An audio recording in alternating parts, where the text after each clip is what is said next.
All right, Dr. Jack Kruse. Wow, those are some wild sunglasses you got. What kind of glasses are those? It's black blue light.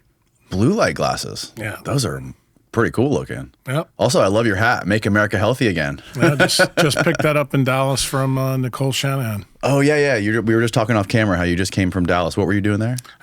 Doing some work with both of them about current events. Current events. About Trump getting shot the day we did our big gig there with the Council of the Canceled. You know, I was there with Andy Wakefield, who you may know from the vaccine story. He was canceled in 1998 about the MMR vaccine. And I was there with Mary Bowden, who is an ENT surgeon that was just canceled by the state of Texas. She lost her ability to practice, and then she fought the FDA. And then me, because I've been a renegade for pretty much 20 years, they've been coming after me to try to shut me up. So okay, for people that aren't aware of you, can you give me just sort of like a brief background of where you come from and what your expertise is? Yeah, well, where I come from is New York City, but where I practice is predominantly in the south part of the United States. When I was 40 years old, about 20 years ago, I had an awakening that everything that we're doing in centralized medicine was wrong. And then something happened to me where it kind of woke me up. And I was given a talk at a minimally invasive spine meeting in Birmingham, Alabama. And I needed help to get at the podium because I tore a knee meniscus on my knee just from standing up.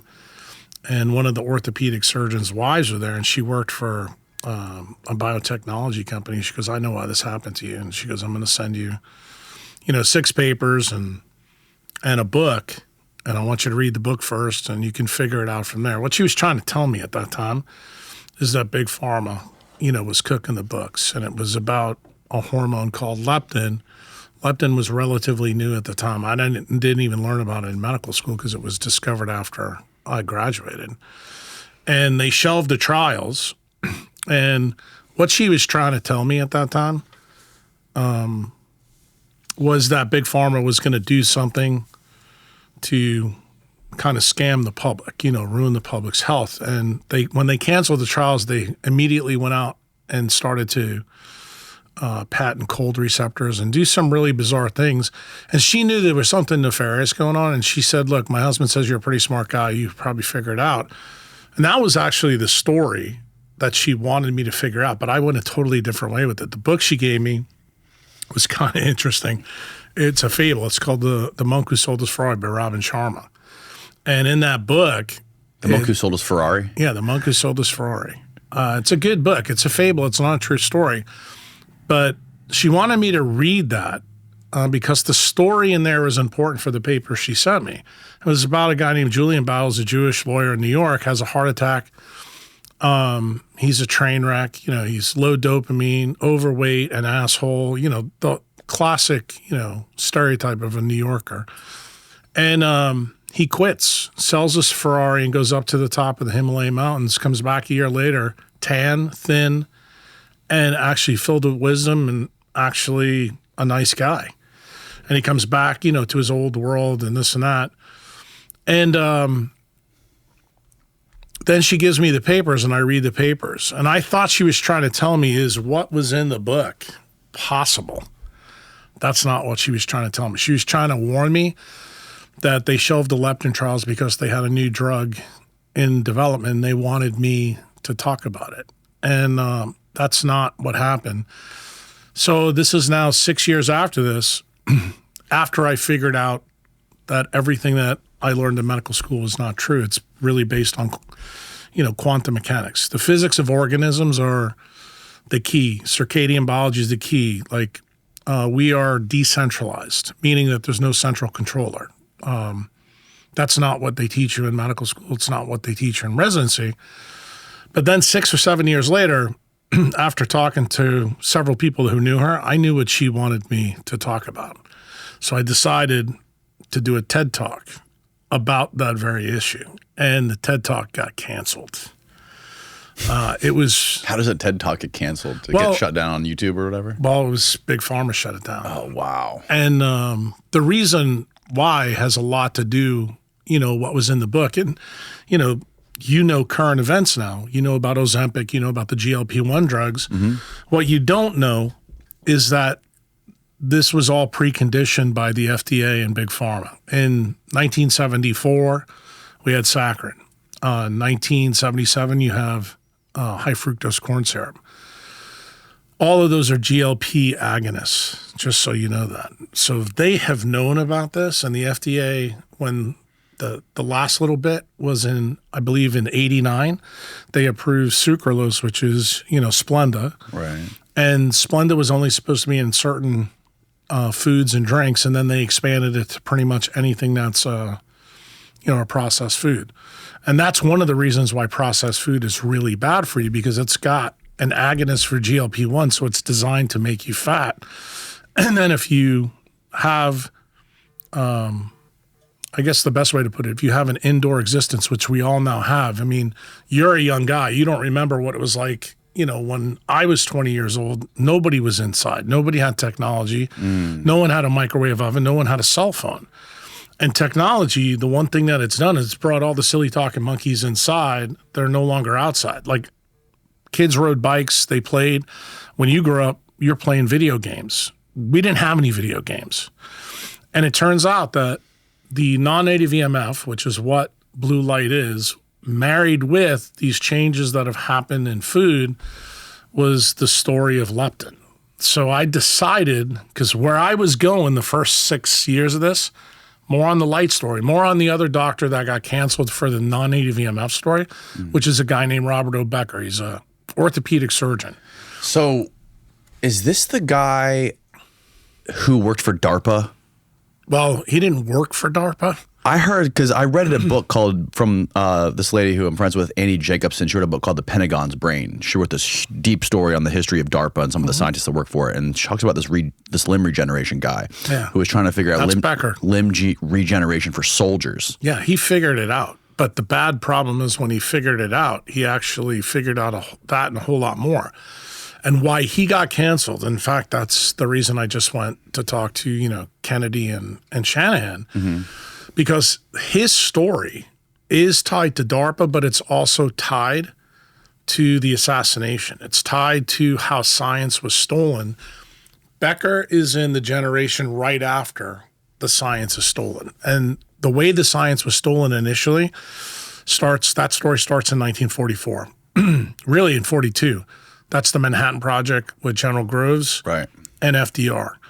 And General Groves got the idea. Let me finish the other story because we're jumping all over the place here. Right. So anyway, the GLP-1 drugs get approved by the FDA. So the FDA basically just created a market. This is like preconditioning all of the United States to have this problem with obesity. Now, people will say there wasn't a huge problem there, but if you listen to like some of the tweets that Bobby puts out, when Fauci got put in 82, what the issue was with obesity. It was nowhere where it is now. But you need to realize that these things actually happened even before Fauci gets in. And then you have federal agencies that are already captured, preconditioning the market. Then you add in blue screen technology, which is what DARPA gives Google. That's Sergey Brin and Larry Page. And, the chick that just died from turbo cancer with YouTube. How you know her name, Susan. Susan, that former CEO? Yes, she's one of the founders of Google. And you have to realize that Nicole knows all these people. That she was married to Sergey Brin. So many of the things that, I'm here literally 2 days after talking to them about all this, they were stunned. And the story with the TED Talk is I basically went up there to tell people that this leptin-melanocortin pathway is exactly what the FDA and Big Pharma were up to. And then eventually, because when this talk was canceled, it's 2010, 2011. This is 5 or 6 years after I have my come to Jesus moment at the foot of Michelangelo's statue. So I decide I'm going to, drop this nuclear weapon. Literally within a week, I have the FBI and state medical board, everybody coming after me, and they talked to the people at TED, and they pulled the TED Talk. The TED Talk was pulled for almost 10 years to bury the story. And you remember, you didn't know anything about GLP-1 drugs. No. Well, nobody did until they came out like 4 years ago. So the reason why this is important, I was canceled before COVID because of this issue. And if you don't think this is a big issue, I mean, just look at the 13K from Novo Nordisk. It's $1 trillion drug. So when you begin to realize that light, water, and magnetism, those are the three things that NASA or SETI uses, to try to find life on another planet. Mm-hmm. Those are the things that are tied to the decentralized network, that life uses on this planet. And the GLP-1 system that they're working with destroys the leptin-melanocortin pathway. And this is the reason why many of the chronic diseases that you hear Bobby talk about, and all the surrogates that were in his program before, he joined with Trump. Like, you remember the day we were just talking about, the guy that you're having in here. You remember when Bobby gave that talk, he mentioned the word mitochondria? Well, what do I call my people? Mitochondriacs. Mitochondriacs, yeah. So you may understand where this linkage is. And then through the COVID things, that was another big story that I'm sure we'll get into down the pike. But I started posting a lot of things through COVID being even more controversial. And everybody was saying, well, how's Jack Kruse able to post this stuff on Twitter when every other doctor's getting canceled? Why doesn't he get canceled? Right. People didn't know that one of my patients was Jack Dorsey. And really? Correct. So Dorsey owned Twitter at that time, and he told everybody, you're not canceling him. He's followed all my stuff because of problems that he had with tech abuse starting in 2010. So this is right back at the time the TED Talk is pulled. So this is now when the shots start to come out, the mandates come out, and President Bukele in El Salvador notices within 2 or 3 months that they're having huge problems with the jab. And he tells his guys in his administration, go find this doctor, go find the neurosurgeon from the United States that's saying all this stuff. And one of the things that I said that people need to avoid taking this jab, because I reviewed the patents, and I noticed in the Pfizer patent specifically, there was a movie that was held off on the side. It was called COVID Revealed. Me, Malone, and McCullough were in this documentary. And in there, I told people that there's 2 legal definitions, one for the Pfizer jab and another one for BioNTech. I said there's only one reason they would do that, and it's nefarious. The reason I believed is they were going to use one to get through the FDA approval process, but then the other one was going to be what they unleashed on the people. And I had an inkling at the time that the problem is going to be related to SV40. The reason for that ties back to the story that I was telling you before when I walked in the room, is the Cutter event, what happened with the polio vaccine in Jonas Salk in 1951 through 1957. And I happened to know about that in a very circuitous way because of where I did my residency.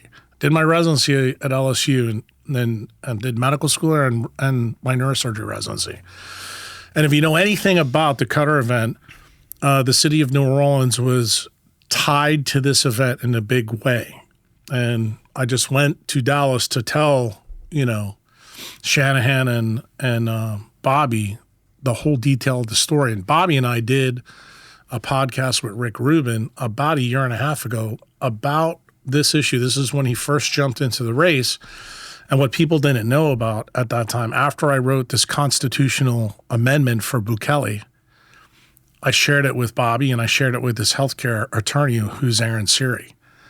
And they called me back, 2 or 3 weeks after that and said, hey, can we use several pages of this law as our platform for healthcare in the United States? So I asked Bukele and he said yes.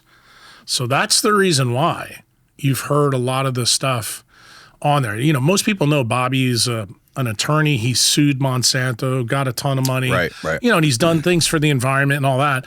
But what I did, the law that I gave him, and this is a funny story, when he gave the law to Aaron to look at, Aaron calls me up and he's like, Jack, there's no way this law could get passed even by Ron DeSantis in Florida. If you didn't know, we record these ads about a week after we do the episode, and ever since I talked to Jack about nicotine, I've been trying to kick my Zyn habit. So I've since decided to kick the Zyns and switch over to Lucy, which is not like any other nicotine pouch company that's owned by Big Tobacco. They're so much better than Zyns. They're like the mom and pop shop of pouches. Lucy pouches come in all sorts of different flavors and strengths, but their new product, Lucy Breakers, actually has this little bead of flavor that you can bite and break. So when the flavor's wearing off, all you got to do is bite the breaker to release an extra punch of flavor and hydration. So when you order, you can get a one-time order, but you can set yourself up with a subscription, and it's a lot cheaper if you do it that way. And this is cool because it allows you to try a variety of different flavors. My favorite is espresso. Danny, what's yours? I love the espresso too, Steve. It's my favorite because in the morning, if I'm on the go and don't have a free hand to hold a cup of coffee, that espresso Lucy Breaker packs the same punch as a tall cup of coffee. I'll have to try cinnamon next. That's up for next week. I like Lucy better because I think their flavors are much better. They come in 3 different strengths, 4, 8, and 12. Plus, they don't have that weird artificial flavor like Zyn. Plus, Zyn doesn't have gum. I prefer the gum on the golf course. Their gum is a hit. Check out how many stars they have. It's almost 5 stars. It's like 5 and 5.5, 5 3/4. That's pretty good. The gum is also great because it has 3 different strengths, 2, 4, and 6 milligrams, and it's way more light and doesn't have that weird artificial flavor either. If you've made it this far, it's time to level up your nicotine routine with Lucy. Go to lucy.co/Danny and use the promo code Danny to get 20% off your first order. Lucy offers free shipping and has a 30-day refund policy if you change your mind. That's lucy.co and use the promo code Danny, DANNY, for 20% off, and it's always free shipping. And here comes the fine print. Lucy products are only for adults of legal age. Every order is age verified. Warning, this product contains nicotine, and nicotine is an addictive chemical. It's linked below. Now back to the show. Because it's that airtight, it covers everything. And when they decided to use it, he says to me, hey, I'm going to start this run for president. I would like to do, a podcast with you. Who's the person that sets this up? Turns out it's Nicole Shanahan. This is before she is actually announced as the vice president. Why did she contact me? Because of her daughter, Echo. She's got a daughter with Sergey Brin that's got autism. Okay. And she contacted me and she goes, I've noticed that you have a totally different take on autism in terms of the vaccines and light. And you're probably now beginning to start to see that Becker's world and the vaccine world collide together. And when I say collide together, you are preconditioned by the light in your germline, and then the vaccines are additive to it that cause the real problem. And I said, yeah, I'm into it. And you have to realize, since I consider Becker my mentor, because he was the guy who was immediately canceled before me. Is he still alive, by the way? No, he's dead. He died in 2009. Okay. But I just got finished telling Nicole when I was in Dallas that I actually physically sat down and talked to him about what I'm talking to you about now. And he was the one that told me, he goes, you need to understand what happened to me. He goes, you have to be very careful about who you're getting ready to go against, and which was the industrial military complex. And, this guy was twice nominated for the Nobel Prize. Mm-hmm. And literally he was so frustrated with, a lot of the stuff that I'm sure you have heard in your life as a podcaster that most people think is conspiracy theory, when it turns out it's really not, and it's the truth. Right. He got frustrated. And then in 1977, he goes on 60 Minutes and tells the world the problem with non-native EMF. And you have to realize, my friend. Non-native VMF? Yeah, that's wireless technology. Right. It's blue light screens, mm-hmm. It's fluorescent bulbs, it's RF, microwaves, the whole shebang. 1977, nobody has a microwave oven.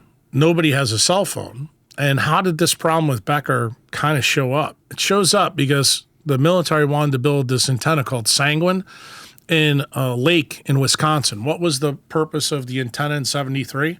So they could keep control of all the nuclear subs all over the world. Because right now, before that, they couldn't do that. So they were building this thing, and they hired Becker because of the stuff that you had just talked about, that Becker was working on limb regeneration, and he found out that limb regeneration uses the electromagnetic force to do it. In other words, the physics of regeneration is all based on semiconduction. That's the thing that was shocking about him. And how did I come upon his research as a resident at the same time? Why did I know about all this stuff? I'm a neurosurgery resident, and I'm doing a lot of spine reconstructions.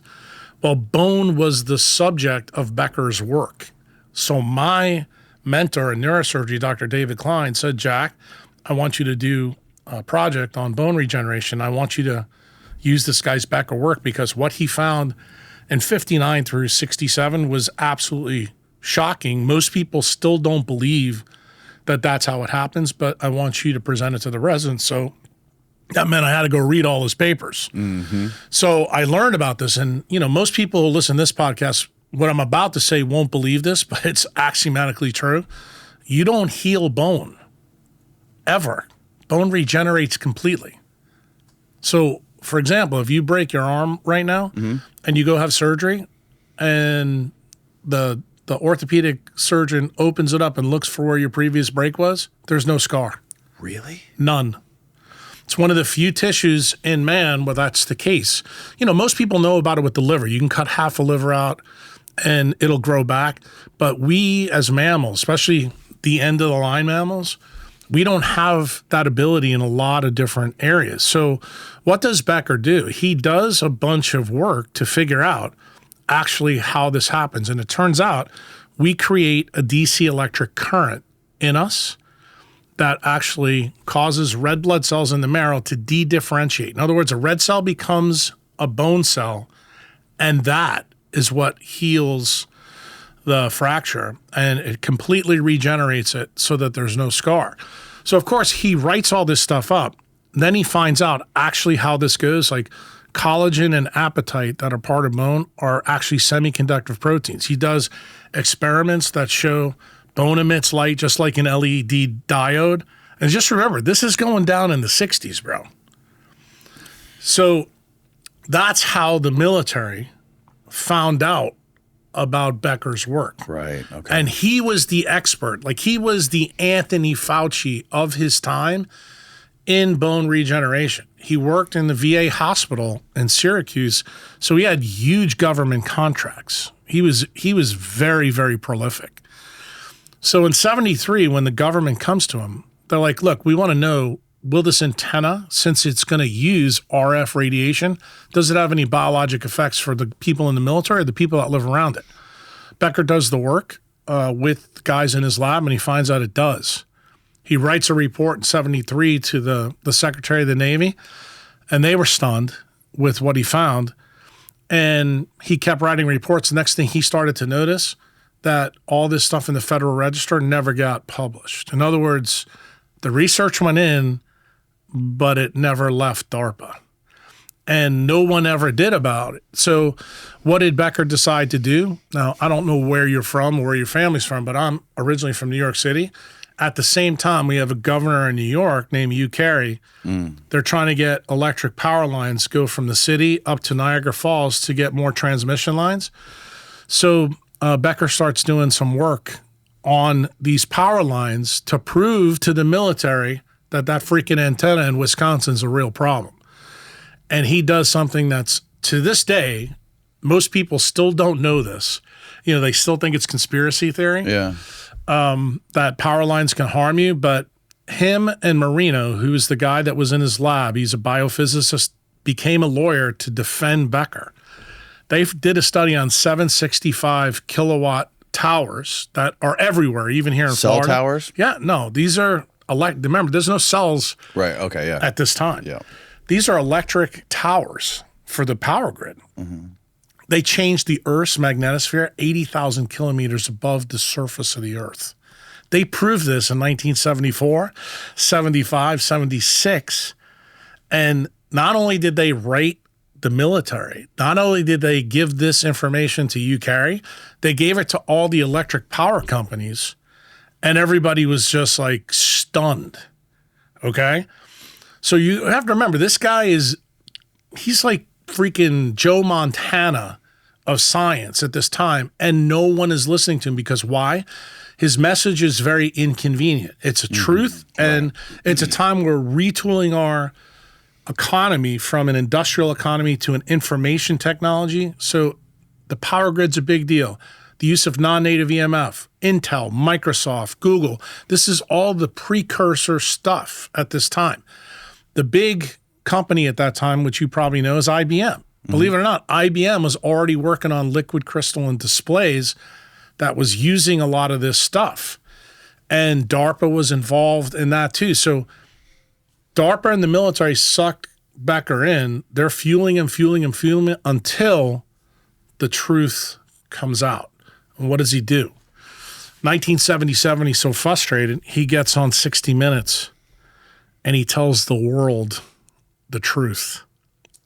He tells them exactly what I just told you. When I said it to you, your eyeballs got really big, because a lot of people, even now, 50 years later, don't realize what he's really found is that all of this shit has biologic effects. I don't care what it is. Like, you put those Apple things in your ear, dude, that's the stupidest thing you could ever do. I stopped using them a few months ago. I got the wired ones now. Yeah, that's not good The either. wired ones probably aren't good either, No, right? because you're still getting jump conduction into your ear, which will bring you to my work. My work is the next level of Becker. Like, if Becker had lived, he would have looked for the source of the DC electric current. Well, we found it. What were you saying was the reason that Susan, the former CEO of YouTube, she had some sort of cancer? You think it had something to do with this? Well, I don't think. I know. Okay. She has a very interesting story. Her mother is named Esther. Esther is known as the grandmother of Silicon Valley. All the kids were tied to her. That's why I said you need to really understand the metrics that we're talking about. And the reason why this is very interesting is because I'm entangled now to people like Nicole and people like Bobby. Bobby didn't know this, but Nicole does, because she was married to Sergey Brin. So when we started talking about this, her and I, obviously when she has a kid with autism, she's a patent attorney for Google. And I tell her, no, I'm not going to help you because you're the person that actually caused the problem. And I have to tell you, I was not a nice guy to her. I mean, brutal to her. Really? Oh, yeah. This is like probably a year and a half ago. And she offered me at that time $100 million to build a decentralized research facility with Bukele down in El Salvador. And I told her, I said, bro, hold my beer. I'm not doing this. Why? Because I don't trust you. I know who you were married to. I know things about Google. I know things about what Brin's all about. I know the story, how it's tied to DARPA, the internet, how you got the information. And you and your husband are the reason why blue light exists on every screen in this country. And that's what's getting your generation really sick. That's really where the chronic disease epidemics begin, because that makes it way worse. And when I told her a little bit of the story, I said, do you really know where DARPA, the CIA, and everybody got this information and then studied it? And she said, no. I said, well, I'm going to tell you where Echo's autism comes from. It comes from the Jewish mafia, okay?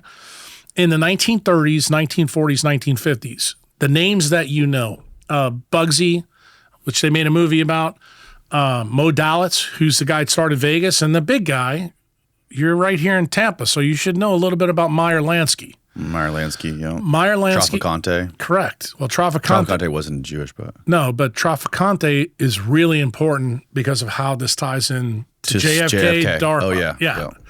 So you need to realize what happens is at that time, because I know you know probably a lot of the story. Cuban Revolution happens in 59. Cuba comes in. The Chicago mob, who's friends with the guys in the Jewish mob, through the Capone crime syndicate in Chicago, that was later taken over by, what's his name? Sam, I'm blanking on his name. Yeah, I know who you're talking about. But anyway, they go boom in in Cuba. They lose a lot of money. Who's the guy that's the accountant for this? It turns out that it's actually Meyer Lansky. And who's the shooter for all this is Traficante, and they're based here in Florida. So when that goes down, Mo, with Johnny Rossetti, who's also part of the Hollywood scene, they get together and Mo says, I got an idea. Let's go build a casino in the desert. Everybody thinks he's crazy at first, okay?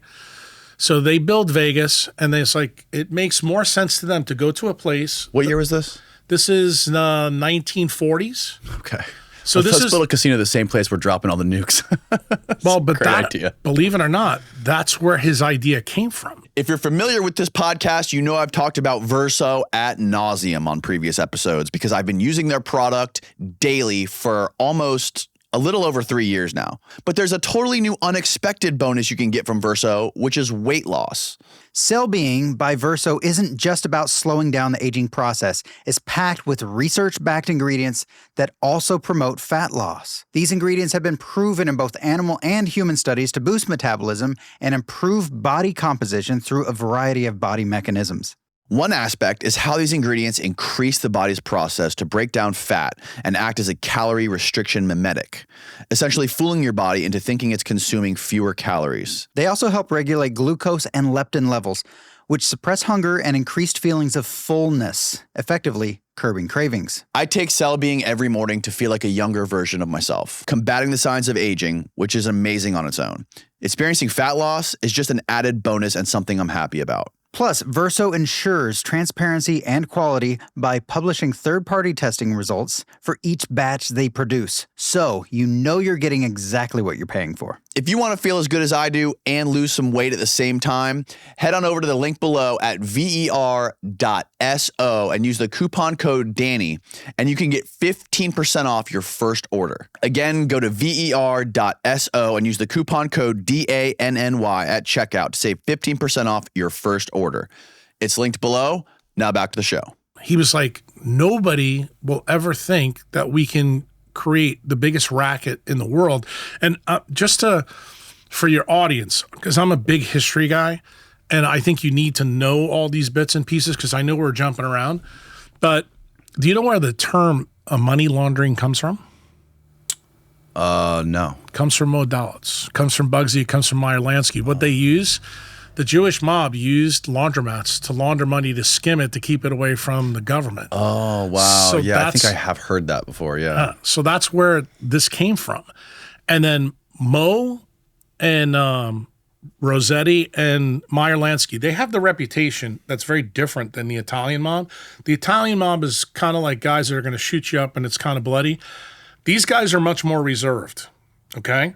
And they're like accountants. They really care more about the money in the business being sustainable over a long time. Well, they become very, very successful in the 1940s. So successful that something else is happening in the world that you probably know about. Albert Einstein worked with General Groves in the Manhattan Project. It's successful, 1945.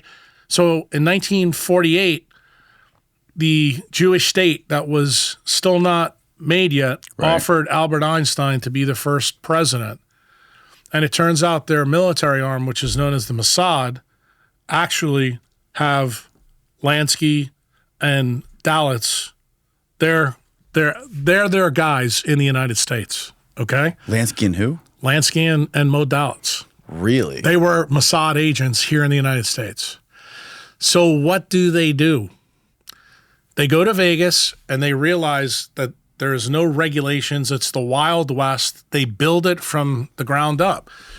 Everybody in Chicago and the Italian families are making fun of these Jewish guys doing this because they're not bringing in the bank like these guys are bringing in Cuba.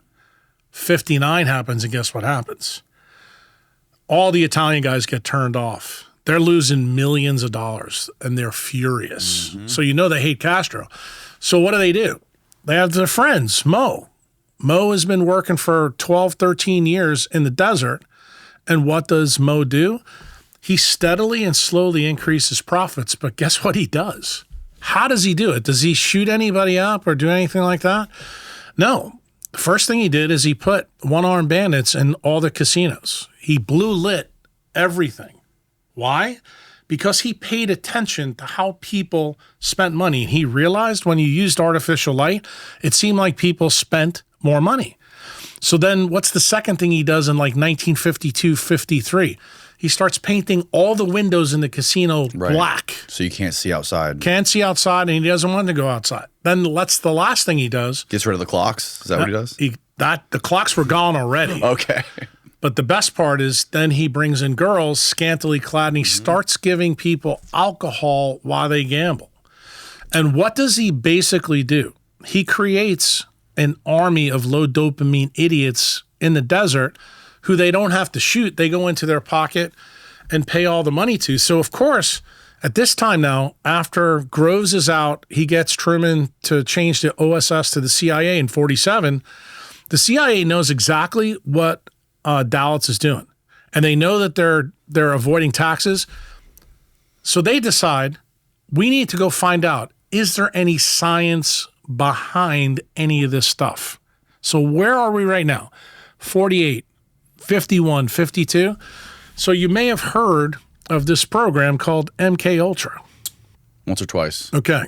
So MK Ultra is the merging of two things. The first thing gets merged is this idea from Dallas that they're going to study it. Then there's another guy who's a 1937 surgeon, SS guy named Kurt Plotkin. Plotkin worked with the Nazis. His idea was mind control through the use of Mexican peyote.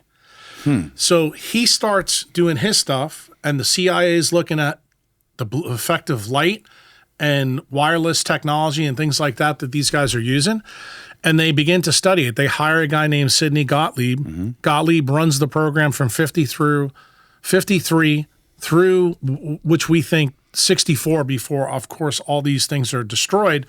But there's a lot of interesting things that the government finds out that is transferred to DARPA. When does DARPA first form? 1958. So all this information from the CIA and FBI are transferred into DARPA. Right. DARPA then takes it the next level. They go and they hire a guy in New Orleans. I told you we'd eventually come back to New Orleans. A guy named Alton Oshner. He's first an FBI asset as a surgeon. But then he becomes a CIA asset because of this issue here. They go and hire a PhD researcher named Delgado, and he's working in the Tulane neurosurgery department and neurology.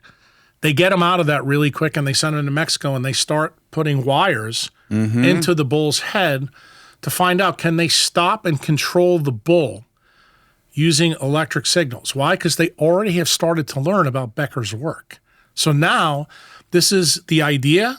Now they're trying to execute. They're trying to use this as a weapon. Yeah. Got it? Right. So what happens in this whole time, the crazy stories that you've heard Bobby and I talk about on the Tetragrammaton podcast, where Gottlieb basically takes the Air Force plane over St. Louis and drops LSD on the whole city in the mid 1950s to see the effect. They found out mescaline didn't work, so the next step after that was to use LSD. That's one of the famous things that we did find out from the Church Commission that they physically did. So this is what I would tell you is Operation Northwoods, probably negative 2.0, which is when the government thought it was a good idea that they could just do whatever the fuck they wanted to the United States populace, they wouldn't know it, so they didn't need any informed consent. Okay? A lot of people talk about Tuskegee and the airmen and the syphilis. Dude, there's a pattern with the industrial military complex. When they want to do something, they don't even ask for forgiveness. They don't ask for permission either. They just do it. So when they do this and Gottlieb fails, what sight lines are really good for DARPA is this work that Delgado's doing is amazing. So they said, okay, you could do it with wired technology, and they were able to turn the bull off as soon as he was going to spear the matador. They said, let's try to do this wireless. Why? They had all the patents and everything they stole from Tesla. They also had all Marconi's work. At this same time, remember, Motorola is now one of the guys that's the industrial military company. They know that wireless telephony is actually coming. So they decide to employ it here first. So Delgado finds out that actually it does work. You can do it without wires. You don't have to do brain surgery on the animal to do it. And then they asked the next question. They didn't have to install anything in the brain? No, they did not. But this was the key step. This is the step where I think your audience, people find it incredulous when I tell them the next step was, could you do this using light and light alone? And it turns out they found out you could. If you use blue light specifically, it actually destroys the dopamine reward tracks in your brain.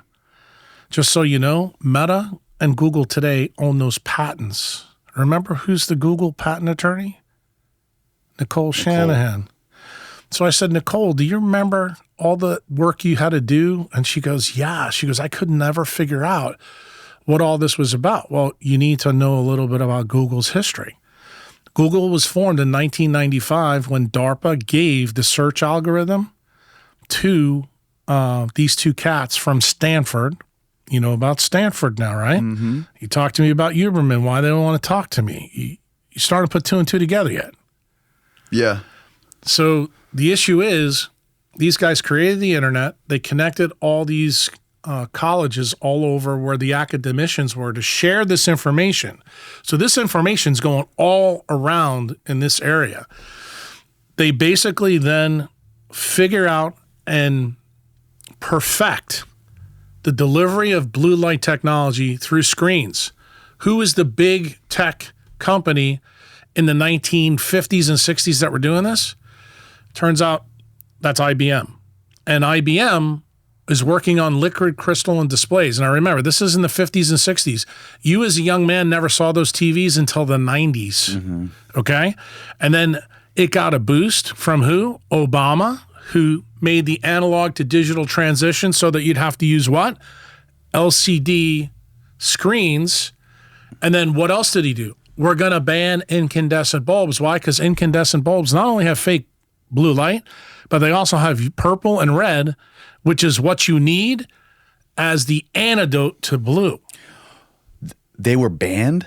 Yeah, well, the first ban was from Obama saying, we're going to get rid of these under the guise that they're not energy efficient because they burn too much. You probably remember when you were a little kid, you touched the incandescent bulb, it's hot as shit. Yeah. Well, the proxy that they're using to you is, they burn too much energy because they have UV light and red light in it, and that makes heat. So therefore, we should get rid of that, do blue. But you have no idea that DARPA and the government already want blue light everywhere so they can control you with it. That's the real answer behind this whole program. So what happens then? Well, how do they control us by putting blue light in front of, our worlds are surrounded by these screens and these these phone screens. How do they control us with this light? I just told you, they control... By killing us? No, they control your dopamine reward tracks. In other words, they're dumbing you down. They're making you much more likely to be preconditioned, which brings us to the other person. We are dopamine slaves for the most part now. Most people. Well, you're the guy that's sitting with Zins right next to you. I'm asking you if Zins are good. Yeah, I can't go anywhere without my Zins. I'm telling you, it's a problem. But that's the reason why it's all starting to make sense. I'm trying to bring the picture together for you so you understand it. So the chick you just asked me about, Susan, who started YouTube, who's a Google founder. What you may not know about, you ever hear the Marshmello experiment that was done at Stanford? When she was a child, remember, she just died, she's 56, okay? So she's a little bit younger than me. Her mother puts her into this program, which is part of the MK Ultra program, to precondition her mind. Every single tech CEO has been in this program, just so you know that. So she goes through it, and she actually performs better than anyone else. In other words, she will follow the rules and be very compliant. Sergey goes through it, and so does Larry Page. So what's the name of the program? It's called the Marshmello experiment. The Marshmello experiment. Okay. It was the second generation of the milligram experiment, which you can actually look at. And what I'm trying to explain to you, there's MK Ultra 1.0 that we all found out about when I was a young man. You weren't even born yet. That's through the Church Commission. Right. Two things we found out there. Not only that MK Ultra exists, but some of the things we're doing, but we also found out then that the CIA had 400 people in the media that they Right. paid. Dan Rather and Walter Mockingbird. Cronkite, right? Yeah. Dan Rather and Cronkite being, the key players there. So when you begin to start to see the timeline and all these stories come together, Wojcicki gets the YouTube gig. What is YouTube? YouTube is a screen where you're developing videos. You're addicted to it right now.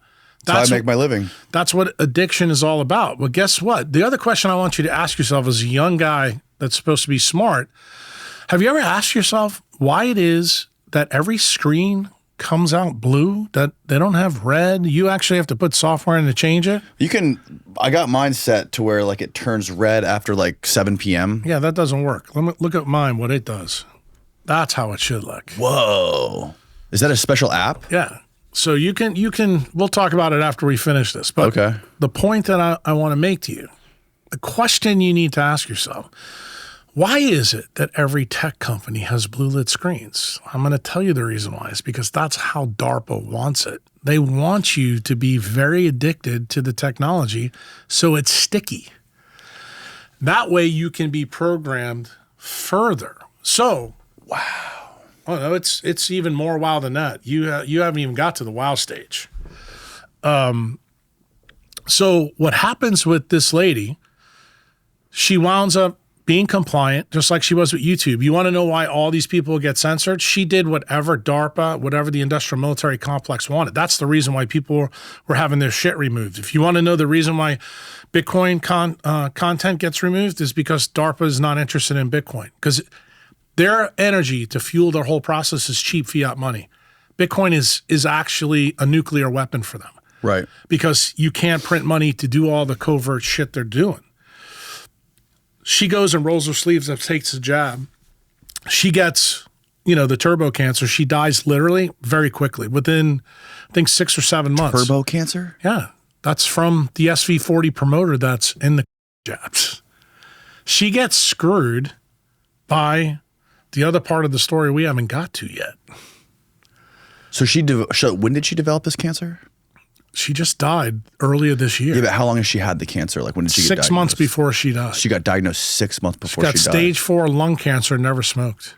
Sounds eerily familiar, doesn't it, to Jack Ruby? Remember how he died? Oh, yeah, Oh, so why did I lead this way? Because guess what? I just finished telling the holy story. fuck. Steve, pull up the actual documented account of Jack Ruby, how he died. His name isn't Jack Ruby, just so you know. Right, I know. It's Jack Rubinstein, Yes, and he exactly. also is a Mossad agent, just so you know that.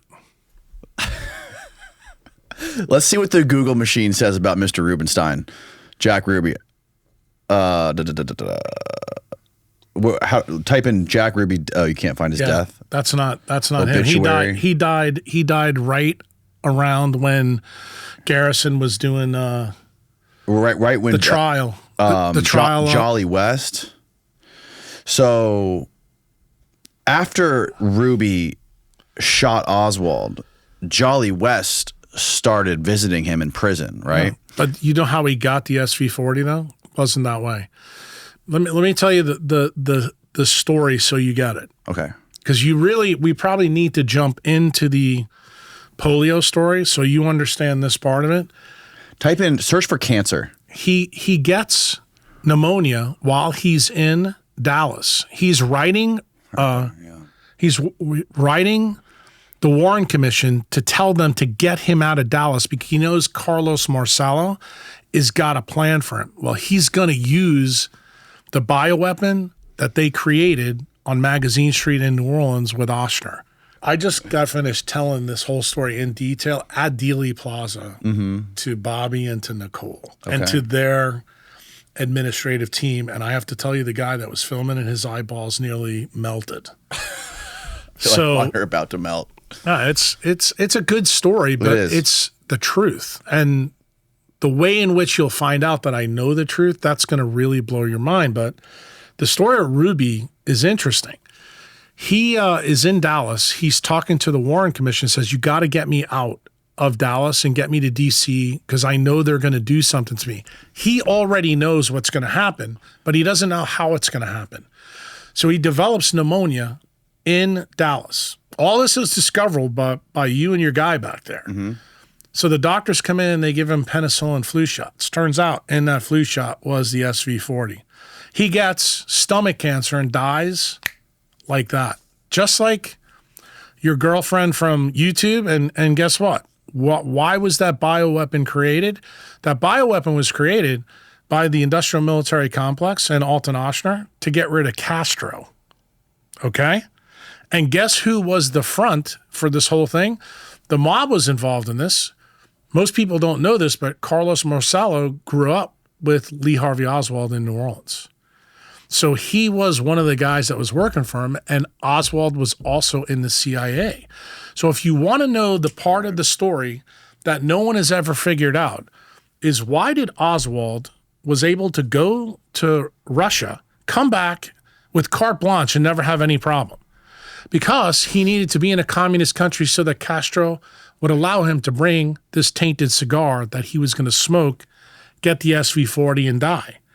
So that should ask the question in your head, Jack, how'd the industrial military complex, the CIA and the FBI all know that this thing was going to kill him that fast? Well, I already told you what happened to Susan. Boom. I already told you what happened to Rubenstein. Boom. Now let's get to the real story. So 1951 comes along, and you know the story about FDR. He's got polio. His lawyer starts the March of Dimes. Kids are sending dimes, nickels, and quarters to Jonas Salk. Jonas Salk makes this vaccine. He gives it to the pharmaceutical companies. There's 4 companies that he gives it to. But the one that you need to remember, because your boy's going to be able to pull it up, it's called Cutter Pharmaceuticals. Turns out, Cutter, Cutter. No doctor ever learns about what I'm about to tell you now. Okay? It's been whitewashed from history. So here's the interesting part. Cutter Pharmaceuticals is in charge of growing this. Remember the date. The date is really important for you to get. 1951. When was DNA discovered, my friend? 1953 by Watson and Crick. So we're in the pre-molecular biology age, okay? Cutter tells all the 4 pharmaceutical companies tell Salk that his mix is very difficult to grow, this vaccine. So what do? Salk says, I think we need to use a primate that's close to humans, then we'll have a good culture medium. So what do? They use the African green monkey, okay? Turns out there's something they didn't know. Here's the good part of the story, and getting ready to step into crazy town. They're able to grow the vaccine on the African green monkey. They use kidney cells that they grew it on, okay? They create Salk's vaccine, and guess who's the first guy to test it? Dr. Ochsner in New Orleans at the Ochsner Medical Foundation. Things that you need to know about Ochsner. He was a surgeon. He was very famous for being an anti-cancer guy. He used to tell medical students way back when that if this patient has lung cancer, I want you to come and see it because you'll never see another case in your life. That's how rare cancer was in the 1900s to 1920s. That's this guy's reputation. Where you're catching him right now in this part of his life, he's probably in his 60s. He's the dean of Tulane Medical School. He's also the head of surgery after Rudolph Matas, who's a big famous surgeon in New Orleans that people today would know. Something interesting happens right around this time where he loses and gets thrown out. Do you know what it was? 1951, he brings the vaccine into the amphitheater, the surgical amphitheater, calls the entire medical staff of Ochsner. He brings his grandson and grandchild in there, and he injects both of them with the Cutter vaccine. His grandson died in 7 days of polio. His granddaughter gets polio in her leg. She doesn't die, okay? Everybody who's ever trained in New Orleans knows about this story. Now, younger doctors now, they don't learn about it. I was probably the last group of people, late 80s and early 90s. Do you know why? Ochsner was already dead, but you know who was alive? His son. And guess where I did 2 years of my neurosurgery residency, my friend? Ochsner Medical Foundation. Wow. Oh, it gets better. Hold on. So I'm doing my first year of residency And you know who's filming JFK in the basement of Charity Hospital? Oliver Stone. So it's going down right then and there. And here I am, a dude from New York in the deep South, seeing all this shitstorm going around me. Do you know who my ER nurse was? Virginia Garrison, Jim Garrison's daughter. This is the DA that put Clay Shaw on trial for the assassination of JFK. And no one ever made the links that I'm about to tell you. So I'm sitting there while this whole thing is going on my first year. And Virginia knows that in 2 months I'm getting ready to go to Oshner. And she looks at me and she goes, bro, you better be really careful about what you do when you go there. She goes, because this guy's one of the most nefarious people you'll ever meet. And I'm like, well, what are you talking about? And she starts telling me some stories about what her dad really knew, because the guy that he wanted to put on trial was Alton Oshner. But they put Clay Shaw on trial. You have to realize something. In this day, putting Alton Oshner in New Orleans on trial would be like putting Fauci on trial in Washington, D.C. right now. You have no chance of telling the story that I'm about to tell you.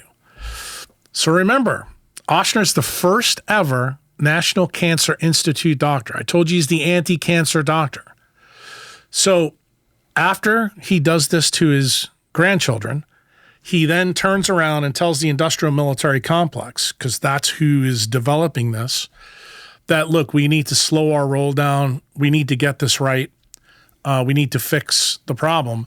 So they casually turn all the science over to a doctor named Dr. Bernice Eddy at the NIH. Dr. Eddy does all this work from 51 through 53, 54. DNA gets discovered. And guess what Dr. Eddy finds out? All the original polio vaccines that Salk came up with were all tainted with SV40, and no one knew it because DNA hadn't been discovered yet. So she tells everybody in the NIH, she tells everybody in the FDA that this has gone on, and what does the industrial military complex do, my friend? They fucking pass the jab out to 300 million people in the world, and they created the whole epidemic of cancer. And guess what? Did the industrial military complex allow Bernice Eddy to tell this story to anybody? No. So guess what Bernice Eddy did? She got canceled before Becker, 25 years before that. What did she do?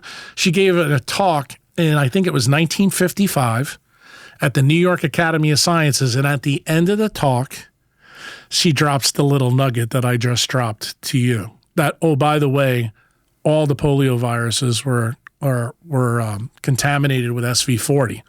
And what SV40 stands for those in your audience who don't know, simian virus 40. So that means there was 39 other viruses that are out there. Okay? What do you need to know, my friend, about SV40? This is the only thing. Take a look at me. I want you to look at me and not that. This is the most important thing of this story. I'm looking. The SV40 promoter allows things to get across the nuclear membrane to get into where RNA and DNA is and do bad things. Okay? So what does the government do? After Eddy announces this to the freaking scientific world, they defund her lab. They take her out of the NIH. She's lost to history. Here's the best part. You go look today at the FDA and NIH website, you'll notice from 51 through 57, you don't see anybody's name. When I tell you this is better than 2024 YouTube cancellation, you find no evidence of the Cutter incident. You know why most doctors don't know about it? Because of what I just told you. So here I am training, I don't know, this is like maybe 27, 30 years after this event. And why do I find out about it? Not because I learned about it in medical school, because Virginia Garrison told me what went down. And then what did I do? I went to the medical school library and started pulling stories up. Then I went even further. I went to talk to Alton Oshner's son, who's a cardiothoracic surgeon who happens to do surgery with us when we used to clip aneurysms. When we used to clip aneurysms, we'd open the head, but we'd have to stop the heart to clip them. That's how long ago I've been a neurosurgeon. We don't do it like that anymore. Shit. So in one of those cases, it was a basilar tip aneurysm. J.O.'s opening the chest with one of his other doctors named Keith Van Meter. And J.O.'s sitting there. And I just casually tell my neurosurgery mentor at the time, I said, I'm going to ask him about all this. And he goes, bro, I don't know if you really want to go there. But now, here comes the part of the story that you're really going to shit the bed on. So I don't have any shit left. I said, J.O., I said, is it true what happened with your niece and nephew about, the polio vaccine? He goes, and this is the crazy thing. This guy was a real chatty guy. I thought he would shut me down. Bro, he started talking to me for almost an hour and a half, 2 hours. And once he opened up about that, then I went for the nuclear weapon. And I mean this literally and figuratively. I said, J.O., tell me, why is it that we have a nuclear device in the basement of a community hospital? It's called the LINAC. And who uses that? LINACs are used to treat brain tumors. I said, I know you guys have done really well here. I said, but that's $100 million piece of equipment. And I said, we can barely get new instruments to do spine surgery in this hospital. What? So for people who are uninitiated, I'm gonna go there. Okay. Just I'm trying to give you the punch in the mouth so you understand where we're going. So this is a device that is an electromagnetic device that delivers radiation from gamma rays all the way to RF radiation. You can just turn it down. No place outside of the Nuclear Regulatory Commission has these devices at this time. So when I was a first-year resident and I walk over to Ochsner and I see a LINAC laying down on its side and it looks like a nuclear weapon, I'm going, where in the fuck did we get the money for this? It's cool. Most doctors say, oh, well, we have cutting-edge stuff. We can treat brain tumors and this and that. But that's not where I was going with it. I was like, where'd this come from? So in this talk that I had with J.O., I had already been preconditioned by several of the people from the JFK movie and from Virginia Garrison herself. And when she told me, she goes, there's more to this story that nobody knows that won't be in that movie that they're filming downstairs. So she was really good about going to St. Charles Tavern and talking, especially when we came off a shift. And I got her a little loaded. And she started telling me about this polio virus and monkeys and this, that, and the other thing. And I was like, well, I do know that we do a lot of monkey research at LSU. Because remember, I'm an LSU resident and we did have a monkey lab. And I was like, wow. And I knew Tulane had a monkey lab. Mm-hmm. So I'm starting to ask a lot of questions now. And what I find out is that Ochsner was that when this went down with his grandchildren and this Bernice Eddy thing, this is a very short period of time, 3-year history. He goes from being an FBI asset to a CIA asset. Then the CIA, they ask him specifically, we want you to fix this SV40 problem. So what does he do? He goes out and he hires the world expert in viruses and oncology. Her name is Dr. Sarah Stewart. She trained University of Chicago. You know where else is in the University of Chicago, right? That's where the nuclear program begins. That's the Fermi Research Lab. Oh, okay. She gets her compatriot, who's a classmate, Dr. Mary Sherman, who's an orthopedic surgeon, who's an expert in bone cancer. He hires both of them. Guess what magically happens? Sarah Stewart is based at the U.S. Public Health Hospital in New Orleans at this time by the military. Mary Sherman is a staff doctor at Ochsner Medical Foundation running the game here. They set up a bioweapons lab, the first of its kind, on Magazine Street in an apartment. And guess who the 3 people there are running it? A young girl who won a science project when she was in Florida. She actually is from Florida. Her name's Judith Very Baker. She was very interested in Sarah Stewart's work. And when she won this thing, Ochsner pulled her and said, you're going to be the lab technician. She was promised a medical school education and a residency if she worked under Mary Sherman. Who else is in this motley crew? David Ferry. We'll talk about him in a bit. Who's the other person? Lee Harvey Oswald. So guess what Lee Harvey Oswald, Judith Ferry Baker, and David Ferry are doing? They are running the bioweapons lab. What year again? This is 1962, 63, right before they killed Kennedy. So what's happening? Because remember, Ochsner, how did he make all his money? So how did he get tied up in this whole thing? So you understand. When I was a resident, he had this nice community hospital. It wasn't huge, but it's nice. Now it's a massive place. But out in front of it, he had all the flags for all the dictators that ran Central and South America. He used to take care of all of them. They were all right-wing dictators. Mm-hmm. He was a right-wing politician. That's the reason the people at Tulane University threw him out of being the dean and the head of surgery at Tulane. So what did he do? Instead of getting pissed off, he said, fuck it, I'm just going to go open my own hospital to compete against you.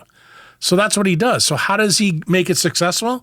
He starts working with right-wing politics. All these people come, and he becomes enriched by this. The military is obviously very interested in this because they're the people that overthrow these governments down there. That's why he was an FBI asset. Wow. But when this shit hits with SV40, the CIA says to him, you need to fix this. And so what do you mean by fix it? Meaning the government knows that they just started the war on cancer.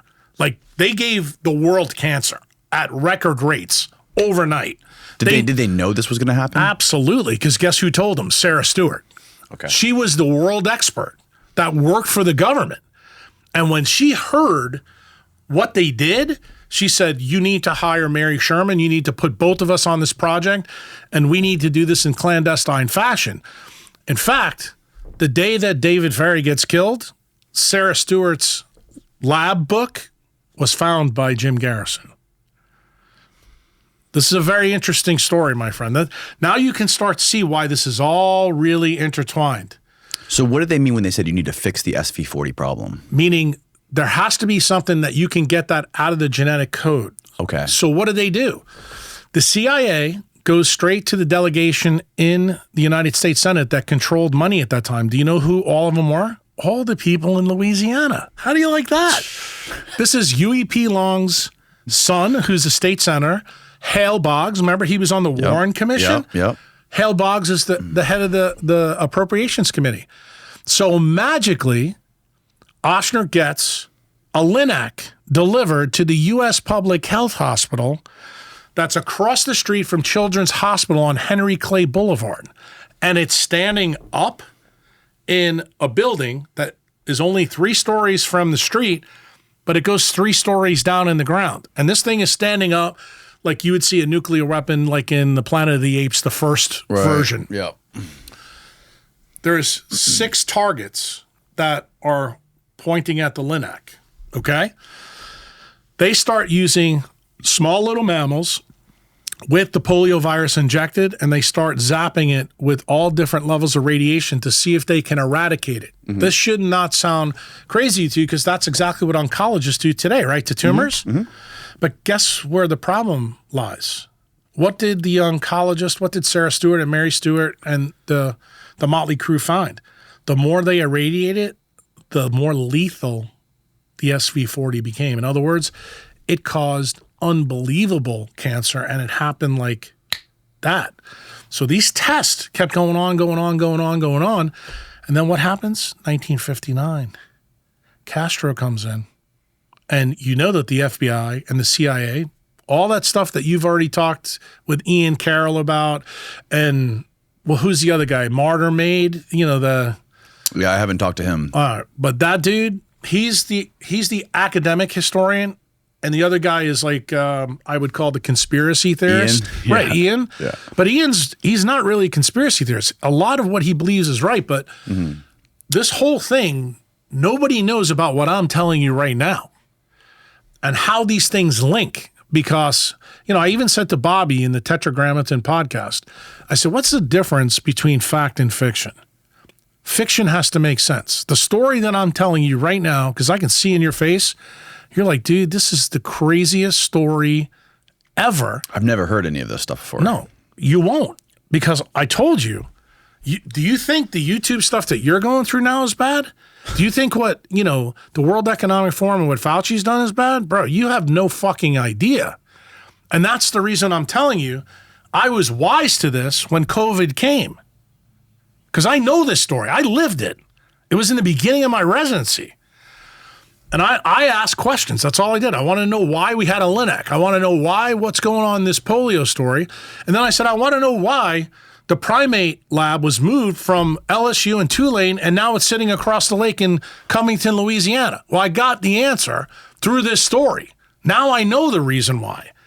So what happens is Mary Sherman is radiating the fuck out of these mice.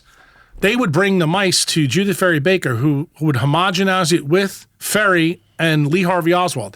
Lee Harvey Oswald was just the runner, going back and forth. And they had to have a front for him and Judith Ferry Baker. What was the front? They worked on the coffee factory on Canal Boulevard. So just so you know, did I do my homework on this? I had Judith Ferry Baker at my house on July 4th, 2020, with the freaking receipts of them two working together. It's published in her book, but I didn't believe her. I Oswald? said, yeah. They were working together, and he was an asset in this program. Why? Because he was going to be the one to deliver this bioweapon in a cigar to Castro. That's the reason he went to Russia. So who's David Ferry in all this thing? David Ferry is a disgraced Eastern Airline pilot who was involved with the mafia training the people for the Bay of Pigs. He was here in Florida, and he was in Lake Pontchartrain. There's pictures of David Ferry and Oswald in Lake Pontchartrain everywhere in New Orleans. But you guys don't know about it because it was buried by, guess who? The Warren Commission, the FBI, right? The people that didn't want this story out. The only person that's still alive from this whole story is Judith Ferry Baker. She's like in her 80s. Wow. But she's written a book about it, and I can tell you that there was parts of the book that I knew about it. There was things that I knew she didn't know, and there was something, this is really important, there was something that I knew Bobby Kennedy, if I told him, he would know that I wasn't full of shit. And that's kind of why I did the podcast with Rick Rubin and him. And when I told him, his eyeballs told me all I needed to know. So when this project starts, they find out that this thing can't be fixed. In fact, they just made the most SV-40. Right. They just made the most lethal bioweapon on the planet. So what does the industrial military complex do? What anybody does now with, bad things. Let's take it as an opportunity. So they develop it. And that's where they come with the idea to take Castro out. Because at that time, the deal was we're either going to take Castro out or we're going to take JFK out. Why was the JFK thing a big deal? JFK not giving air cover to the industrial military complex for the Bay of Pigs really was a huge big deal. Yep. And there was a lot of people like David Ferry. If you read the book about him, dude, he hated Kennedy because all those guys, all those Cuban exiles that he was training with Oswald, they were all captured or killed. So, and he was actually a pilot in the Bay of Pigs invasion in '62. I interviewed one of them not too long ago. There you go. Felix Rodriguez. So what happens is that Oswald never wanted to kill Kennedy. He knew that what the situation was. If they didn't get Castro, they were going to have to do Kennedy, which goes to the beginning of this podcast. Do you know the reason why Castro always stayed a step ahead of the CIA and FBI? Trafficante was a double agent. And guess how? So this is where the story of the mob that very few people have put together. At that time, I just told you that the casinos go boom. Yes. So they lost a lot of their money. Right.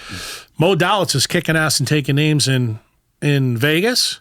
So the Chicago bosses, I'm still blanking on his name. Sam, it begins with a C.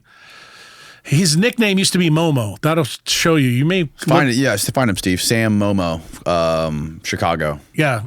Well, he's friends with Carlos Marcello. Marcello controls both Florida and New Orleans. Trafficante starts doing deals with Castro.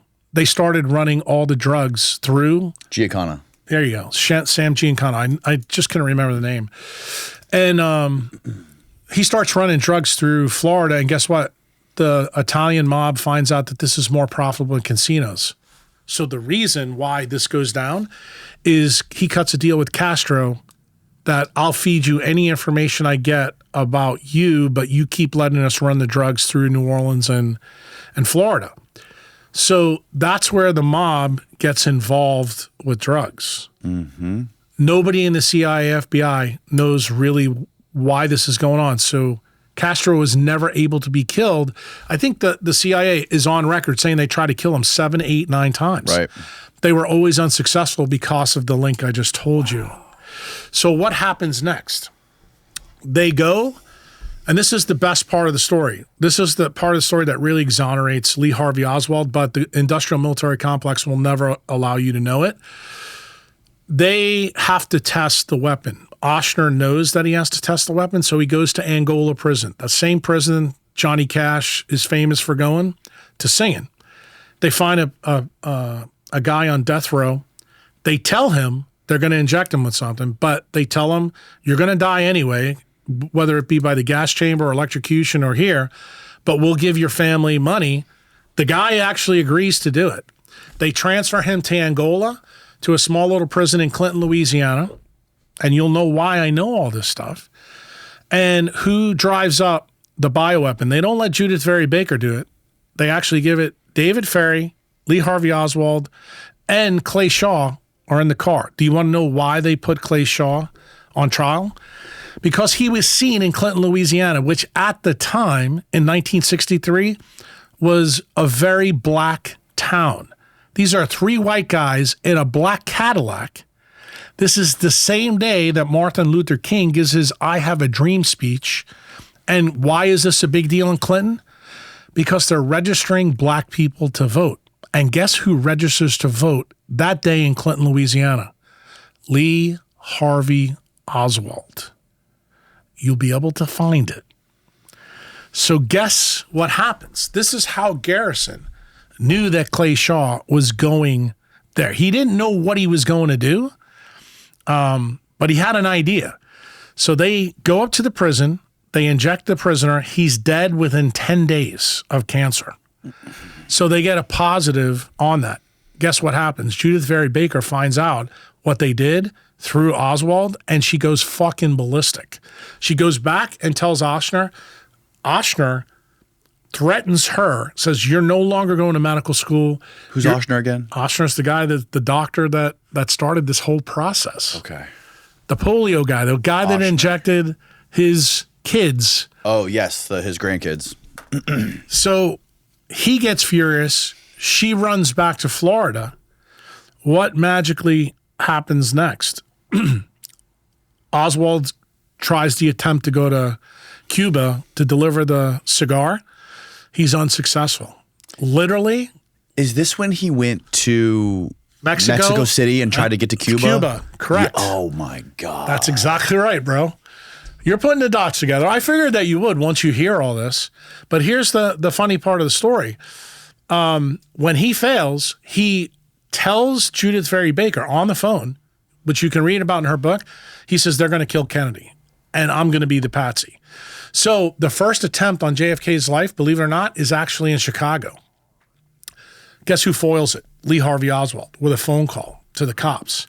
Tips them off, and they can't kill him. They try to kill him here in Tampa, too. Right. But this is a month before they kill him in Dallas. Yes. So in Dallas, what happens then, you know, the famous meeting between H.L. Hunt, Clint Murchison, Nixon, the Bush family, everybody's in this hotel, in the Marriott Hotel. That story gets told by LBJ's, you know, piece of ass on the side. Mm-hmm. That got told, I think that got told in like 2008, 2009. I actually knew about that because that was some of the juice that was dripped out to me in New Orleans. Mm-hmm. And the reason it was important in New Orleans politics is because Lady Bird Johnson, again, this is how I fact-checked it to know it wasn't bullshit.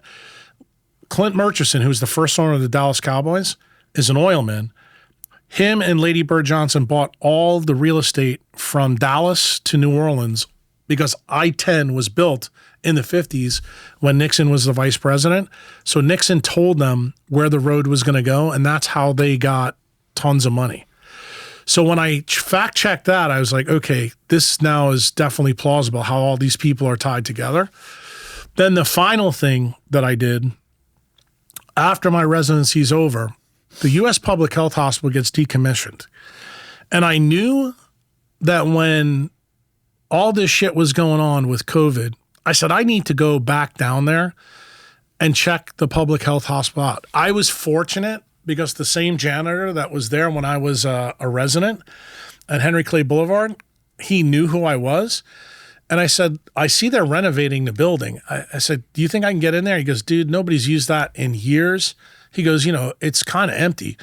And I said, you remember the machine that was in there? I said, do you know where it went? He goes, no one ever told us this and that. Oh, the same machine is in the basement of Oshner. That's what happened. And it was retooled by a technician so that it would lay down so we could use it for cancer patients. Wow. So how did I know the weapon was there? Two things. The first way I walked in, I found out there was 3 stories below the ground that you can never see. Mm-hmm. The thing that always was very unusual about this hospital, it has a huge wall. The wall's about 15 feet tall, like you would see around a base. And it didn't make any sense to me. It had these big, huge metal doors because they didn't want anybody in there. But the most remarkable thing about this, when I got to the basement, when I saw the 6 concrete stanchions that were there, massive grounding plates. The grounding plate, the wall behind you from where that exit sign is to that corner was that big and probably 5 feet taller. And there's 2 of these in there with massive electric power lines going in there. I knew what it was right away. It was the grounding metal for the Linac because you have something that make 30 million volts. So you have to have something to, get rid of it. Yeah. So then it dawned on me, wait a minute. I know another way that I can prove that this shit was going on back in the 50s and 60s. I went to Entergy. Entergy is the electric power company in New Orleans. They have nuclear power plants, this and that. So I walked in there and I said, can I see the bills for the U.S. Public Health Hospital, for these times? They're all covered by redaction and government stuff. So I knew right away that I was right at ground zero when this happens. Now, just when you think the story's over, 6 months after JFK gets killed, David Ferrie gets killed. Okay? Wow. Jim Garrison. How did he die? No one knows. So this is how I got Bobby entangled into this. I'm talking about RFK Jr. So I would have no way of knowing this, okay? What I'm about to tell you. It's very public that Jim Garrison was at the crime scene because he was the DA in New Orleans. Ferrie is found dead. He kept telling everybody in the French Quarter that he was going to die when JFK got killed. Why? Because he knew. He told everybody they had to kill Lee Harvey Oswald because Marshmello was linked to him. He was a key. Ruby was the guy to do it. Then they took Ruby out as well. So you could see everybody's dropping. So Judith was back in Florida. They couldn't find it. The only person who knew who she was Trafficante. And everybody thought for sure Trafficante would get her, but he never did. And what happens with Ferrie, at his death scene, Bobby Kennedy Sr. calls on the phone. Or I should say, Jim Garrison calls Bobby Kennedy Sr. Because Kennedy Sr. and Garrison are talking. Why? Because Garrison knows that there's a conspiracy to kill JFK that began in New Orleans. And he knows that Lee Harvey Oswald's got nothing to do with it. He knows that Oshner, Clay Shaw, he's putting pieces together, okay? The CIA, the FBI, they're bugging his office. So they knew he was getting close. That's why they try to make him look like a clown show. But this is the key point. When Garrison calls Bobby Kennedy Sr. to tell him about what he found, guess who answers the phone? Bobby Kennedy Jr. Guess who knew that? Me. and I told Bobby that in the Tetragrammaton podcast, I'd have no way of knowing that. Whoa. So that's how he knew that I wasn't a tinfoil cat guy. I put this whole thing together. And I knew, dude, I knew about this from the beginning of my residency, and that's part of the reason that I went to talk to Becker, because I knew his part of the story was tied to this part of the story. And this is before COVID, but it's also now explains to you why I didn't trust anybody during COVID. When I saw there was 2 legal definitions, I knew that Pfizer was going to use the SV40 promoter, but I had no way to prove it, my friend. None. Because, I'm not a molecular biologist anymore. I can't do those things. I'm not doing research. I'm in clinical practice. Mm-hmm. But I knew what these motherfuckers were capable of. And when I saw that, I was like, okay. Then the 2020 version of Bernice Eddy comes to the scene. This is a guy you really should interview on your podcast. His name is Kevin McKiernan. You know anything about him? Kevin McKiernan? Yes. No, I never heard of him. You need to write his name down, because this guy, to me, is an absolute patriot and hero. So, Kevin, you need to know a little about his backstory, because guess what? It ties to the Google boys and it ties to DARPA. Remember Craig Ventnor? Human Genome Project? Yes. Clinton administration? Yep. Told everybody humans are going to have 100,000 genes. Chimps and monkeys will have 25,000 because we're so better than them. That blows up in his face. He's a transhumanist, just like the guys at Google, just like Wojcicki, just like everybody in Silicon Valley. Yeah. So the transhumanist thing is bizarre. No, it's not. It actually makes total sense, dude. These are all people who have been through the Marshmello experiment, bro. They're all been zapped by the industrial military complex. We ain't done yet. Take a drink of your liquid death there. I need that. I need one of these.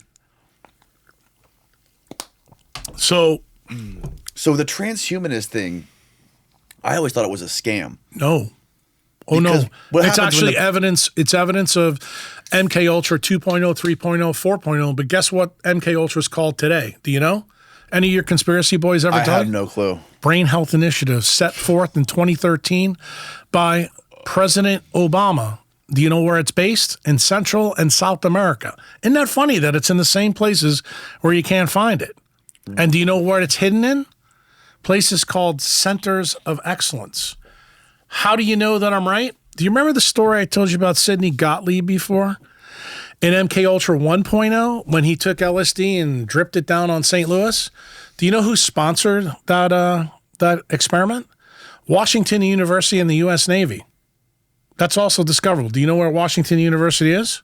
Washington? St. Louis. It's a major medical school in St. Louis. They were part of it. Do you know who sponsored the Brain Health Initiative? Washington University and the U.S. Navy. How do you like that? Did you put this together by yourself? Yep. Bro. No one else is talking about this? Just so you understand why. What do doctors do? Especially good doctors, they're diagnosticians. They take a mystery and a patient to try to figure out what's going on. This mystery, I've been picking up clues and breadcrumbs for 30 years of my medical training, and I don't fucking forget anything, bro. You see, I'm doing this all from my memory right here. Do I have any notes in front of me? No. And the only thing I blanked on was the dude's name from Chicago. Right. So, this story isn't finished yet. So the Brain Health Initiative comes in. This stuff is being done in places right now. Many of the things that you're seeing in the transhumanist movement is actually being done. So now you may start to understand why we have an open border. All the people that have been through these training programs in Central and South America are being let into the United States, and they're being deployed in very specific cities. So you want to know why Springfield, Ohio has who they have there? Do you want to know the reason why people are being brought into Alabama? There's a reason, my friend. Do you understand the game that's going on? Why are they specifically bringing people into Springfield, Ohio, and Aurora, Colorado, and all this stuff? Like, what's the significance of those places? What would a transhumanist do? Does a transhumanist really have any care about the people that are here, or do they want their people that are easily controllable in?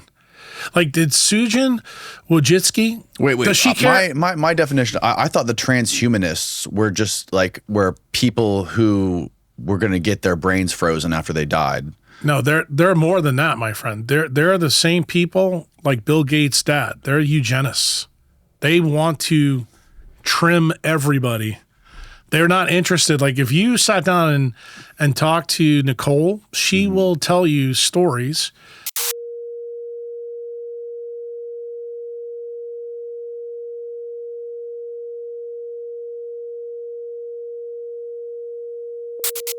But the reason I'm paying attention to this is you need to realize I pay attention to all of the families of the big Silicon Valley people. Why? Because they are all tied to MK Ultra 4.0, 5.0.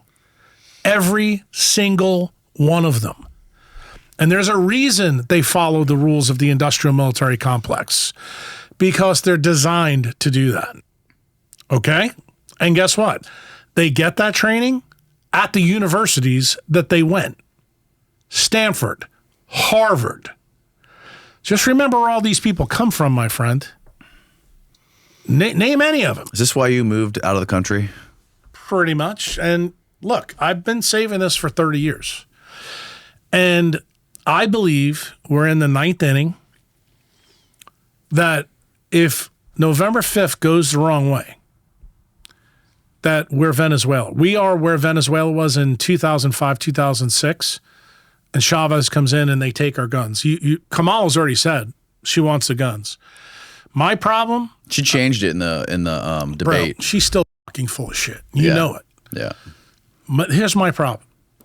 55% of the United States population has been MK Ultra'd through the screen technology.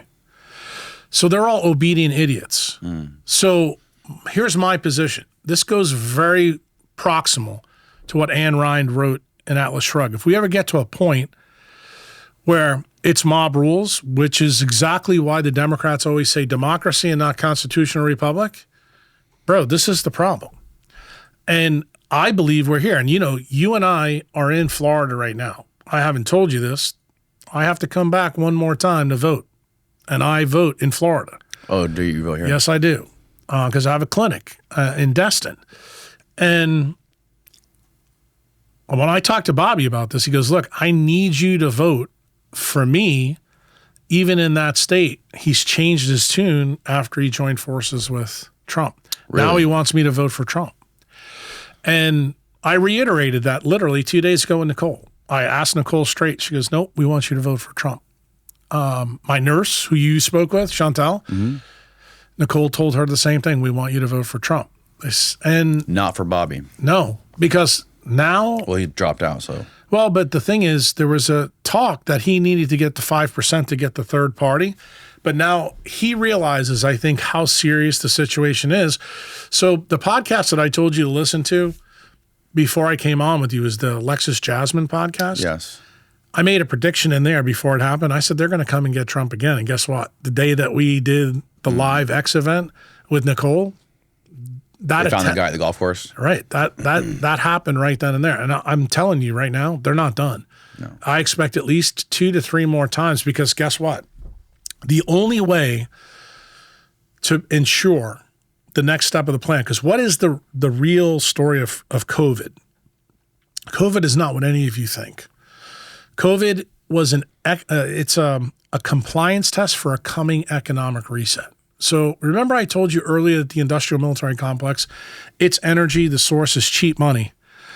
Cheap money is how they fuel all of these things. So parts of the story that we glanced over that I'm going to tell you, that I actually told Dr. Alexis, these parts are really going to infuriate you. So I told you how we got the money laundering thing through drugs and how it started with Castro and Trafficante. What if I tell you that the war on drugs part 2 started with the Iran-Contra affair with Ronald Reagan and Oliver North The story that you believed as a young boy was that it was about running guns to Nicaragua. What if I told you it wasn't that at all?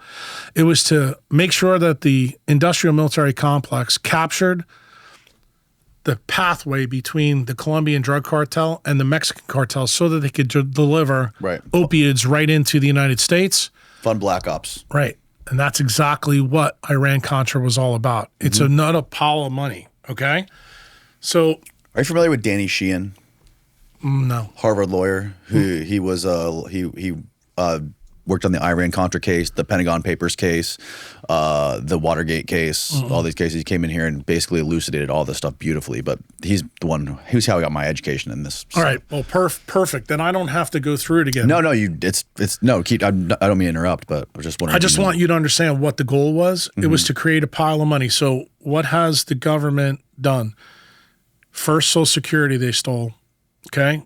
Then you have Iran-Contra. You know when that one goes down. That's another pile of money that they start the war on drugs. The government is fueling this because they need the money to run black ops. Right. Here's the big one. Who gets hired in 1982, my friend, and at the same time? Anthony Fauci. Okay. By Reagan. What else happens right then and there at that time? You might remember somebody in the industrial military complex came up with the idea, how about we have Americans donate and to their own retirement called the Roth or SEP IRA. So we can create this huge pile of money that the Treasury and the Fed will watch, which has never been audited to this day. So what did they do? They came up with another plan through Congress so that now Americans put all their retirement money in, so they're able to launder that money too. So now let's do a hard stop because I haven't talked to you about this at all. I don't know if you're a Bitcoin or not, but maybe you can understand now why. I don't pay like a close attention to it, but I understand I own some. You will after what I'm about to tell you. You're going to change that in a lickety-split minute. So all this money is sitting in there. No one's able to audit it. So fast forward, I don't know, 20 years ago, you heard about a guy named Bernie Madoff, right? Mm-hmm. You know about what he did. Mm-hmm. How did he get outed? The owner of the New York Mets at the time, Nelson Doubleday, put some of his money in there, and he asked for it back when he was going through financial hardship, and that's what took Bernie Madoff down. Bernie gets thrown into jail, but guess what also happens? The government realizes as soon as Madoff goes down, if anybody starts asking for money back, they're going to have a problem. So how old are you? 30. I just turned 37. Beautiful. So I want you to think about your mom and dad. They're boomers like me. Who is going to be all these people that opened up Roth IRAs starting to retire right about now? What happens when you taper a Ponzi scheme and people start taking their money out? Collapses. Have you ever looked at the rules for a Roth? Oh, you don't have to take it all out all at once. Just take a little bit out of time. We'll let you go all the way to 70. So go look at the years the boomers were built. The last year is 64. So you're saying the boomers are Hold on. Okay. Let me finish. Okay. I'm developing this idea for you. So in Bitcoin, we have guys like Max Kaiser. We have the big Bitcoiners. They always say, Lawrence Lepard, you cannot taper a Ponzi scheme. Why? Because when people want their money back, it causes the house of cards to collapse. Yes. What if I told you that the industrial military complex figured out how to taper a Ponzi scheme with a shot? You're slowly going to take people out who complied, so you don't have to pay them back, bro. And guess what? Why does it make sense? What do you know about U.S. tax law? When people die that have a lot of money in a Roth or an IRA, don't they have to pay estate tax, 55%? So who's getting the gravy? The government's getting that money back, bro. So guess what?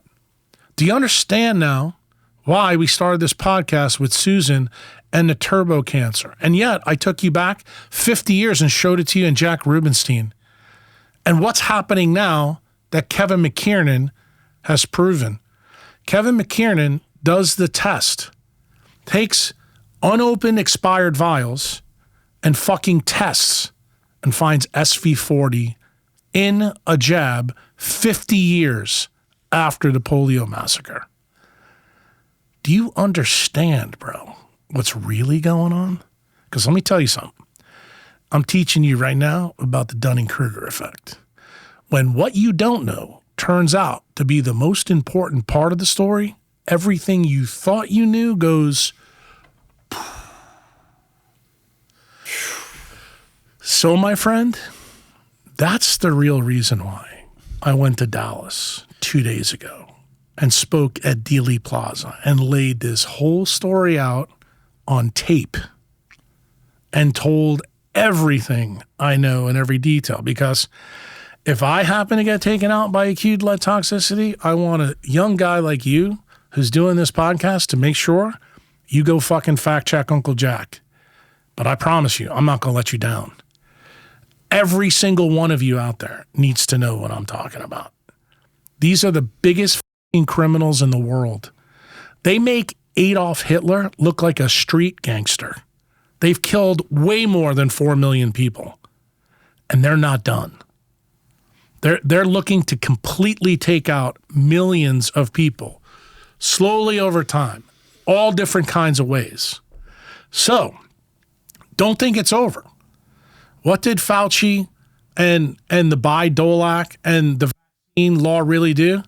Gave them the most impressive bioweapon ever, and no one in the legal profession can sue them because they have immunity. Right. Got it? Right. Yeah. Understand where we're going now, bro? Oh, yeah. Feeling it? I don't want to believe it. It's fucking terrifying. Well, guess what? That's I want you to be wrong. But guess what? This is a guy that does podcasts to talk about conspiracies, and all of a sudden, when you start to realize that all the conspiracies that you've done your homework with other guests, but when the dude comes in here and puts it all together, and you sit there and you go, what did I say to you in this podcast? Like, he needs to make a clip of this. What's the difference between fact and fiction? Fiction has to make sense. There ain't nothing about this that makes sense. Right, yeah. But guess what? That's totally right. You're totally right about that. Every single thing that I told you, you can now fact check. Do you think that was true when this started out for me in 88, 89, 90, 91, 92? Nope. When did I know I was right?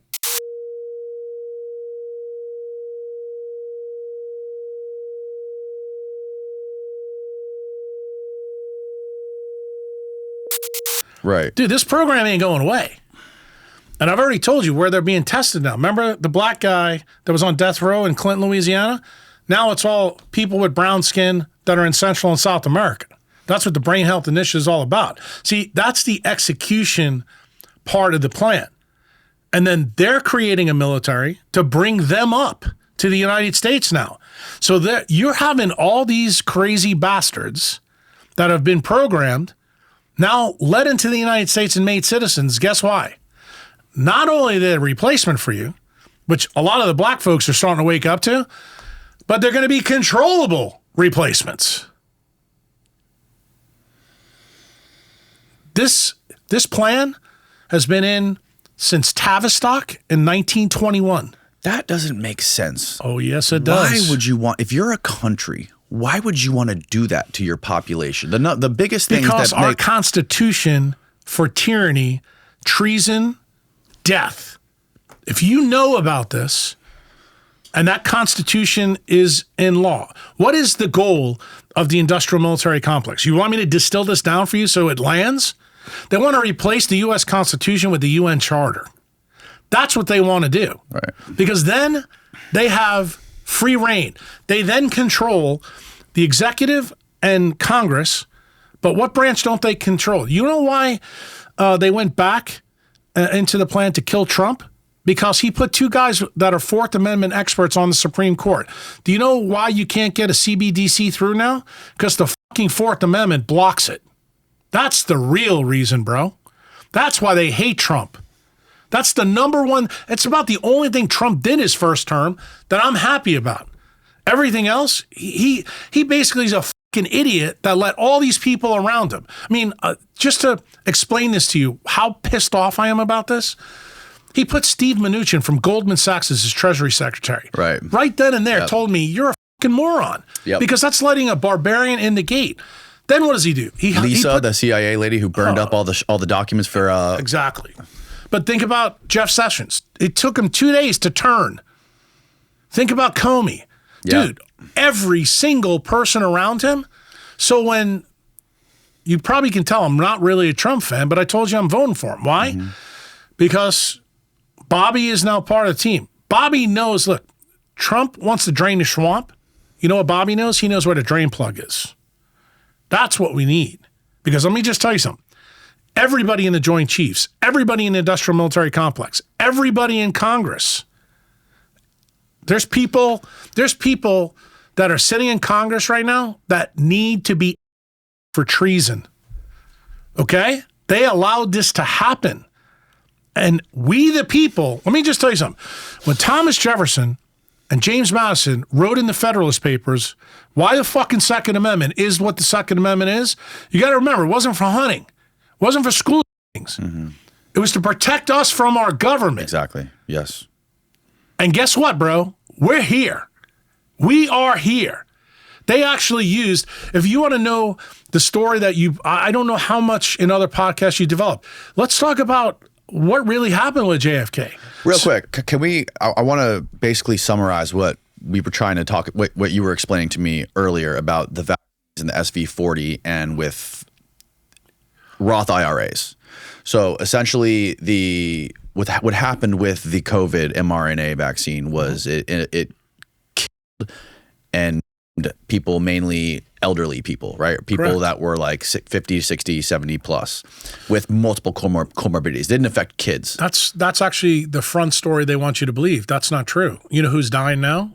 Guys who are influencers that have big muscles and young like you because they all complied. That's who's getting taken out. The boomers are getting taken out too. But COVID wasn't the real problem. It's actually the treatment of COVID which is taking you out. Right. And they know, how do they know who took it? Do you know who went through the Marshmello program? Sergey Brin's first wife. Do you know what she does? Epic. That's the electronic medical record of the whole system, so they know. Do you know who runs 23andMe? Is it the CIA? No. Sergey Brin's ex-wife. This is, just so you know, the girl that Not Nicole. No, the girl that your guy just pulled up, Susan. Yes. Her sister runs 23andMe. How you like that? I don't like that. That's crazy. Well, guess what I'm trying to tell you?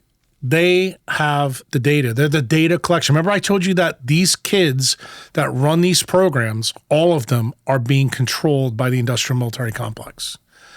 Dude, this has been planned all the way from when General Groves left in 1947. You know what his parting gift was? Turning the OSS into the CIA. They've been working with General Groves when he's outside the government. And do you know why he was forced outside the government? Because Eisenhower hated his guts. And what did he do? He formed a militia outside the military, and they got powerful. So powerful that they got all these companies in Texas, Illinois, and California to work as part of the industrial military complex, and the government kept paying them and had no idea what Groves was really doing. And if you don't think Groves was a smart guy, just remember, 1942 to 1945, he takes Operation Paperclip. Allen Dulles, sound familiar? Goes and harvests the best scientists in the world, brings them to the desert, and they make a fucking bomb in 3 years that nobody could believe. Guess what? So if you think that they couldn't do something like this, they made the atomic bomb in 3 years, bro. Right.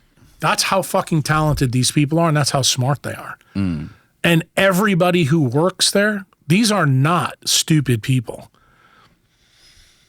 They have an army that they've trained, and that army is based in big tech.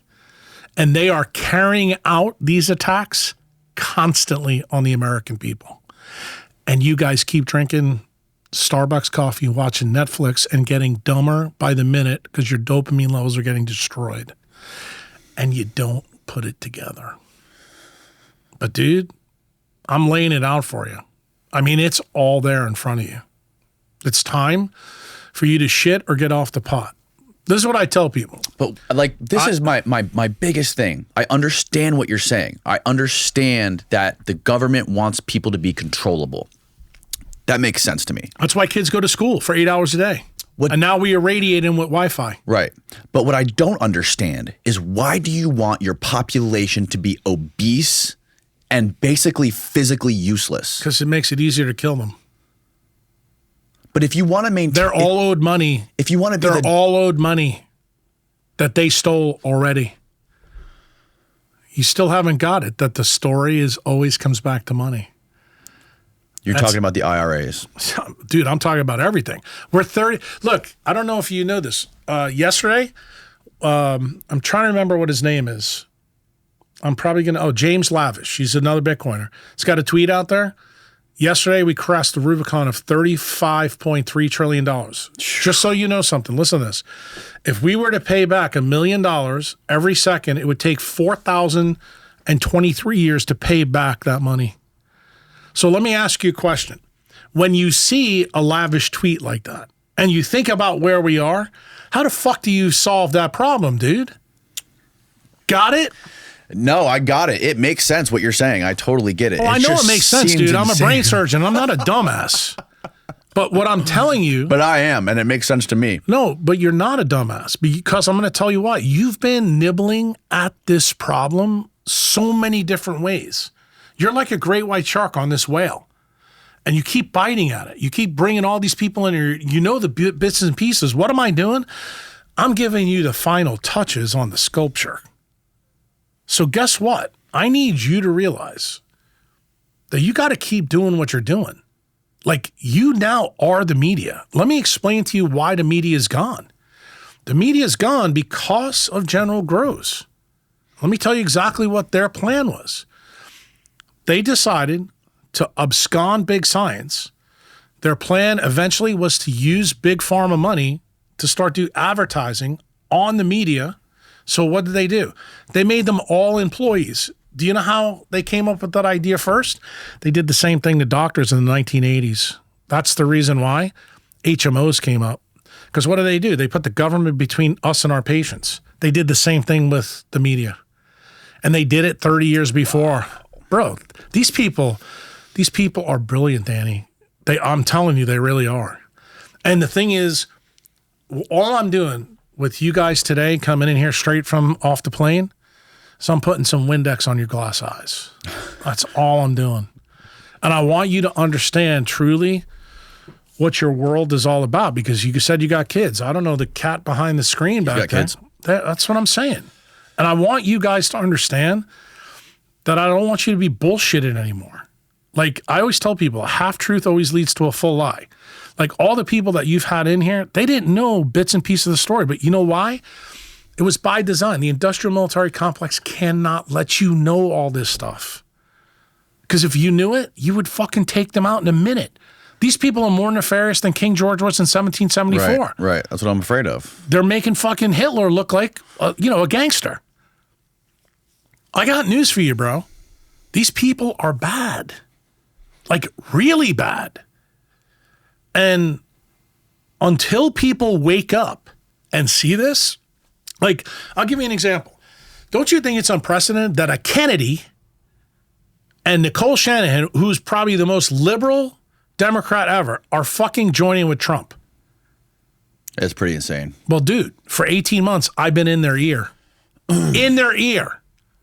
Why do you think I went on podcast? When I came in here, you said you just binged the Huberman podcast. Yeah. And what did I say to you? Yeah, it was a good podcast, but Rick wanted me to do it to teach Huberman, but guess where Huberman works? Stanford. Right. That didn't go well, did it? I thought it was great. No, but Huberman cannot examine the things that I'm saying. I'm so shocked because of this podcast here. I cannot believe, well, now I get it, but before we came in here, I couldn't believe that you haven't actually been on Huberman's podcast. No, but there's no chance that Stanford ever allow that, bro. Plus, they know that I'm talking to Cole. I mean, when I wrote the blog, I always thought Huberman was a plant anyways. Well, I don't know if he's a plant. I think he's a useful idiot for science. Right, that's what I meant, because he's all about captured science. Right. And the way he sells science and his friends that sell science, it's all for the benefit of the paradigm in power. And they're happy to keep collecting the money. That's why you see me pound on Peter Attia and why I don't pound on Huberman anymore because I realize what he is. And, he's a good friend still to Rick. But I have to tell you, Rick is Rick's the same age as me, and we kind of grew up in New York together. You guys have been friends since childhood? No. Well, we got to be friends when I helped fix his own issues. Right? Yeah, being 400 pounds and wearing sunglasses at night. But the thing that Rick is, he's a boomer too. That is sick and tired of being lied to as well. Right. And he's a lot like probably you guys. He likes the conspiracy theory, but, he tells you, when I started giving crazy a chance, it actually really changed my life. And he goes, now I don't think anything's crazy. He goes, I just don't have enough information to know if it's bullshit or not. Right. And he goes, the more I keep digging, the more I begin to realize that this is a big deal. Like when I told him this story, before I sat down with Bobby Kennedy, you should have seen his face. Mm-hmm. Oh my God. I mean, this would melt. This is, the information that you're letting out right now is enough to melt anybody's brain. It's insane. It's literally sounds insane. And that's quite literally what the military industrial complex and organizations like DARPA have been doing since the 50s is things that are completely wacky and insane, like MK Ultra. And the things they were doing at the Haight-Ashbury Clinic with these experiments with LSD and amphetamines and with Charles Manson. I don't know if you're familiar with Tom O'Neill. He wrote a book on this. Actually, somebody from Twitter, after you announced that I was coming on your podcast, somebody said I need to do a podcast with Tom O'Neill. He said, you guys would be... Oh my God, he's amazing. Yeah. He said, you guys would be right up each other's alley. But no, this is the crazy part of my story. I don't know these people that you have had on, but the part that ties all this together is how General Groves stole big science and how it links to everything else, because it ties everything together. And what am I trying to point your audience to? It's money that the problem is. Right. They need that cheap money to continue to go on and on and on, and they need the government to continue to provide it. That's the reason the CBDC, look, American money's failing. And they knew it was going to fail from when Nixon did the Nixon shock in 71, when they removed, gold from the gold standard. What did you hear, Danny, just literally 4 or 5 weeks ago at Bitcoin Nashville in the summer? Both Bobby and Trump came in and said, we want to make Bitcoin a reserve asset. This is not music to the industrial military complex ideas. No. And that's why I'm trying to tell you that literally I made the prediction 2 years ago on Clubhouse. That's an app where Bitcoiners hang out. I remember it, yeah. I told a guy named American Hodl that they would kill Trump or attempt to, and they're like, no, bro, there's no way. If you remember, Gerald Ford said after the Warren Commission that we're done doing that kind of deal. Bro, he got his ear pierced. Yeah. And then they just try to do it again here in Florida. Right. So how many times, I don't want to tell you my predictions are, a profit, but dude, that tells you that I'm over the target. I'm telling you something that you need to hear.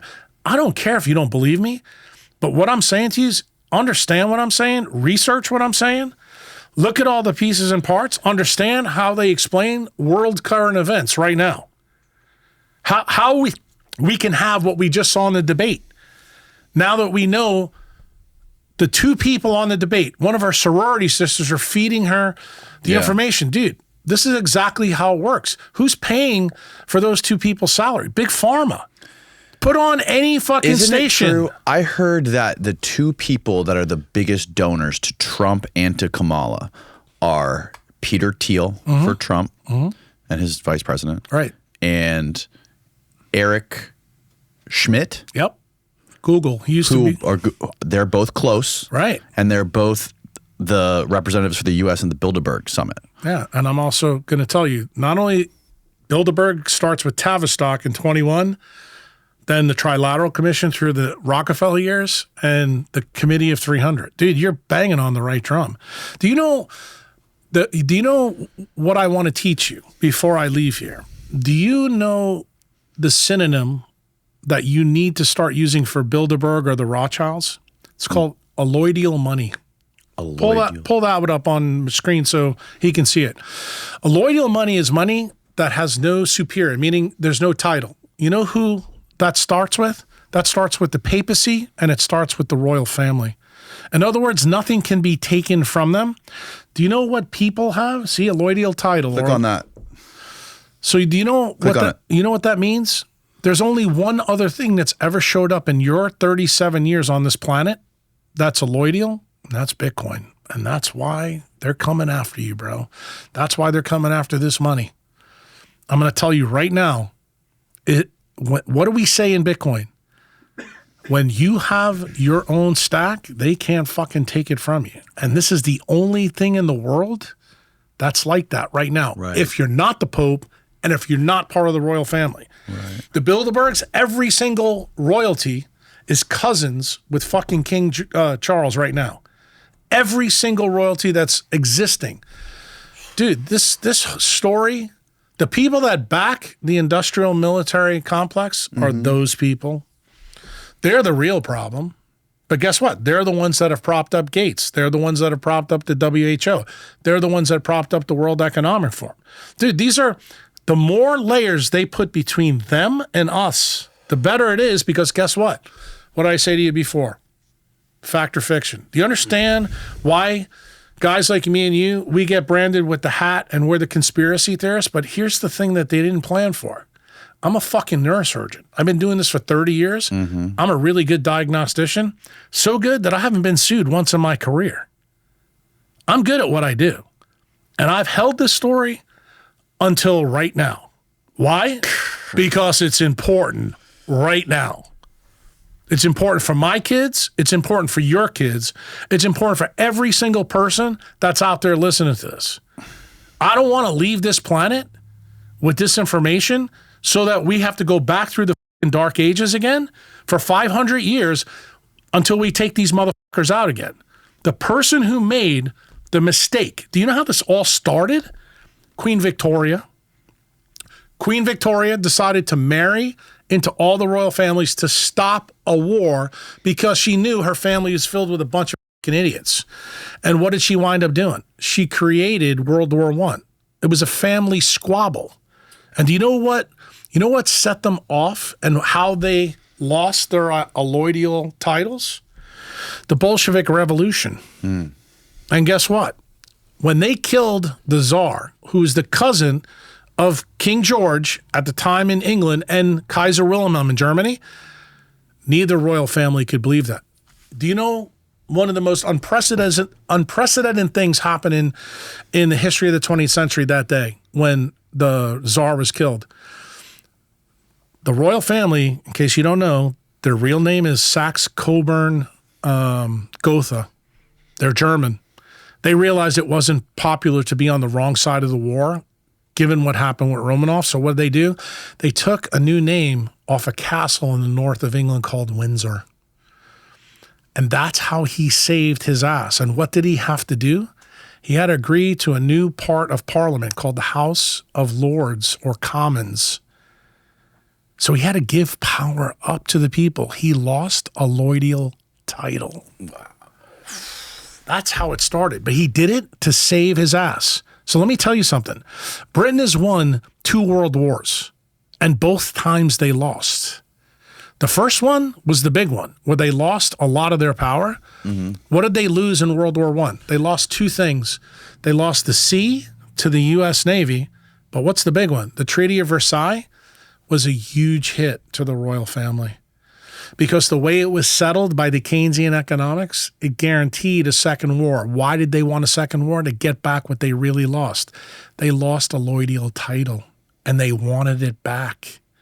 And if you don't think that I'm right about this, because you're talking to somebody who knows their history inside and out, after King George is dead, his brother takes over. You know who he is? Edward VII. Do you know Edward VII had to abdicate his throne? Do you know why? Because he supported Hitler. Hitler was part of their plan, dude. Oh, yes. They knew exactly what they were doing. Trust me. Is this some of the stuff that Martyr Maid guy was talking about? Yes, indeed. That dude is spot on the money. And you know what? When he said in a recent podcast, because I have been dead silent on this topic, that Churchill was one of the biggest shit shows in the history of the 20th century, it's true. Because what he basically hides is the real story. Everybody believes the 4 million Jews, the Holocaust, this and that. What people don't know is that the people that backed the royal family killed 60 million Christians in the Bolshevik Revolution. That is absolutely true. But guess what? It's very similar to the 1951 to 57 story where it was whitewashed from history.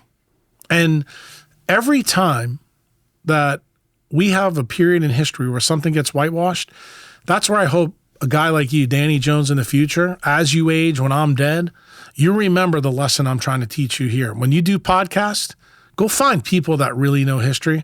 Danny, you know. It's hard. Well, I know, but you know that as a young man, when you were growing up, you didn't learn any history from General Groves all the way to right now. Do you understand why?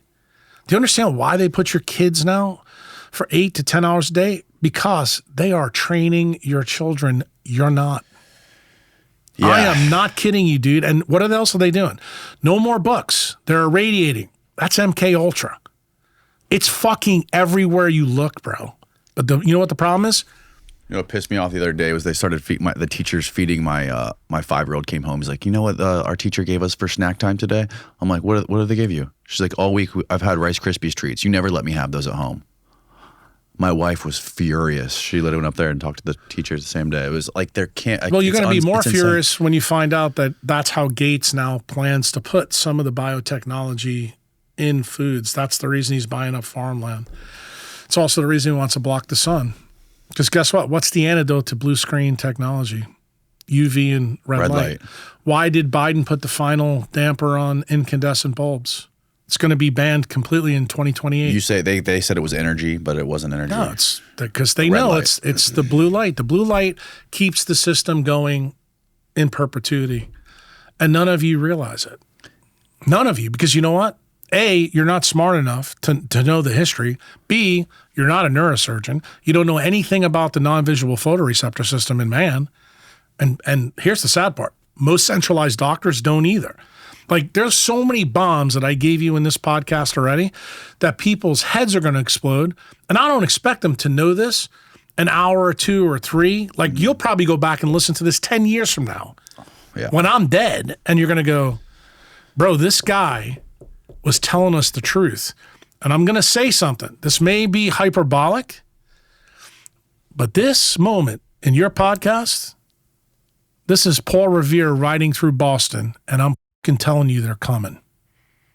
You know what I expect? What should people do about it? I need you to put your pitchfork down and start rowing all in the same direction. We have to protect we the people. Whatever you can do, Danny, whatever the cat behind the screen can do, Steve, sorry about that, Steve.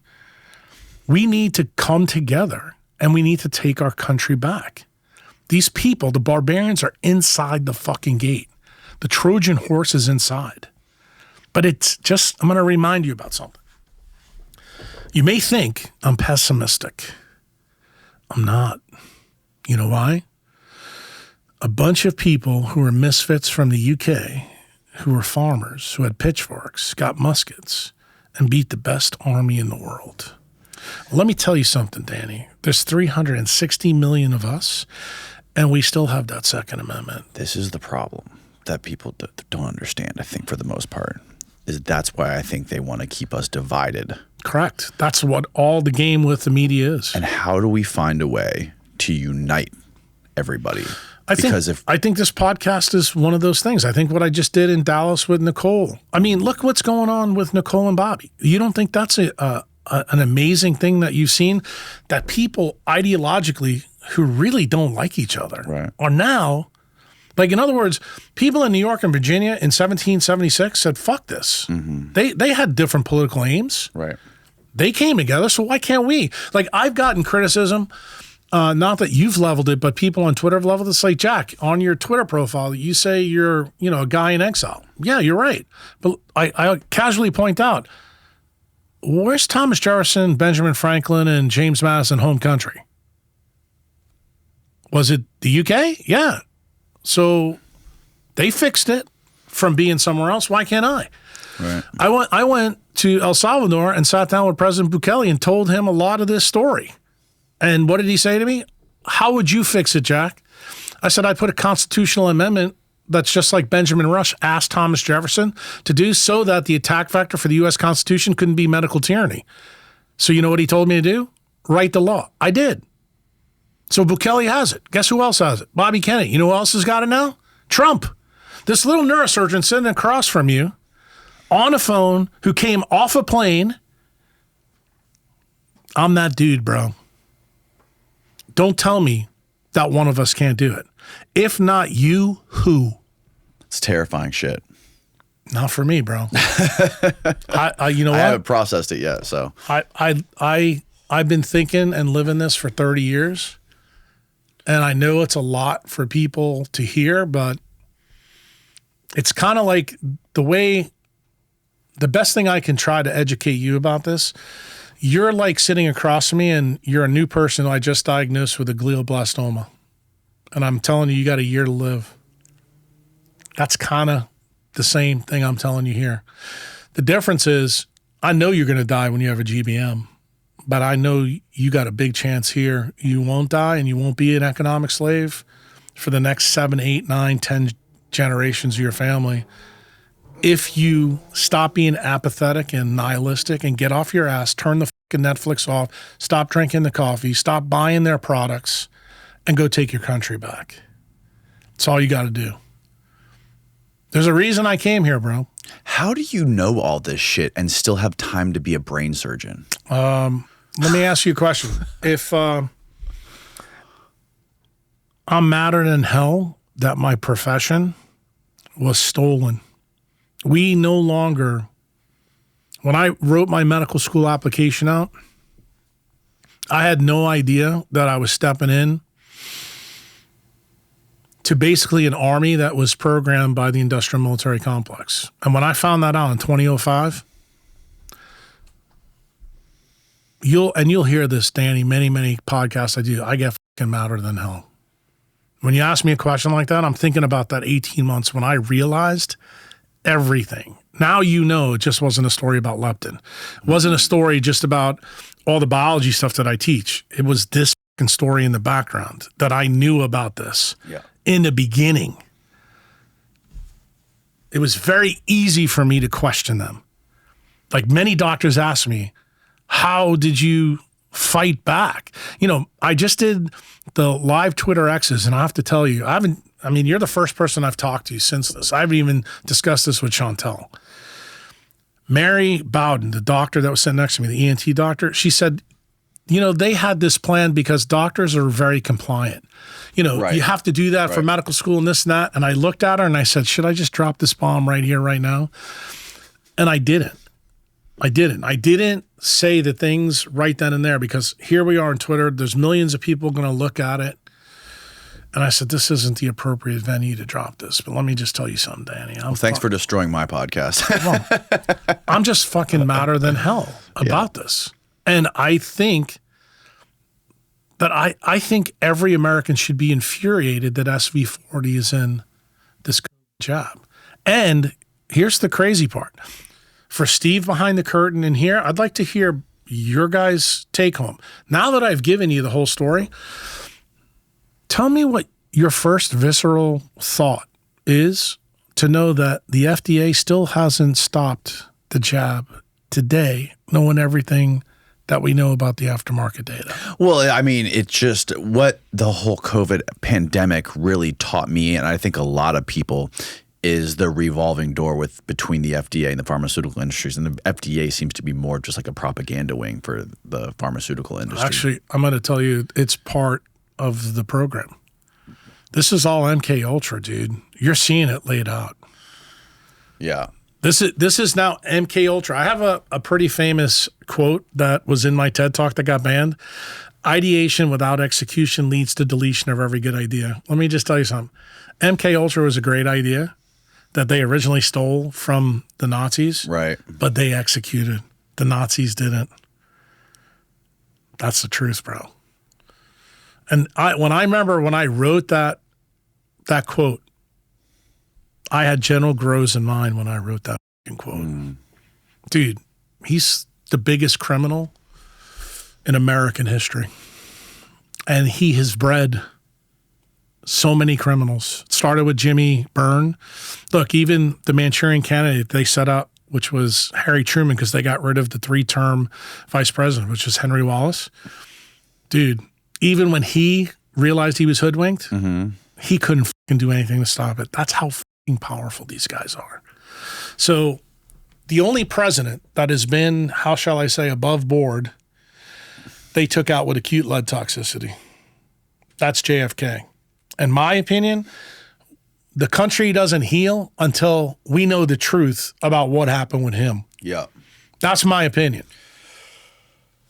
And I'm telling you exactly what happened and why it happened and what all the collateral effects are of that decision. There's a reason. I'm not a political guy, but I put my chips behind Bobby and Nicole. He knows a lot of this story, but he can't talk about it either, bro, because you know what'll happen. But guess what? Have you ever found it unusual that everybody knows Trump used to be a Democrat? He was best friends with John F. Kennedy Jr. He said, when I get in, I'm going to tell people about what happened with JFK, but he didn't. Right. You know why? Because he found out just who was involved. Turns out some of his friends were involved. Trump's friends? Yeah, in the Mossad. Yeah. Israel. You think that Israel was involved in No JFK? question about it, dude. Let me just tell you something. Israel is knee deep in this. What part? Why would Israel have anything to do with JFK? Who was Meyer Lansky and Mo Dowlitz with? Dude, they wanted dirt on him. Let me ask you another question. Did you find it unusual that our boy Epstein, as soon as they broke into his apartment, what did they find over the mantle? A picture of Bill Clinton in Monica Lewinsky's blue dress. Right. Dude, the Mossad is about having information on the states. Right. What was I'll give you another one for your conspiracy theory, because we didn't talk about it yet. Yeah, I'm just not buying How'd they get connection. paid off? How'd they get paid off for JFK? Do you know how they got paid off? Who get paid off? The Israel people. I don't think Israel was involved. I don't know. I haven't seen anything compelling for anything Israel about to be involved in JFK's assassination. Well, I do. I know they were involved. Okay? Those guys, Jack Ruby was a Mossad agent. The Jewish mob was involved. Everybody in the mob was involved for different reasons, but they were involved. How'd they get paid off? Let's talk about the payoff. I think it's possible that you don't want to go there, do you? No, I do. But I want to explain. I think it's possible that Israel was involved in the process, maybe downstream. But I think top level, I've had this guy on here multiple times. His name's John Newman. He's the guy that everybody who writes JFK books, they all write their books based on his work. He's the guy who's read the over 1 million declassified documents on JFK. He's been studying it his whole life. And his theory of the whole thing is that what happened in Dealey Plaza is all a distraction. He thinks that Dealey Plaza, the reason everybody talks about Dealey Plaza is because it's the exciting thing to talk about. It's where the bullet hit his head, and everything that led up to that is the important part of it. That's because your boy Newman doesn't know the key pieces. What's the key pieces? What was the payoff? You remember back in early 1960s, we had the Cuban Missile Crisis? Yes. And then we had all the shit that was getting ready to come with the Jews and the Arabs about the war in 67 and all that. And Israel was really worried about themselves. And they told Kennedy, they first told Eisenhower, that we need a bomb. Our Jewish scientists gave you the fucking bomb. We want the bomb. Eisenhower told them to go fuck themselves. Guess what JFK did? Same thing. In fact, do you know what JFK did right before he died, the year before he died? He actually told the Jewish state, I think it was Ben Gurion, that was the Israeli prime minister at the time, that not only are we not going to give it to you, but we want our guys to go in and examine what you're doing. Yeah. And they were furious. Guess what happened when LBJ came in? Magically, He gave it to him? some uranium went missing at a place in Pennsylvania. And that is how they started their nuclear program. Yeah. Pull that one up, Steve. Yeah. It's called, if I'm not mistaken, Dominion or Dimian. It's the Dimian incident that nobody seems to know about. But guess what? That was the payoff. And what's the collateral effect of this, my friend, that Newman probably doesn't want to go to?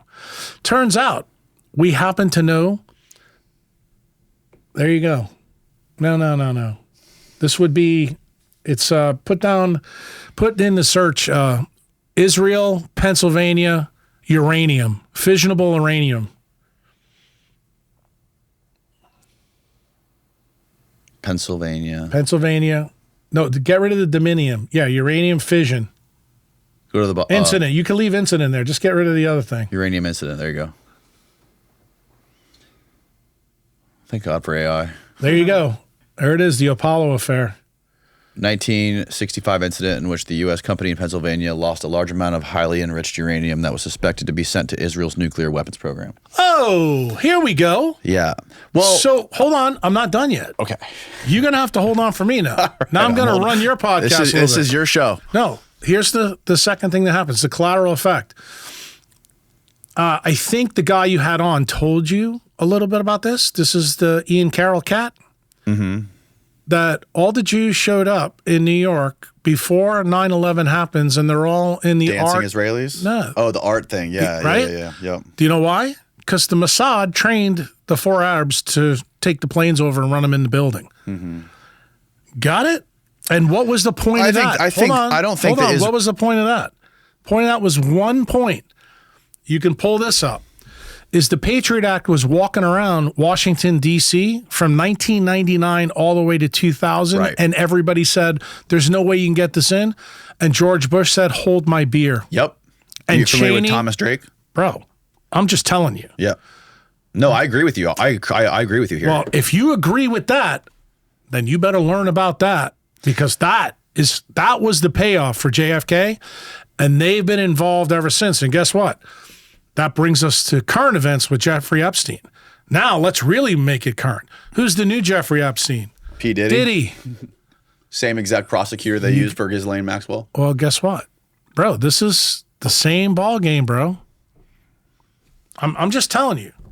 History doesn't repeat, but it rhymes awfully loud. And I'm telling you right now, everybody needs to know this story, every last piece of it is connected.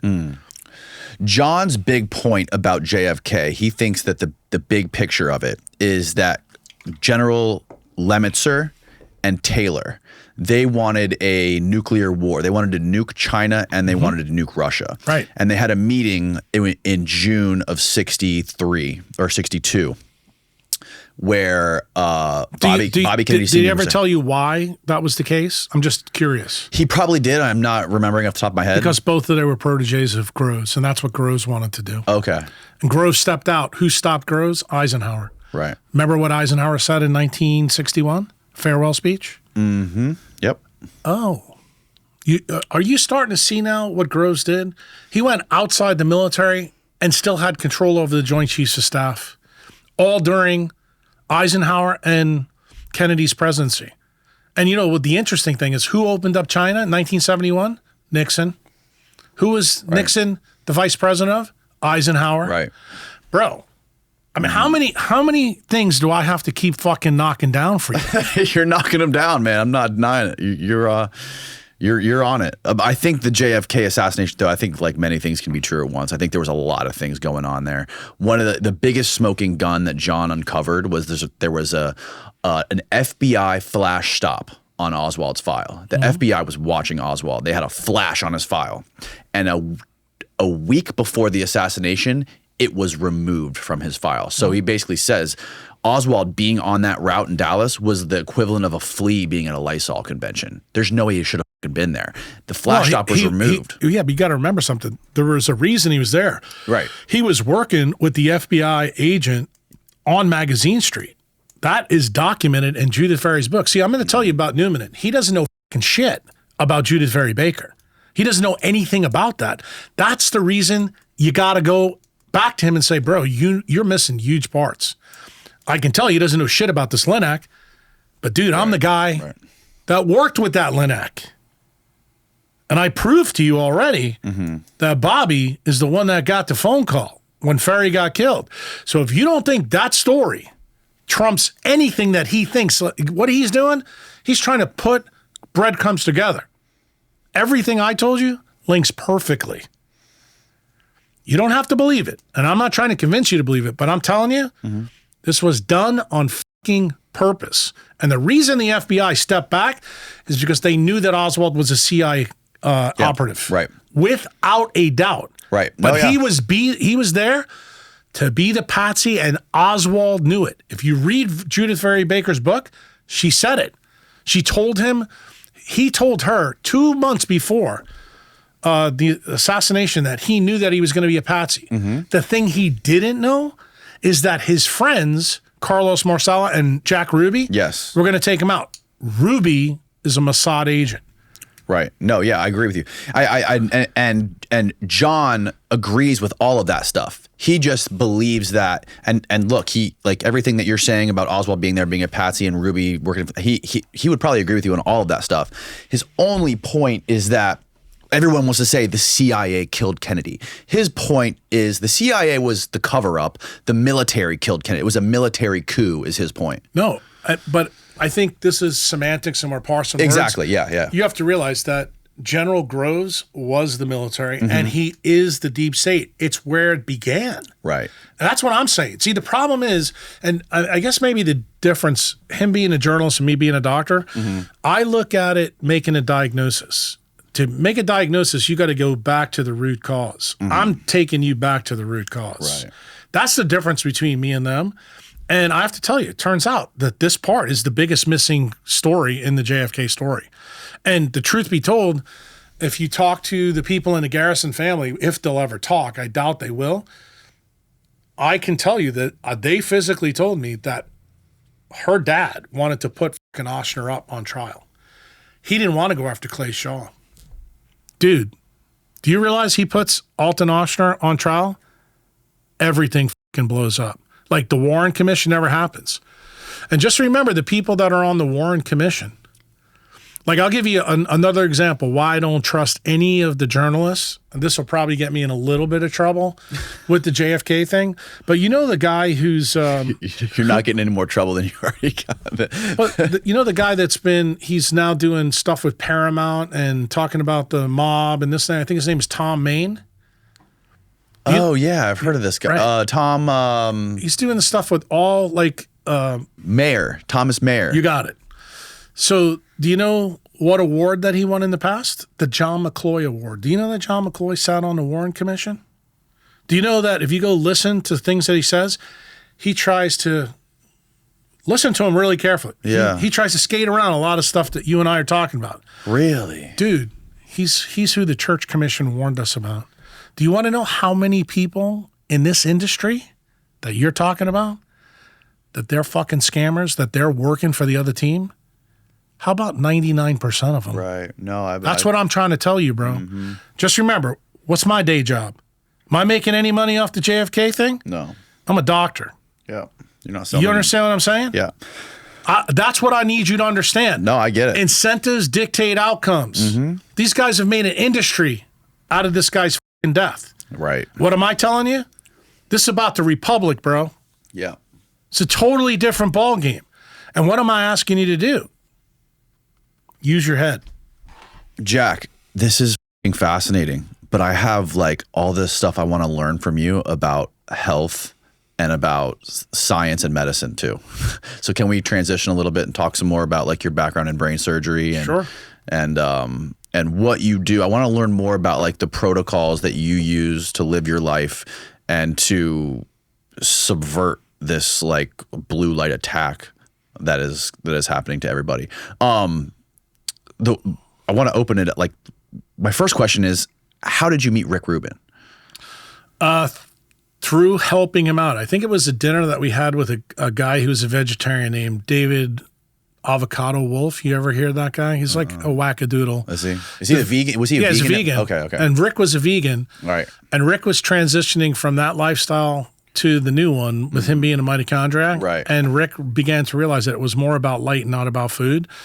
And this is the thing that you're going to learn about Rick. He's a good guy. He tries to like help his friends that are going to the car crash, and Jack is totally different. I try to tell Rick, as a doctor, You can't help them. no, they have to be willing to help themselves, and if they're not, you just got to let them go through the car crash, and then hopefully wounds create their wisdom. That's what I teach my tribe. Right. But that's kind of where it went down. And then the other person that we kind of linked together, he was already following my stuff for a while. But you remember the dude that wrote the game? He was the lead editor of Rolling Stone magazine, Neil Strauss. Oh, yeah. Neil has a thing on the side that he does for millionaires. So these are all high net worth guys. And he tries to teach them, things to improve their life, it's pretty cool. Rick told Neil to invite me out to one of those. And I did that, I don't know, maybe 10 years ago. And they wanted me to talk about, certain parts of what I did. And I think if I'm not mistaken, I talked about the I clock at that time, which is the supracosmatic nucleus. Because basically my science, decentralized science, the quantum biology, comes down to three things. We talked about it in the beginning: light, water, magnetism. So if you distill what I do, you have to optimize those three arms. If you optimize those three arms, you can stay away from centralized medicine. You can stay away from big pharma. You can live a good life and not have to worry about being tethered to that sausage maker. Yeah. That's really why the TED Talk was banned. They didn't want that message out. They wanted you on Ozempic. Right. You had a story of a lady who came to you in your one of your clinics, and you had no idea why she came to you, but she. Oh, I know what this is the thing we talked about in Rick's podcast. Yes, the lady who wanted French fries. Well, yeah. There was another lady too. I want to hear both these stories. There's a couple of them, but the one you're talking about specifically, this is before I had my come to Jesus moment, meaning the whole quantum biology thing. It was very unusual. A lady tried to get in my office. The girls in my office kind of cock blocked her because they thought she was batshit crazy. And she said, look, I don't have a neurosurgical problem, but Dr. Kruse was involved in my care in a very weird way. And she told the girl at the front desk that she had a heart transplant because she had, I think it was myocarditis, but from a virus. Right. And she got a heart, and I was the neurosurgeon that got the family to donate this kid's heart. And she figured that out somehow through the paperwork that the hospital gave her. And it turned out she was right. And when I heard the story, immediately I knew what she was talking about, and I had to go back and look at my files to see the details around the kid. But the thing that I remembered is the kid was at a McDonald's drive-thru, and a car came and T-boned him, and he just got his Happy Meal. And the thing that they mentioned in the EMT report is that the kid had French fries all over his front seat. And I remember his mom telling me, she goes, oh, if he never went to McDonald's, but he always loved their French fries. That was what stuck in my head. So I actually had to go back and pull the kid's chart to find out. And it turned out I was the neurosurgeon that pronounced him brain dead. So that's when I called up, the Oregon Procurement Agency and got the family to donate. I'm a little bit different than most neurosurgeons. A lot of neurosurgeons turn it over to the hospital and let them do it. I think it's much better if the neurosurgeon talks to the family that way, because we can answer questions way better than they can. Right. And neurosurgeons are pretty good about subtracting the emotion out when something like this happens. Like, Danny, it's hard to say this to someone across the table, but neurosurgeons deal with death and destruction more than any other doctor in any other specialty. Right. So we're really good at it. Now I'm going to tell you. More than heart surgeons? Oh, yeah. Not even close. Heart surgeons don't deal with death hardly at all. Oh, okay. Just the ones they kill. But the thing that happens with us, we catch people at all parts of life. People that have GBMs, at the end of their life, like 70, 80 years old. But kids that have subdurals, epidurals, that are 18, 19 years old. I mean, the last case that I did, I just took a bullet out of someone's temporal lobe who I think was 22 years old. And the thing is, when you deal with that stuff all the time, you're the best person to talk to the family. I had an uncanny record of getting people to donate because I think this happens to be a skill set that I have, a really good skill set. And part of me, it bothers me because I know that these people are going to be tethered to big pharma, but at the same time, the most valuable asset that we can give in decentralized medicine is the gift of time. And I have to tell you, I think the reason I feel passionate about this, if you know the other parts of my story when I talk about Bitcoin, I tell people Bitcoin is a time machine, but I'm going to tell you that your mitochondria in you is also a time machine. And when you do an organ transplant, you're effectively giving someone a time machine. And to me, that's the reason why early in my career, the people that taught me, that's why I go all in. It's probably, it's hard to talk about.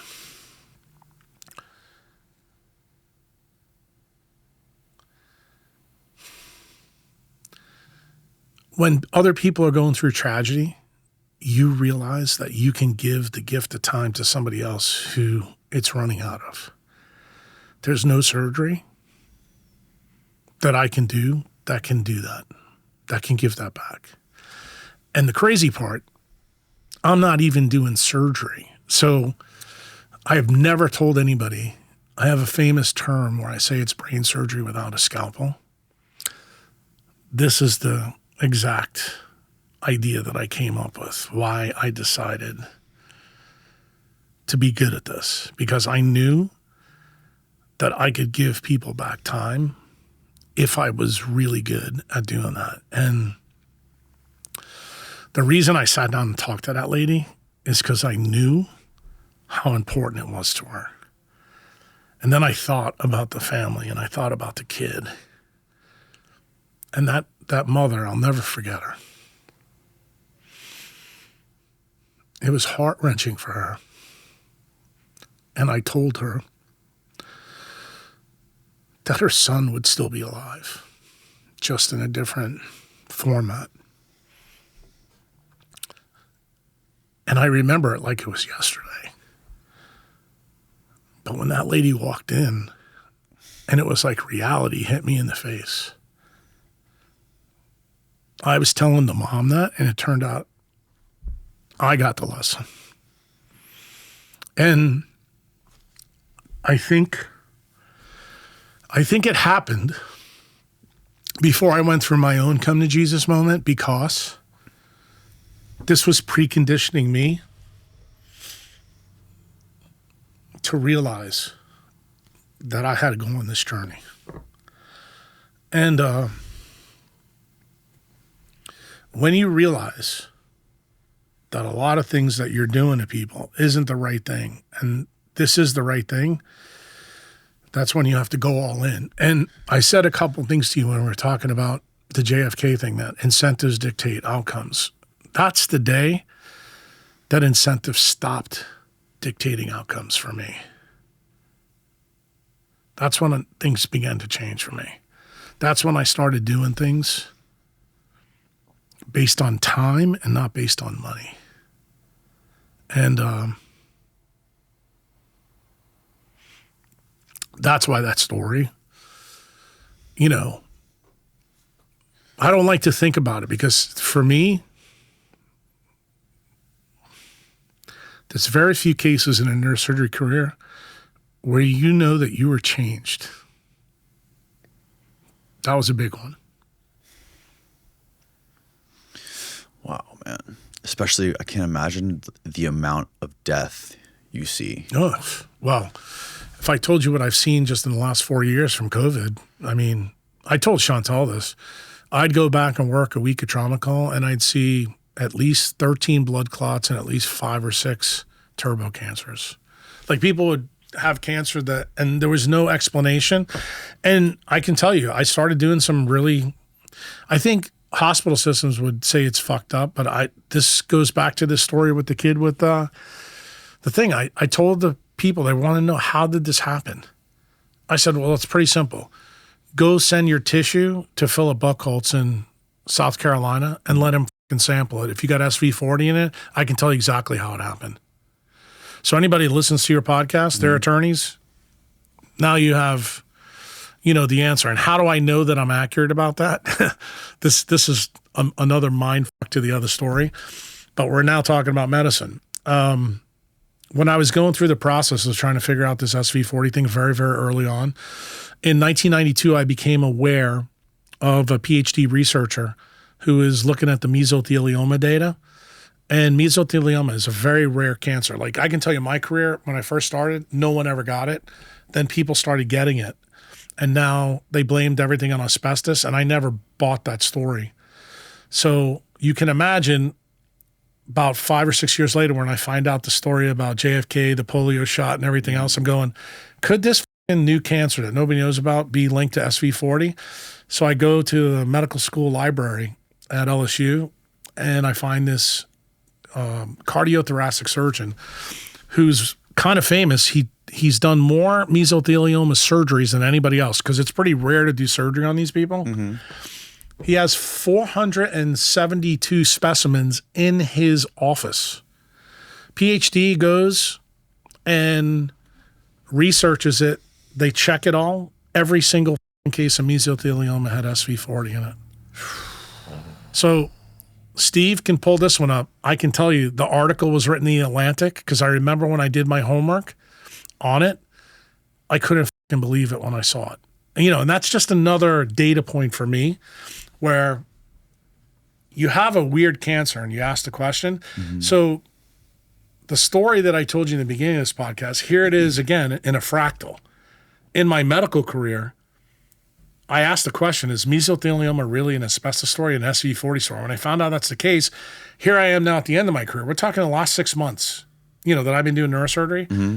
I started telling everybody who got a turbo cancer, tell your pathologist to send your cancer to the University of South Carolina. Why? Because Philip Buchholz has blocked me on Twitter. Mm-hmm. I'm sure at some point he's going to see some of this and he's going to realize he made a mistake. Yeah. But he was a fucking bad hombre who became a good hombre because he validated Kevin's findings. So now, if he really wants to be a good PhD researcher, he will take these people who've been injured and tell them why they have turbo cancer. And the surgeon who did the mesothelioma stuff, he just did it because he was a cowboy, but he doesn't realize how incredibly important that one decision was in his life for a guy like me. Because I couldn't sit here with you and have this discussion. That was one of the big things that happened.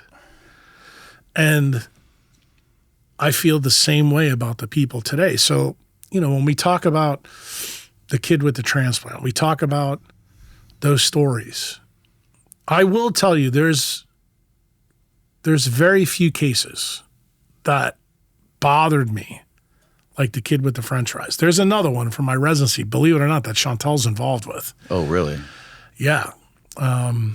It'd probably be better for you probably to interview her about it because it kind of teaches you a little bit about the type of guy that I am. I was a chief resident at Charity Hospital, and we had a little girl come in about 3 o'clock in the afternoon. She got home from one of her, her Catholic private schools. And some guy was waiting there to rape her. And the guy got in and she fought like a fucking animal. She had this guy's DNA everywhere. I mean, she fought. And the way I don't think he ever got to rape her because she fought like a fucking Wolverine. Mm-hmm. But he took a brass lamp and smashed the side of her head, and literally her head was pushed into the opposite side. Ugh. I'm talking about like all the skull and everything. And of course she comes in, and you probably don't know this, but Chantel was my operating room nurse when I was a resident. Yeah, you mentioned that. And this girl comes up, and I call Chantel and I said, look, open every fucking thing we have. Because, of course, when the EMTs came in and the nurses in the emergency room, they told me the story of this little girl. And I'm like, there's no way she's dying on my dime. And I looked at her. The nurses actually told me, look at her fingernails. She fought. And I said, well, I'm going to fight for her. So the staff doctor that is on. And this is so funny because this doc was kind of involved in monkey research. So again, yeah, it's actually tied to the other story. That's why I said this is quantum entanglement. Yeah. And I take the little girl up, and I'm up there. Shift change for the nurses is right around 6 o'clock, so Chantel's going home, and I'm blasting Metallica. I just keep putting the Black Album on constantly. And I basically told everybody, just fucking get out of my way. And the staff doctor who's there comes in the room, and he's like, Jack, enough. You mean you're putting blood products into this kid? You're doing this is just not going to end well. I'm looking at the scan and this and that, and I look at him. And remember, I'm just the chief resident. I basically tell the staff doctor, go fuck yourself. I said, you get out of my operating room. Dude, I could be fired for this. I was like literally 6 months away from being done. Wow. And I told him, just get the fuck out of my room. And all the nurses, like all the other residents, I told everybody else, I said, if you have a fucking problem with this, leave. And guess what? Everybody went like fire ants. Everybody went all in. Dude, when I tell you, I've never had a case in my career that I opened like 50 trays to get different instruments out. Chantel comes back to work the next day, and I'm still operating on the little girl. Oh my God. So guess what? The sun is coming up. Metallica is still on. And I make the decision. I take the final piece of bone out of, her basal ganglion. Oh my fuck. And I'm going now close to 20 hours straight. Don't eat, don't drink, don't even take a break. And Chantel comes back in, and I look at her, and she looks at me. I said, now I want you to go find me the biggest piece of lyophilized dura you can get. And this is a dural replacement because I actually had to cut this all out. When I tell you. A what replacement? Oh, the dura, the covering in the brain. Right. And she goes, what are you going to do with something that big? And I said, this little girl's brain is going to swell so much it's going to look like a basketball. So she had no bone left on that side of her head. So my idea was to leave a big, huge balloon and let her swell into it. At that time, I hit her with more methylene blue than any patient I've ever done in my entire career. The reason why is I was trying to control the swelling. That also comes up in the Rick Rubin podcast. What year is this? This is 1998. For people who are uninitiated, can you explain what methylene blue is? Methylene blue? Well, let's talk about it in real terms. Real terms is I just talked about it with Nicole Shanahan and Mary Bowden, that she got fired, or the Texas Medical Board went after her for ivermectin for COVID. Remember the talk that I told you I had with Becker? Yes. And he told me to be careful? Right. So guess what I told people to use? Hydrochloroquine and methylene blue. You know why? For COVID? Yeah. Hydrochloroquine comes from methylene blue, and methylene blue works for COVID. And you would never know that unless you did your homework. So the medical board I didn't have to face what Mary did. See, remember, when you work smarter, or when you know better, you do better, or your patients do better. That was the lesson that I got from Becker. So I hit this girl with the methylene blue. And what the methylene blue does, it improves mitochondrial function so that the brain won't swell. When you have a case like this, the thing that you're really worried about is the brain will swell outside the head. Yeah. And it won't end well. And remember, I think she was 15 or 16 years old. Her mom had told me that she was getting ready to go to college and this and that. And I'm going, I'm doing everything I possibly can. Is there any way at this point to keep someone I know you can keep them alive, but can you keep them cognitively able to get through the day? I think I'm telling you that story right now. Okay. So the little girl goes through surgery. Of course, I take some shit from the staff doctor, but when the staff doctor saw the post-op scans and he's like, she doesn't have any bone left anywhere in her brain. You got every single fragment out. And this is in the day before we had neural navigation. I did this, bro, by feeling with my fingers. Oh. And when I took it all out, I finished my residency. So I don't know what she does because, after she gets through the acute phase, she goes through rehab. And then for us, she's lost to history. I get a a call when I'm in private practice in Tennessee. Her mother calls my office and says, we'd like to send Dr. Kruse a letter, and the office manager at the time her name's Karen Smith. She comes in and says, Jack, can we give him this? I said, yeah, I think I know who this is. She writes me a letter. Her daughter got out of rehab. She's back to walking. She's almost back to talking. I get another letter. I think it was 2 years later. She's in college. I got a letter, I think about 3 years after that, she graduated. No way. Mm-hmm. So this is that lesson that I'm trying to teach you. It ain't fucking over until we say it's over. I told you that story with politics, but I'm telling you, that little girl, that happened at the right time in my life. I was an ass kicker when I was a resident, but let me just tell you something. I learned more from that case than probably any case that I've ever done. And when you know something, you go all in. You don't hold back. That's the lesson. And I got news for you. Most neurosurgeons who listen to this are like, there's no way that I would have been allowed to do that as a chief resident. Well, I don't think anybody would have been allowed to do that either, but they let me do it because they knew a lot about me. They knew who I was. I was a fucking rebel even when I was a resident. But I was adamant that I was not giving her up. And I will tell you, I've given up on other patients since then, but I didn't have the feeling that I had for this girl. I knew this girl was going to live. How many neurosurgeons, like the top neurosurgeons in the world that you've talked to, how many of them are implementing the same things that you're talking about, like with methylene blue? And I think there was a case you talked about on Rick's podcast with where you doused some lady came to you, wanted brain surgery, and you said, only if I can douse your brain in hydrogen peroxide and methylene blue. So I actually learned that when I was in residency training from actually Dr. Klein. I mean, I remember this is old school neurosurgery, and he would tell me, all the things that he did. And of course, I didn't believe anything he said. So I went and I started reading about it. And I said, well, this totally makes sense. Hydrogen peroxide is a free radical. We put it on the surface of the brain where the mitochondria are. We're creating hydrogen, oxygen, and more electrons. I'm like, this makes total fucking sense. And the problem was none of the other residents really thought it worked because they thought, he's an old school guy and this is bullshit. And then the other thing that I started noticing when I did that, it was a great way to get blood out of the subarachnoid space. A lot of neurosurgeons know it from that aspect, like when we do aneurysm surgery, because we know if we leave any blood in that area, it causes vasospasm and people can develop strokes down the road. So you want to try to get all the blood out as you can. And, we have treatments that we use for that, but the treatments are not really good.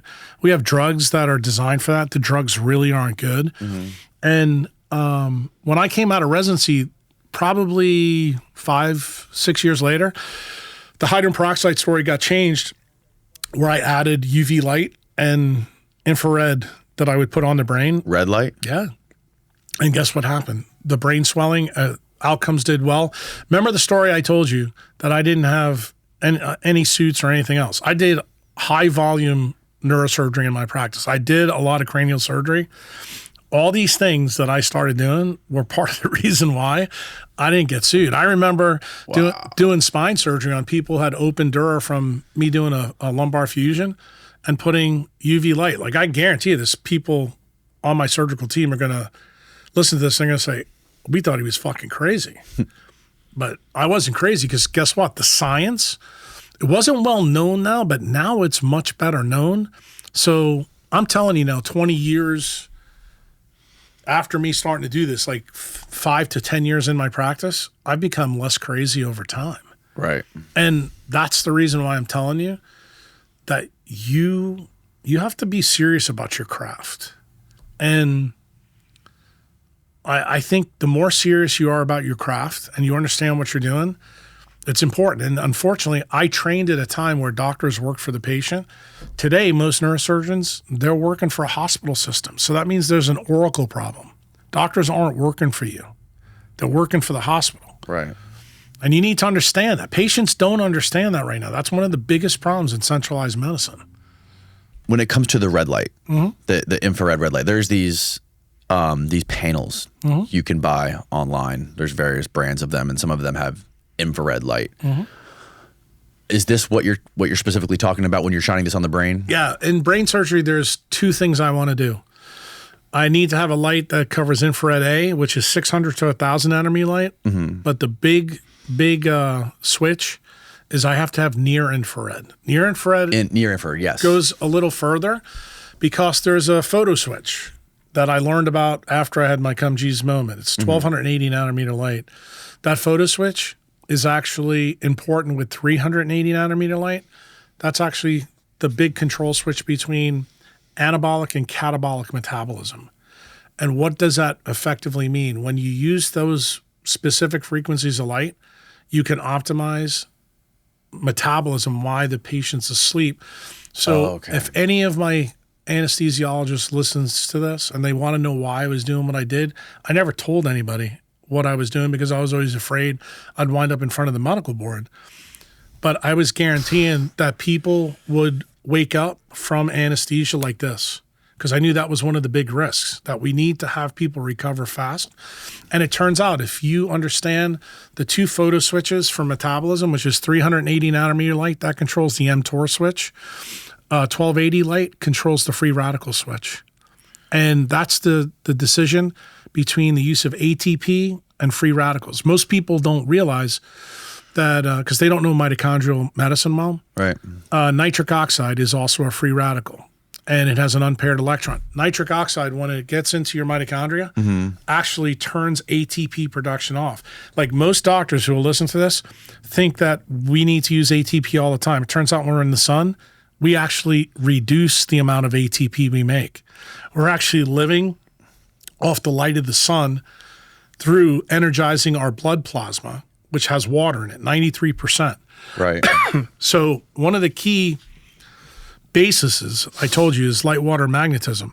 Turns out when you're able to bury more light energy in water networks in a cell, patients do better. That's one of the key foundational principles that I'm telling you. How did I learn all that? I learned it from the story of photosynthesis. Why? Because of chlorophyll and hemoglobin. They look exactly the same.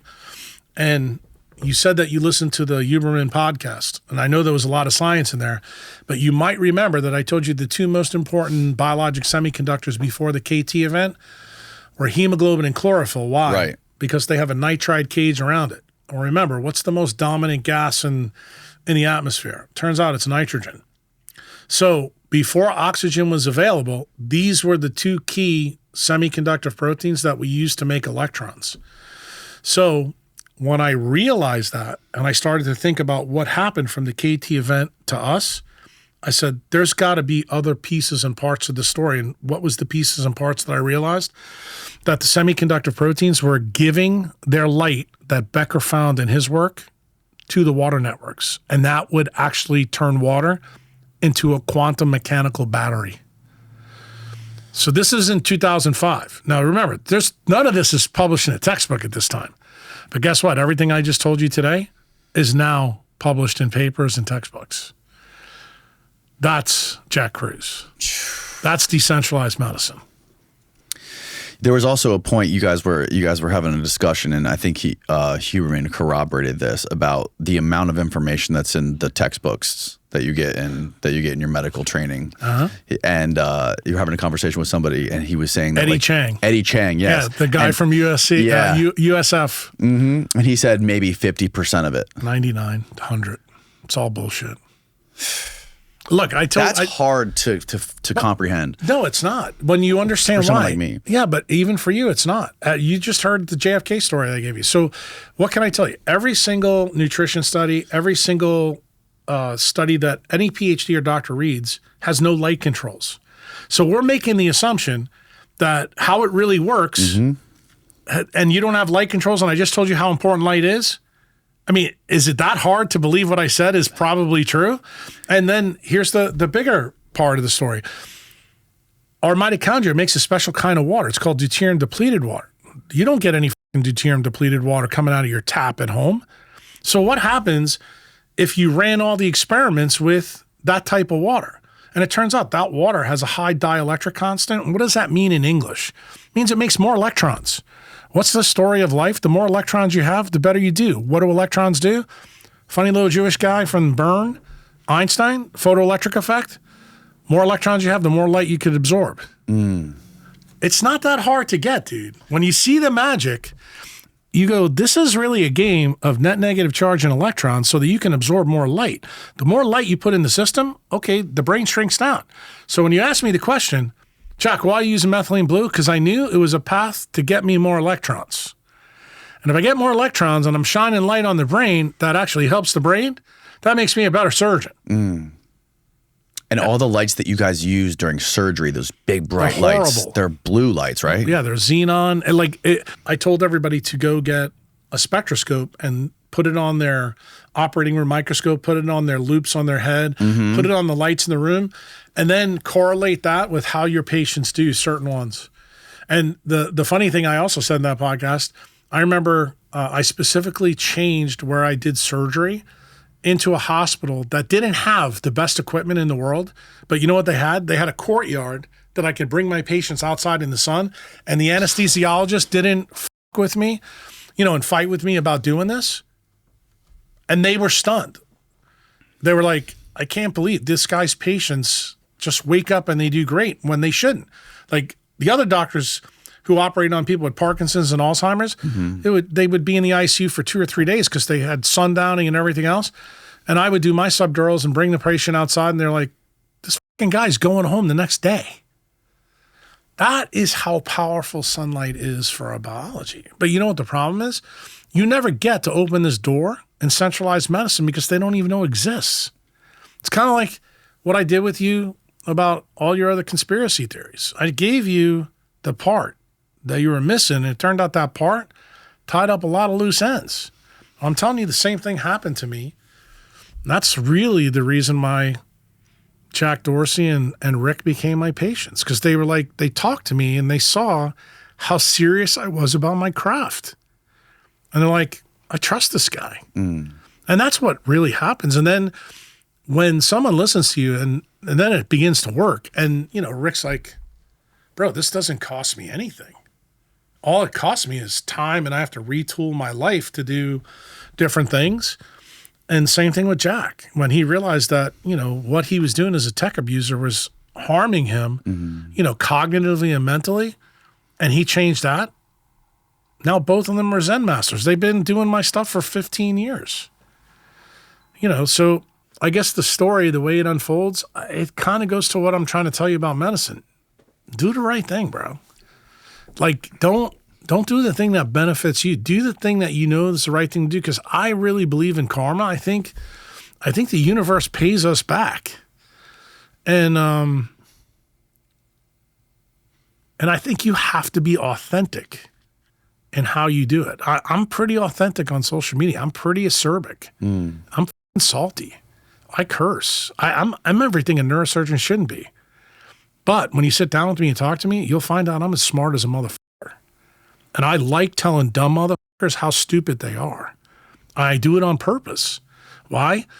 Because my mentality is, I know what Mary Bowden said. They are all compliant. That's why they got into medical school to begin with. So I take the tact that I got to be the drill sergeant. And guess what? You see what a drill sergeant does to a bunch of retards in 8 or 10 weeks. Turns them into soldiers. Well, bro, I told you. I need you as the public to be savages, and I need the people in centralized medicine who are going to hopefully adapt and start fighting for you guys again. You are a nightmare to the high priests in their ivory towers of academia. But I'd have it no other way. Right. I feel like I was built for this moment. This is, I can tell you, I told Nicole this, and I've said it to Bobby and Rick. There's a proper time for your life's work to come out. This is that time. This is when I can make the biggest impact. Can you explain, how do we create light inside of our bodies? That's easy. And why is that important? Well, it's everything. I mean, it allows you to live at high latitudes. But if you think about it, It totally makes sense. You have to know a little science. So there's this guy named Fritz Popp. He's a biophysicist. He was big in the 60s and 70s when Becker was doing his work on bone. So when Becker came out and did his seminal research, and he showed that bone has a P and N semiconductor, collagen and apatite, and that the current is rectified, that told you, as a scientist, that means there's got to be a photoelectric effect happening on bone. So he brought a physicist in because he didn't know how to do it. I think the guy's name was Charlie Bowman. Charlie Bowman comes in and checks it and goes, look at this. When we check for the photoelectric effect both ways, with collagen and with apatite, it glows brown-red. And when you do it the other way, it glows blue. So he figured it out right away. So what does Fritz Popp do? Well, if that's true, then that means that we should have a light signature. Like, for example, anytime a doctor is listening to your podcast, they're going to say, well, when I cut somebody open, I don't see any light. Well, you're not. You won't see it because it's ultra weak biophotons. You'd have to have specialized equipment to see it. You need a photomultiplier. So what does Fritz Popp do in the 60s? He makes photomultipliers. He invents a machine that can do this. So what does he do? He takes leaves, he takes every single thing that's living, puts it in a photomultiplier, and guess what he finds out? It creates light.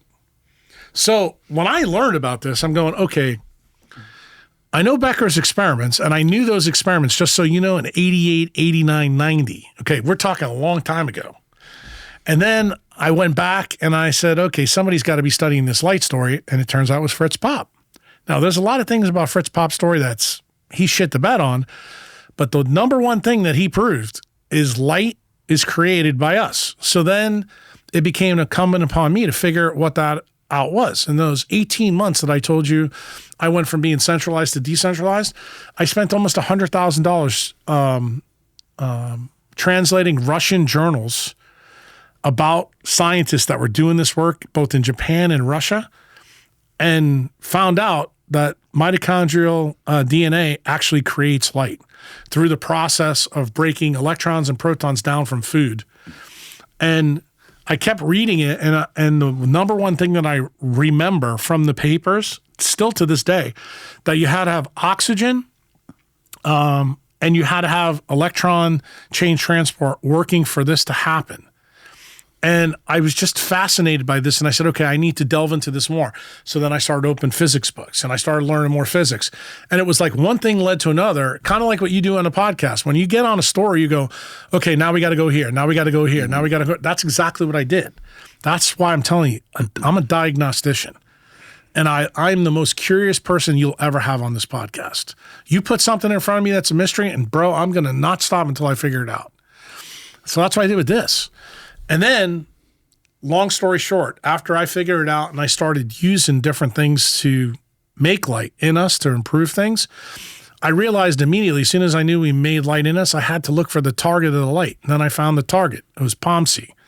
POMC is where melanin's made from. POMC is a gene that only gets translated from UV light. And then I said, okay, this makes sense. Fritz Popp found that every single living cell emits ultra-weak biophotons in the UV light. So you can imagine, as soon as I heard that, I'm like, okay, Bill Gates, dermatologists, and ophthalmologists are assholes because biology is making UV light. That means it's not toxic. That means it's being used for optical photonic signaling that we don't know about. Okay? And I went further. I kept going. And that's when I realized what POMC was all about. I had learned about it in medical school. I learned about it in even high school, but I didn't know anything about it. And then I read The Monk Who Sold His Ferrari. I said, yeah, the dude said he went up to the top of the mountain in the cold and he got tan. And all of a sudden, everything started making sense. I was like, oh, I got this. And, all I kept doing is what I told you, diagnostician. Go back to first principles. And I started putting it together. And then I went back to the neurosurgery library and I found this crazy pathway. It's called the leptin-melanocortin pathway. And I was like, this is the whole shot, and I went down that rabbit hole and I didn't stop. I kept reading everything I possibly could. Because you remember, I told you leptin was not discovered until 94. I was already out of medical school by that time. And I learned about that. And I started putting the whole story together. And I said, you know what? Light is the biggest part of the story because we're creating light and we absorb light and we have all these proteins in us that are chromophore proteins. I said, God or evolution wouldn't have done this if it wasn't important. I started finding UVA detectors on our cornea and our skin. I never learned that in medical school. When I saw that, I'm like, there's a story here that hasn't been told. And that's kind of how it all went. For me, translating papers, spending money. And at the end of the 18 months, that's when I stood in front of my family at the time on Thanksgiving Day. And I said, in 1 year, I'm going to go from a fat ass to wearing my brother-in-law's jeans. And it happened. So is it true that near infrared light and red light can actually build new neurons in the eyes and help vision? Yep. Like repair vision? Did you talk to Chantal? No, not about this. Oh, her dad is the classic example. So, oh wow, I had an ophthalmologist on here, an optometrist, and I was asking him about that, and it was one thing he didn't really know much about. Yeah, well, most people won't because they haven't read the literature they need to read. Right. But this happened, I think, 3 years ago. Chantal's dad was up in my clinic in Louisiana, blowing pine needles out of the gutter, and this guy, just so you know, now he's 83, but at the time this happened, he was 80.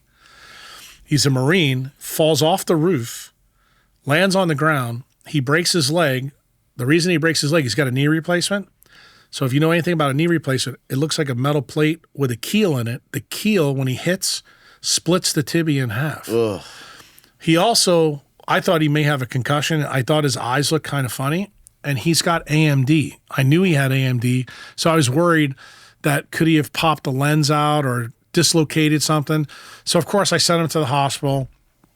So he goes to the hospital and the orthopedic surgeon tells him, look, because your leg is broken and you have a knee replacement, we're going to have to let the bone heal and then we're going to have to redo your knee.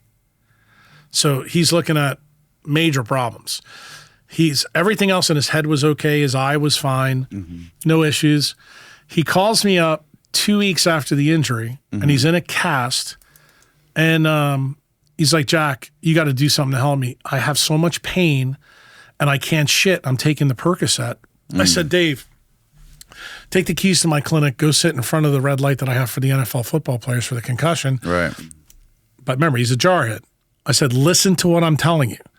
Sit in front of the light, put it on 20 minutes, do it 4 times a day. I'm not there. You can use it. No problems.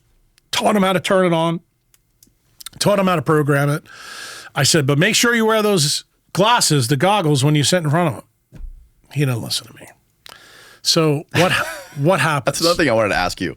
What happens? He goes back to the orthopedic surgeon. This was the funny part. I get a picture from Chantal of her dad on my zero-turn lawnmower cutting my grass 2 weeks after this happens.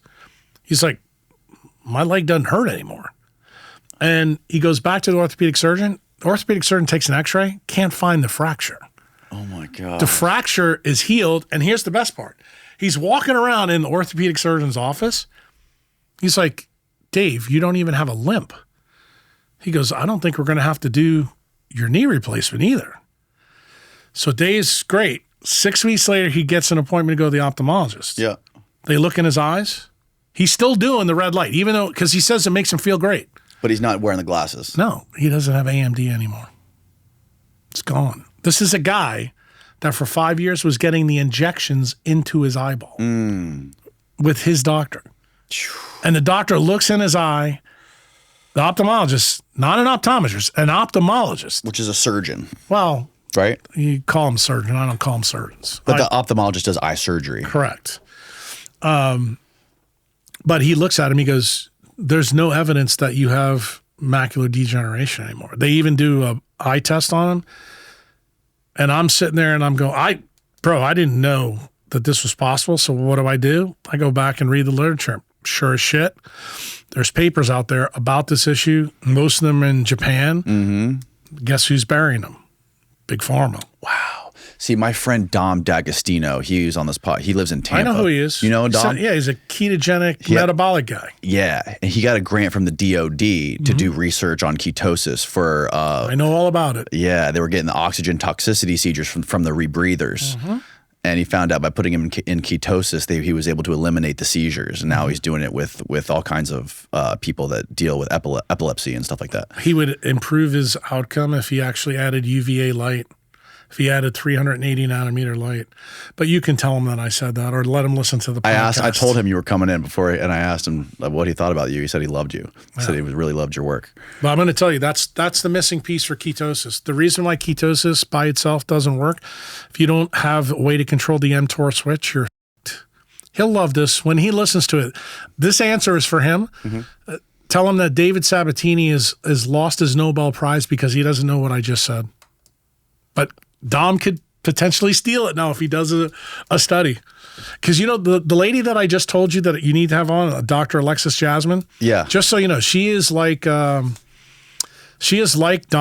except here's the difference. She trained at the best metabolic lab in the world. That's the Rabinowitz Clinic the Rabinowitz lab at Princeton University. She's like a rock star. The difference between her and every other PhD, remember I told you that Rick wanted me to go on and get Huberman down this road? Yeah.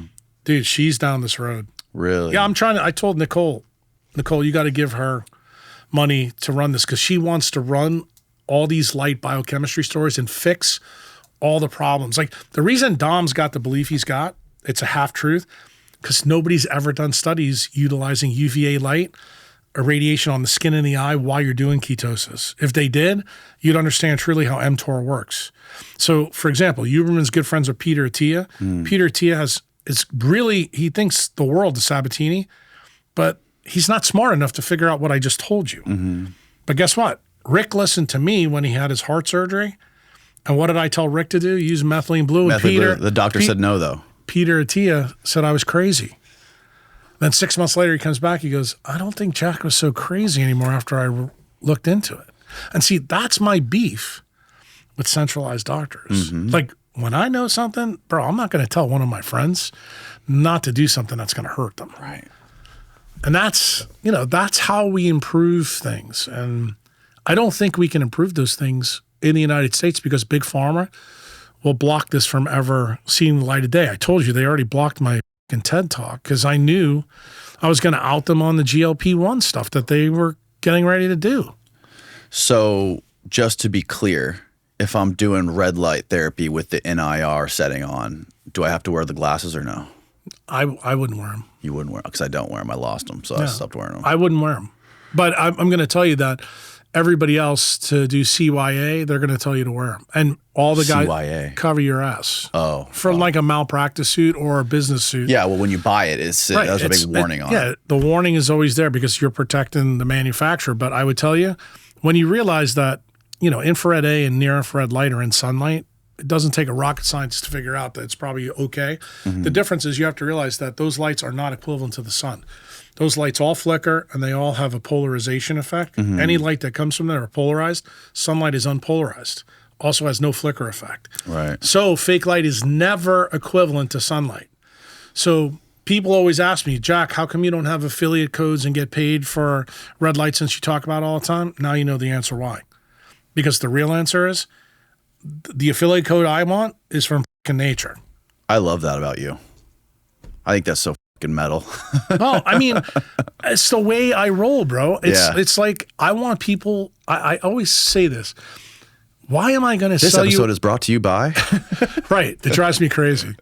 But why settle for a B, C, or D when you got an A available? Like, and I know there's going to be some people out there like who listen to this podcast say, but Jack, you used the red light in surgery because then I don't have a fucking choice. Right. They're not going to let me operate outside. Right. I wish they would. Really? Yeah. You would do brain surgery outside? Fuck yeah. I'd let another neurosurgeon operate on me if I had to have outside. Are you so confident in your ability to operate on the brain? If it came to it, if you had to operate on my brain right now in this room with all the tools we have available, we have some rigid Home Depot tools, and we have a skill saw. Would you? Not a problem. You would be able to operate on my brain in here right now. I would tell you, get Chantel on the phone now and ask her. I famously said, if you trained in Charity Hospital, I could go down to the cafeteria with a knife and a fork and do a craniotomy. Do you know what Dr. Klein used to do? What's a craniotomy? That's when we take the skull off and do surgery. Let me tell you one of the things that he used to do to us in the middle of our residency. You know that New Orleans has a lot of hurricanes, right? Yeah. So we lose power. He would walk into a room while we're doing a brain tumor or an epidural and say, okay, we just lost power. He'd turn the fucking lights off, take all of our power drills away, and say, what are you going to do? So, dude, you ever see the stories from the Civil War, how we used to cut legs off with a giggly saw? What's a giggly saw? It's a saw that has two handles and a blade that wobbles like this. Oh, okay. The only place you see it now is in butchers, and there's no butchers around, so you can't see it. But that's how they used to lop off legs. Dr. Klein taught us how to do a craniotomy with a giggly saw in case there was ever a power hurt. Oh. Dude. Does that happen? You could lose power in the middle of a brain surgery? I actually can tell you of a case that... Oh, that. Yeah, there you go. See? There you go. Jesus. That is an amazing machine, and let me tell you something. When you have a people surgeon... that are just listening and not watching the visuals, this is like two metal handles with, it looks like barbed wire between them. That's basically what it is. But it's amazing, and when you know how to do it, like this is the thing that we're losing in medicine. Like, you know how people are talking about AI and they're talking about all these adjunctive things? This is the kind of shit. You're not going to have neurosurgeons in the future know how to do this. Mm-hmm. And the problem is that's what my concern about AI is in medicine. That if we make things so easy that a monkey could do it, then what happens when you're faced with something when you have to be on the front and think about it to help the patient? Are you doing the best for the patient? My opinion is no. I think the way we're training residents now, totally different. And then, these are things that I talked to Bukele about that I think we need to change in El Salvador. And I don't really care what people think in America, because people in America have bought the hook, line, and sinker from the big tech guys, from big pharma, and also the medical implant industry. Those guys are probably one of the worst gouges in medicine. They got us all believing putting screws and rods and everything is a good idea. If you go open up Becker's book and realize that destroys the photoelectric ability of bone, why the fuck are we doing this? I'll tell you why. Right. Johnny Manziel, incentives dictate outcomes. And the problem is I know that's not something that my specialty board's going to like me saying publicly, but it's the fucking truth. My mouth's not a bakery. There is sort of a little bit change of subject, but there is a huge interest out there right now in the world and online with people like, there's this huge category of people on the internet right now who are like Huberman or like Peter Attia that talk about medicine and ways to optimize the body. A lot of young people pay attention to it, and people are obsessed with upping their testosterone and doing things not only naturally, but like more and more. I see it every day. Lots of kids in their 20s, 30s that are going to testosterone injections. It seems like it's like the ultimate answer, the fountain of youth to everything. Like they all have pregnanal and Steele syndrome. They have what? They all have pregnanal and Steele syndrome from their screens. This is the basis of MK Ultra's work. It's what happens. Oh yes, my friend. It destroys your sex steroid hormones by design. And you know how we can make a prediction that somebody's... What destroys your sex? The blue light. The blue light, right. Yeah. Blue light screens, non-native EMF, RF, microwaves, take it all away. But what do you make about the sort of obsession right now with young people and this testosterone therapy? You're not listening to me. They're obsessed with tech, therefore that's why they're obsessed with that. Okay, I see. Fix the tech addiction, then you fix that problem. But guess what happens? When you take something your body naturally makes, you uncouple the system, you're setting yourself up for problems down the road. So for example, let's use Rogan as an example because this is a good one. So Rogan uses it, gets jacked. He's in a podcast studio all the time, right? He's at UFC stuff. He's doing stuff at night. So he jacks it up. I guarantee you that what he's not telling you, he's having to donate blood sometimes. He probably has something called polycythemia. What's that? That's when you have too much red blood cell mass, and you always have to check it out. That thickens your blood. Correct. You get clots. You think that's a good idea as you get older? No. Well, guess what? And then here's the worst Bobby part. Kennedy said that he's on it too. Yeah. Well, Bobby's 70 years old. That's a little different story, but here's the other problem. When you're constantly in front of the blue light, this problem is going to be a huge issue. So what's the best way for you to deal with it? Add back the light you're missing, subtract the light that's a problem. I'm not saying that you still can't take it, but what you don't realize, the magnitude of the problem, like when somebody tells me that they're on testosterone since their 20s, bro, that tells me their system is completely fucked. How does it affect the brain? For men, it improves your cognition. It improves your cognition. Absolutely. That's the reason why people are very interested in it. Like most guys are interested in it. Yes. But I think you'll be in a very interesting situation because when you bring people in here, you should ask every single guy that comes in here if they're taking testosterone or not. And then when you do the podcast with them, what's your gut feeling about, is this person able to think? Can they put things together? Like, I'm going to tell you something. In the world that Rogan's in, these guys use the facade as their story. I'm going to tell you, we don't bury our mitochondria in our facade. We bury it here and here. These are the two things that also kill us. Pointing to your brain and your heart. Correct. Those are the two things that kill us too, more than anything else. Yeah, absolutely. So you'll be very shocked to know many of these guys that use testosterone, they don't live as long as they should. I mean, think about all the NFL players. They die early. Yeah.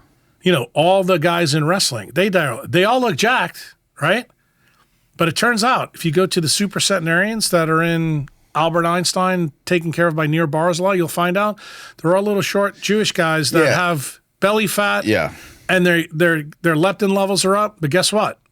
People forget this key point, Danny. You said you're a dad.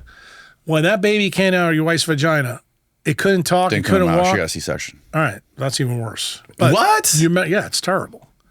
Why? Absolutely terrible. Well, forget it. That's another podcast. She has no choice. She's so little that she would have I don't think she would have survived. There's so much we could talk about there. Okay, we'll save it for dinner. Her placenta determines that. And believe it or not, the cannabinoid system, you know, weed that's in you, that's actually what makes the decision whether the baby fits out or not. That's a story for another day. But here's the cool part. So many questions. Jesus Christ. Okay, go ahead. Here's the cool part of the story. The baby is a ball of fat. But what does society tell us? That subcutaneous fat is a real problem. What does the baby do with that fat?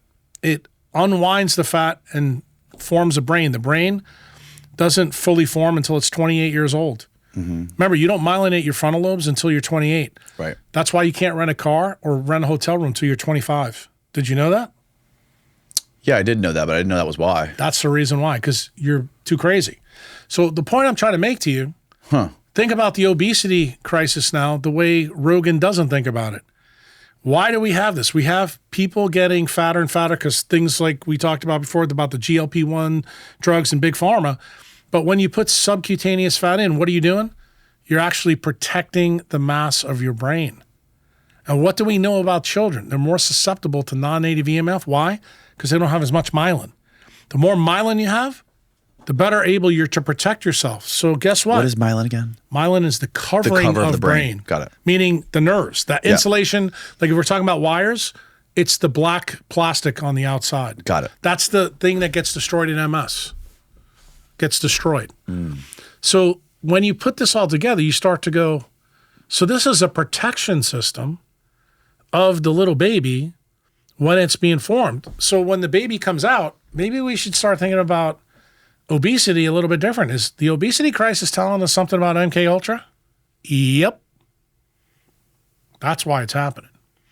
There's an impetus in the environment that's causing us to put subcutaneous fat because we're constantly around the wrong fucking light. Right. And guess what happens? The placenta in humans, that's exactly what the mother does. If you think about your wife when she was pregnant with your baby, remember the first 19 weeks, she only had a little pooch, but she had a flat belly for most of it. All the organ systems are being built in that time, but the baby has no sub-Q fat. Do you know when the baby gets all the sub-Q fat? The last trimester. Do you know what controls that? Leptin in the fucking placenta sends only blue light to the baby, subtracts out UV and red. You know those biophotons we talked about? It's fattening the baby up so that it can heal its brain after it comes out of the vagina, because guess what? If it had a fully formed brain, it wouldn't fit out the vagina. Right. Got it? Mm-hmm. So when you begin to see that nature actually does have some insight about why everybody's getting fat now, it's because everybody's being fucking tech abused by the industrial military complex. That's why they canceled Becker. Right. But how much of the obesity epidemic, like what percent would you give it? 90%, 10% for food. From Like the you're technology gonna, and the light. right? 10% You're gonna have Callie Means in here probably down the road. Yeah. He's gonna tell you exactly the opposite. Callie Means doesn't know shit about Becker or anything else. I just sat down with Nicole and Mary Bowden, and we had a discussion at dinner. I'm not gonna disclose what he said, but I have a huge problem with his sister who went to Stanford Medical School and didn't finish her residency. That tells me something's up there. And they want to pound big food. I'm all about pounding big food because I think they're full of shit too. Yeah. But bro, blaming them is a front for the industrial military complex. Right. The real problem is tech abuse. And let me tell you what I said in Rick's podcast. I've said it in multiple podcasts. Right. Every time we have 10% increase in tech spending in the United States, the NHANES data for obesity goes up 10%. Explain. Wow. You want to hear something else? Nina Tickholz, who's cut from the same cloth as Dom D'Agostino, she's a PhD researcher. She wrote a really good book. She posted something on Twitter last week about 1980, the food pyramid and all that. And I said, isn't this convenient that you used 1980 because it suits your goal? I said, look at my chart. And my chart went with the NHANES data all the way back to 1893 when we electrified the surface of the earth. And you know what you'll notice? I'm right. The food thing is a little bump. I'm telling you, it plays a role, but it ain't the big role. Right. Well, there's also the phenomena. I had another guy in here telling me that he did this study on the world's blue zones, the places in the Dan world. Butner. Yeah. Total bullshit. Really? Yep. Where people live the longest. One of them is like Costa Rica, Nosara, Costa Rica, where that is true because the sun is there. But guess what? Most of the places, like for example, one of the blue zones is supposed to be the area around Loma Linda where all the Seventh-day Adventists are and they eat Kellogg's cereals all day. Total bullshit. Go talk to anybody. He also talked about Okinawa. Right. Okinawa blue zone. It's all manufactured. Dan Butner is another guy that I will tell you, my opinion, he's also part of the problem. It was very interesting when he came out. So, of course, guy like me, based on our time here together on the podcast, that I fact-checked that. None of it's true. Interesting. That's why I said you have to, look, who packs your parachute, Danny, is so incredibly important in this. Why? Because remember what's at stake. Hopefully you get a little flavor from Uncle Jack now. I value your time more than you value your time. The way I talk about it, I'm telling you, I want you to focus in on what's going to give you the most time back. I don't want you to focus in on the shit that they can make money off of. Right. That's the reason why these guys sell supplements. They sell this, they sell that. No. Functional medicine doctors are doing the same thing centralized medical doctors are doing. They're using pharmaceutical drugs through the prescription pad. The functional medicine guys are selling you in powders and all kinds of bullshit. So what's the best way to take care of your heart and your brain, in your opinion? What's the best protocol that you live by? I mean, other than eliminating the screens. Sunrise every day. Watch the sunrise. 80% Pareto's principle. You do that. It's incredibly important because it sets the circadian clock in your eye. Second most important thing, I think, is make sure you eat a diet that's based on the circadian biology. So, for example, here in Tampa, if it grows in Tampa, you eat it. If it doesn't grow in Tampa, you don't eat it. That's hard because anywhere you go, you buy. Even if you buy, like we're surrounded by the ocean, right? And you buy fish, and fish are grown on farms. It's like salmon, all the salmon that you get in any kind of restaurant. But do you understand why it's in farms around here? Because all the runoff from the pesticides, which is one of the points that Bobby makes. He's right about that. So you have to realize how these things fit together, but I'm still going to tell you, eating farmed fish is actually still better than eating probably grass-fed meat from Iowa. And the reason why is the DHA content is higher in fish, exponentially so. And the reason I say that as a neurosurgeon, you have more DHA, which acts as a semiconductor in that central retinal pathway than any other part of your brain. Why? Because the clock in your eye has to run faster than the rest of the clocks in your body. Why? Whose rule is that? Not Jack Kruse's rule. Einstein. That's a consequence of general and special relativity. Wow. So how do you know this works? So you get it? This cell phone all right? Has GPS on it. You know that. It allows you to get everywhere. Right. The Garmin satellite that controls this phone is 80,000 kilometers above the surface. It runs 38 microseconds faster than the clocks on the ground. It's time travel. That's it, bro. So guess what? The clock that controls everything in you, the master clock, which is at the top of your body, runs faster than every other else. The only way you can do that, you have to have a higher current in it, and we use a semiconductor current to do it. Wow. Science, bro. Decentralized science. You talk a lot about cold and how cold can help create light inside the body. Yep. Do you put any weight or credibility into like these cold plunges people are doing, this cold water therapy? I have no problem with it, but you got to remember, I wrote my cold thermogenesis protocol before anybody did it. That includes Wim Hof, 2005. And you said you had a problem with Wim. You said you had a little problem with Wim Hof. Yeah, his breathing technique is total bullshit. I mean, and that's what he's claimed to fame is. I have never really called him out on it because my belief is Wim's a good guy. I do think he's a good guy. If he's bringing people to cold, I'm okay with it. But I have different people who get the breathing thing right, like Erwin LaCour. He's spectacular on the breathing technique. So if you use Erwin's breathing technique and you use Wim's protocol, great. My protocol is very simple. It's been on my website from the beginning.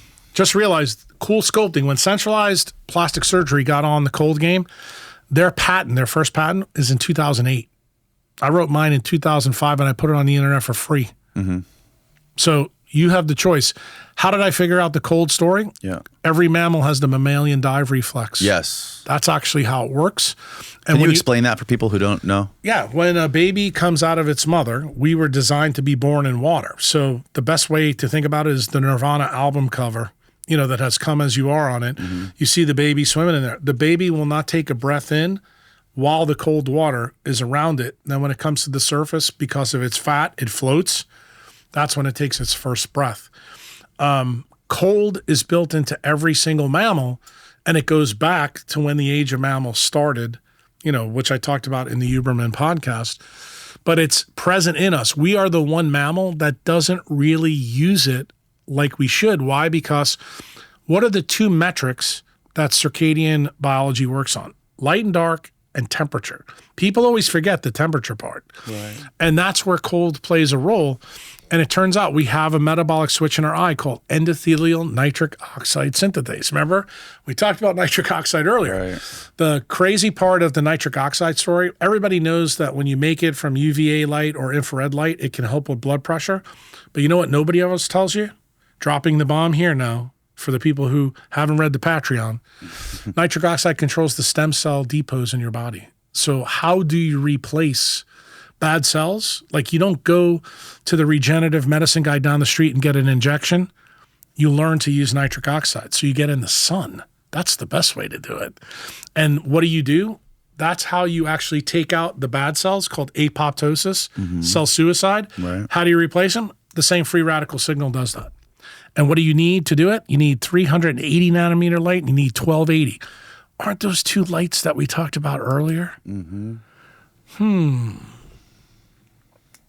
So he talks about Wim Hof, he talks a lot about the breathing, but and then him and Huberman as well talk about the cold. And you mentioned the mammalian dive reflex, but how does freezing your body cold like that, how could that possibly It's easy. It's be good? No, it's really good, and I'll explain to you why. You have to know a little bit of science, but I'll use basic ideas so you get it.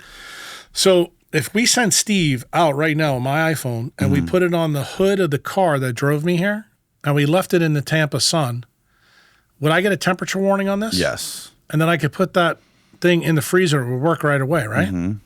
Semiconductive circuits work better by cold. Remember, you're thinking about your F-250 that you turn the key when it's 22 degrees in Tampa. That happens once a year in December or January.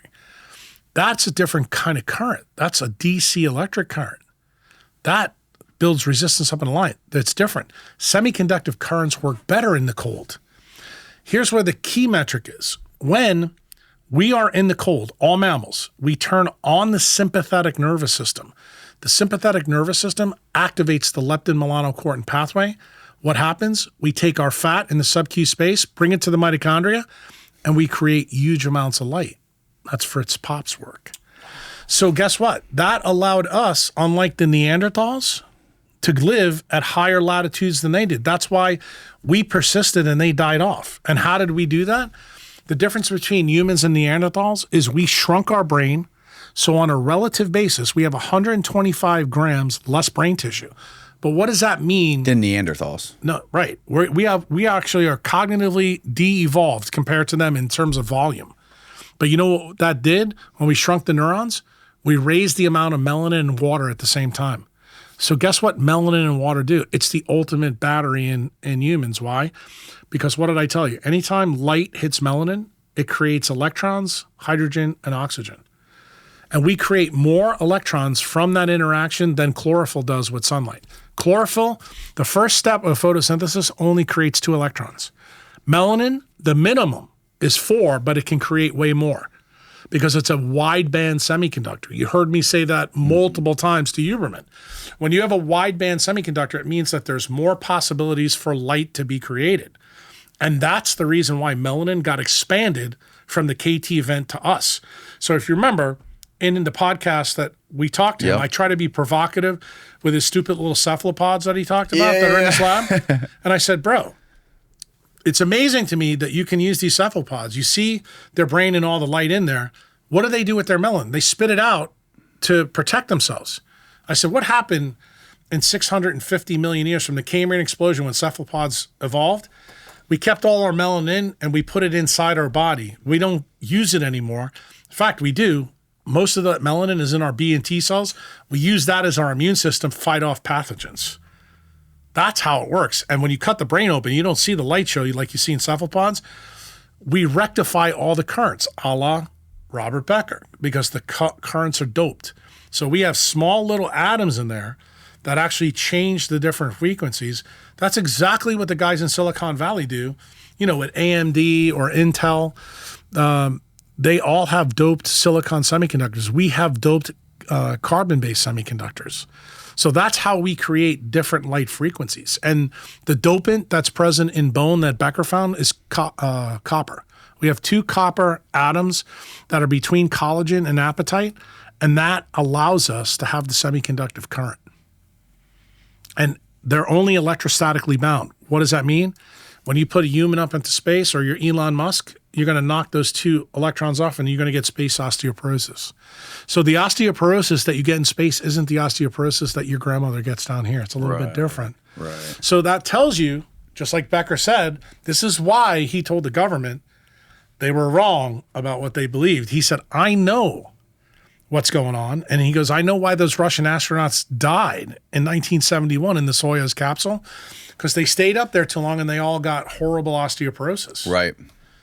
That's the reason why, bro. Yeah. That's why I said, You're kind of like blowing my, like when you hear Elon talking about us becoming an interplanetary species and then I listen to you talk about this stuff, it doesn't make sense to me. It doesn't. I don't know how human beings could survive on Mars. Bro. Or they're going to be there, but they're going to be sick as fucking shit and they're never coming back because they're going to die there. Right. Now, I will tell you, is it theoretically possible? Yeah. When we create an alien magnetic field that supports our life, because that's what you're missing, and then you deliver light frequencies that we get on Earth, remember, you're also going to have to build an artificial ionosphere. Terraform an atmosphere. Correct. So, bro, how about we do that shit before we send somebody up there? But you know why? You have to remember something. And this will be a nice tie-in for what we talked about before. Mm-hmm. Elon Musk is an engineer. Do you know who else was an engineer? General Groves. Do you know that he was a product engineer that worked for the Army Corps of Engineers? Do you think he made mistakes? Now, he was able to build a nuclear bomb, just like Elon Musk built SpaceX and can get rockets back and forth. I'm trying to tell you, he's a talented guy.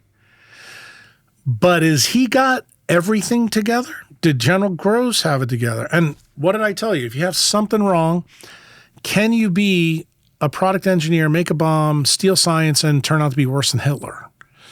I did say that, didn't I? Mm. So what am I trying to tell you as a young guy? I'm trying to kill all your heroes. Like, Let me explain to you. Steve Jobs, right? Hardware guy, dead before he's 60. Paul Allen, software guy from Microsoft, dead at 62.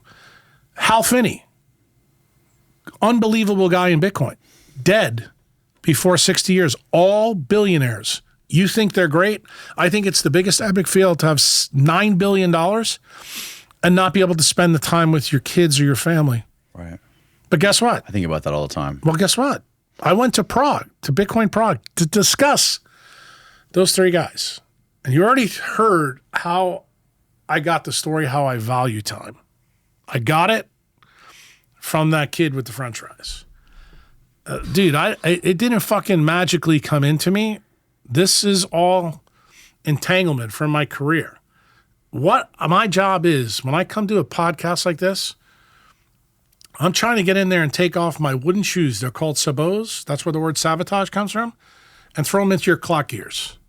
I want you to think better than you did before I walked in that room and dropped my suitcases off. And you said, let's go. Mm-hmm. Well, before Steve said, we're live. Mm-hmm. I want you to think about some of the things that we're talking about. Why? Because I think you have a duty to me now and a duty to the public. When you have other people come in here, you got to start asking some good questions. You say, okay, you're allowed to say that, Mr. Newman, but talk to me about what Jack just said here. How's this change? Like, go back. That's what we do in M&M conference. M&M conference is morbidity and mortality. So we do something bad to somebody, we all get up in a room and they fucking pound us. I want you to start doing that on a podcast. Somebody comes in here and you know that they're selling you a line of bullshit, hit them. Don't be scared. Your audience is going to love you. Now, some people are going to be loud on your YouTube comments and tell you you're an asshole and Jack did something to you and he should have never done that. Bro, that's okay.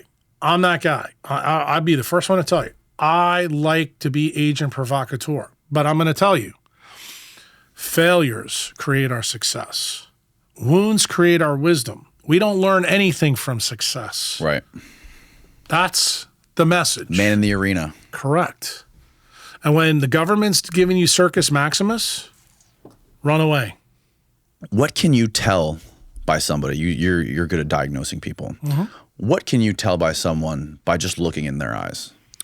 Well, when I do an ophthalmoscopic exam, remember the retina itself is a diencephalon. It's actually part of your brain. Most people don't know that. Right. You know, it's actually brain surgery, and I'm actually able to examine your brain. Things that I'm looking for, I'm looking at your optic disc. I'm looking at your fovea. That's where your central vision is, but I'm very interested on what's happening right around your fovea with your ophthalmic artery. That tells me how much blue light toxicity you got. Your pupillary reflex. I use 3 different lights to check it, okay? What am I looking for? I'm looking for evidence that your midbrain is involved with tech abuse. Then I'll do some other things. Like if I put the light in your eye and you sneeze, that tells me you have a problem with myelination in your olfactory cortex in your brain. Well, when I go out in the sun, I often sneeze. It tells me that you've got an issue. It also tells me something else. You have a problem with creating vasopressin from the posterior pituitary. Means that you got too much light on at night. So I can tell a lot, but these are all things that centralized doctors, they don't know and they don't check. And I will tell you, I didn't check any of these things until 20 years ago. 20 years ago is when I realized that there was a lot of fat on the bone that we have to teach people. And that's kind of what I do with my doctor members. I teach them that, I do all these Patreon blogs all the time. Right. And if you follow my Twitter handle, I mean, I blow people's minds daily with Twitter stuff, but I do it for that reason. I'm not trying to show people that I know more than they do. I'm trying to get people motivated that what you've been told is horseshit. Upgrade your game. Right. There was an interesting thing you guys also brought up about, you're talking about Jackson Pollock, and when you said you're trying to heal people and fix their brains and fix people's ailments, you're often taking away certain gifts they have. Yes. And that reminds me, especially when you brought up Jackson Pollock, there was a book I read about neuroplasticity with Weasel and I forget the guy. One of the guys' name was something Weasel. These two scientists that figured out neuroplasticity figured out that it goes way past, like conventional theory is that neuroplasticity ends in like your early teens or before that, maybe. Not true. But it goes ends when way you're dead. past that, right? Yeah, and the number one thing, the point that I try to bring to Huberman, to his credit, he did bring up the other doc you're talking about. I think it's Merzinovich, which was one of his mentors. And this guy died, but he's really big into why we got cochlear implants. And also his original research that clued us into this was on the median nerve. And I told you, Dr. Klein he's the world expert in peripheral neurosurgery in the world. He's now like 90 years old, probably close to death if he's not dead already. But his work actually as a young resident taught me that the dominant paradigm belief, because I was taught that the brain doesn't change, that guy's research told me that was bullshit. The single most important thing I try to bring to Huberman is that there's no more plastic part of the neurologic system than melanin. Melanin is neuroplastic to light like that, bro. And everybody should get that. You remember, you heard in the same podcast when Rick said, yeah, I leave Costa Rica and I go to Malibu and I lose my tan. Right. And then I talked the reverse of that. Remember the black lady and why that fixed is that? with vitiligo? Yes. Right? We switched that around. The reason I did those things, because I realized that there's things that are in us that are way more plastic than not. And it turns out the things that are the most plastic are the things that get us better. And that was the tie-in for me with Becker. Because Becker found that the source of all regeneration is the DC electric current takes red blood cells and turns them into the cell you need. The key is you have to have the right light to get the right current to get the right cell. And it doesn't matter what cell it is. And I've already told you the interesting thing, we do this with red blood cells and bone. My belief is that we're using stem cells to do it with other tissues. And if you don't create the right light, you don't get the right current, then you don't get the regeneration. And that's what we see with people that say have quiescence or have senescence. Those are people that they can't make any more stem cells from their body. And they get it. And that's what most of the people who have had osteoporosis for probably the last 50 or 60 years get. Their bones are senescent because they don't have any stem cells left inside their marrow. And that's an unfortunate situation. The reason why that's important to understand is the more that we're involved in a tech life, you're depleting stem cells. Right. So that means you can't live long. So if you want to follow these longevity guys, and I think they're all fucking shysters. Even the guys that are running the stem cell things where they're saying take your baby and get your placenta of your baby. Yeah, I'm okay with that, but don't listen to anything else because they don't know their ass from their elbow. And none of them know. Like every single stem cell that's frozen should be, instead of being frozen, should also have a UV light and infrared A light inside the freezer. But we don't have that. We don't have that because you'll extend the shelf life. You know, like we talk about preservatives in food, you know, that keep like, you know, McDonald's hamburgers for 14 years. They need to start thinking about doing that with stem cells. And I believe light is how we do it. And, you know, people listen to this podcast and say that's crazy. You may not know this, but your wife, when she was born, I should say before she was born, all the eggs that she'd ever produced was in her within 4 or 5 weeks of her being in her mother. And she's kept all those eggs up until she has the last period. For how long? Guess what hormone picks the eggs? Leptin. It's the leptin melanocortin pathway. Wow. That's why I said, when you see it, and you know that Nicole's big into human fertility, especially female fertility. Yeah. Well, Alexis Jasmine the same way. Fertility is also tied to this, which came into your testosterone story. So when the boys put their phone in their front pocket, they're irradiating all their swimmers. Not only are they destroying their testosterone, but they're killing their germ cells. Remember those germ cells, like you have all these idiots that come and do podcasts about artificial intelligence. If you ask them, artificial intelligence has no target. You know what I tell people? You know what artificial intelligence really is? It's your kids. Your kid is part your wife, part you. He's a fucking alien. And you don't think about it that way, but guess what? What are we doing to our kids? We think, okay, after 4 or 5 years, we put them in daycare. They're getting irradiated in daycare, then we put them in school. And we're radiating there. Are we really taking care of our stem cells or our artificial intelligence when we do that? Right. But that's what the transhumanists want you to do. And what did I say to you before? If you're going to bank your eggs because you're a tech abuser because you're infertile, maybe you need to take care of the eggs better than you took care of them.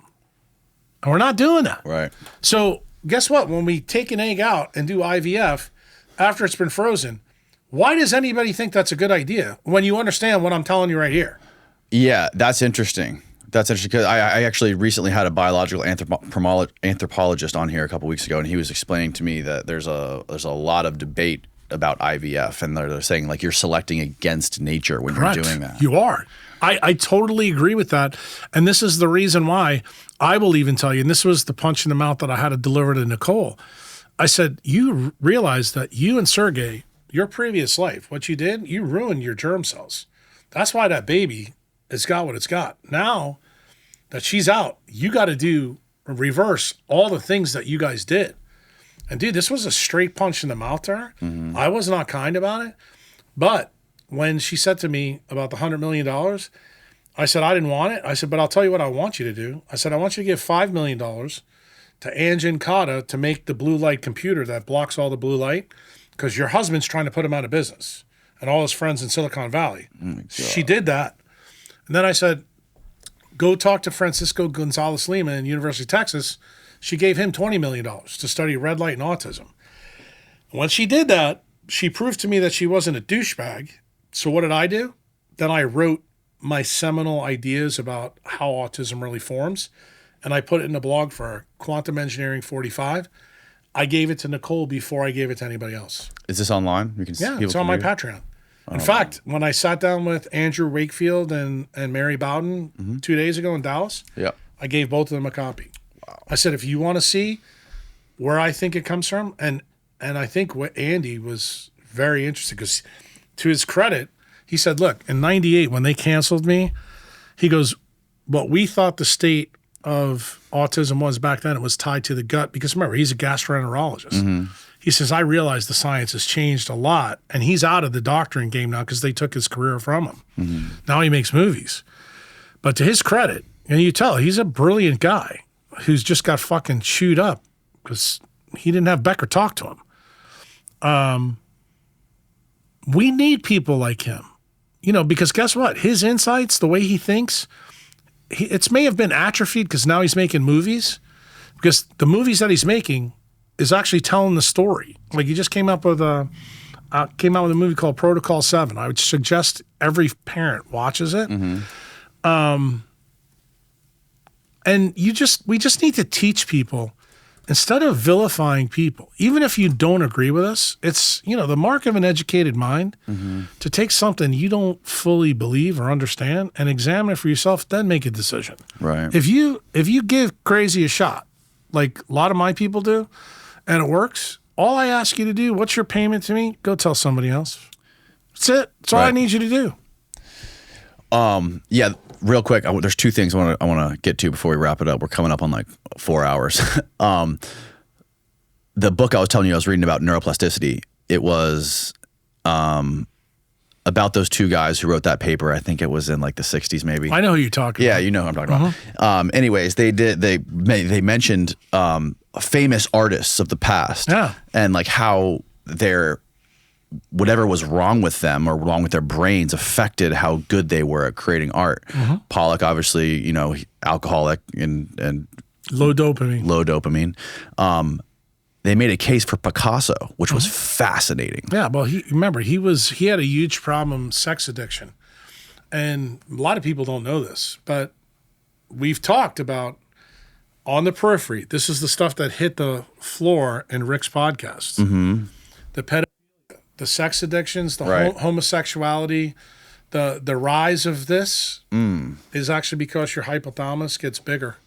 There's now papers out there that show that people have misgendering, a little closer, transgendering, things like that. Yeah. Their hypothalamus is larger. And if you know anything about thermodynamics, anytime a tissue loses energy, it gets bigger.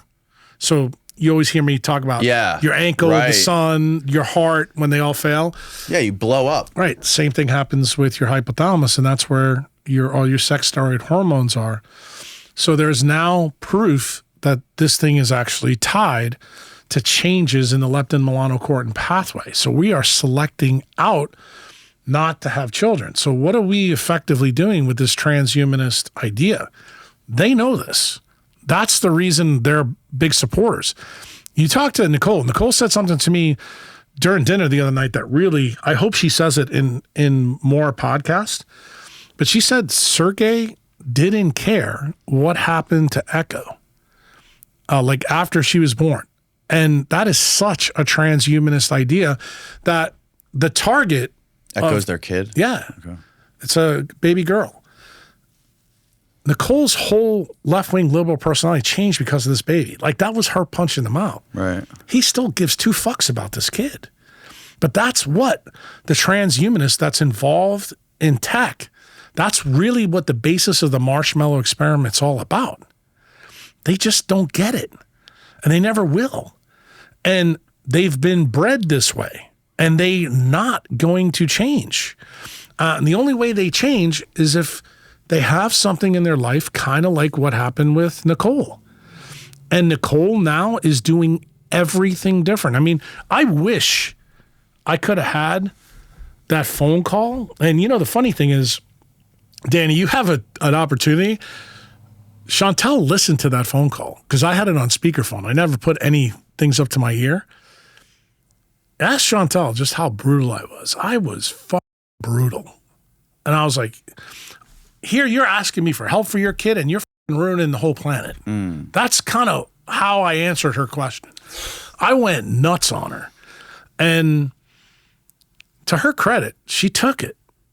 And I think she took it because Echo was a bigger punch. And she's like, clearly I did something wrong here. Clearly there's something going on. And she was really motivated to find out about it. And so motivated that she left her liberal ideology, and look what she's doing now. Now she's actually telling people to vote for Trump. Right. Literally 4 years ago, she was donating millions of dollars the other way.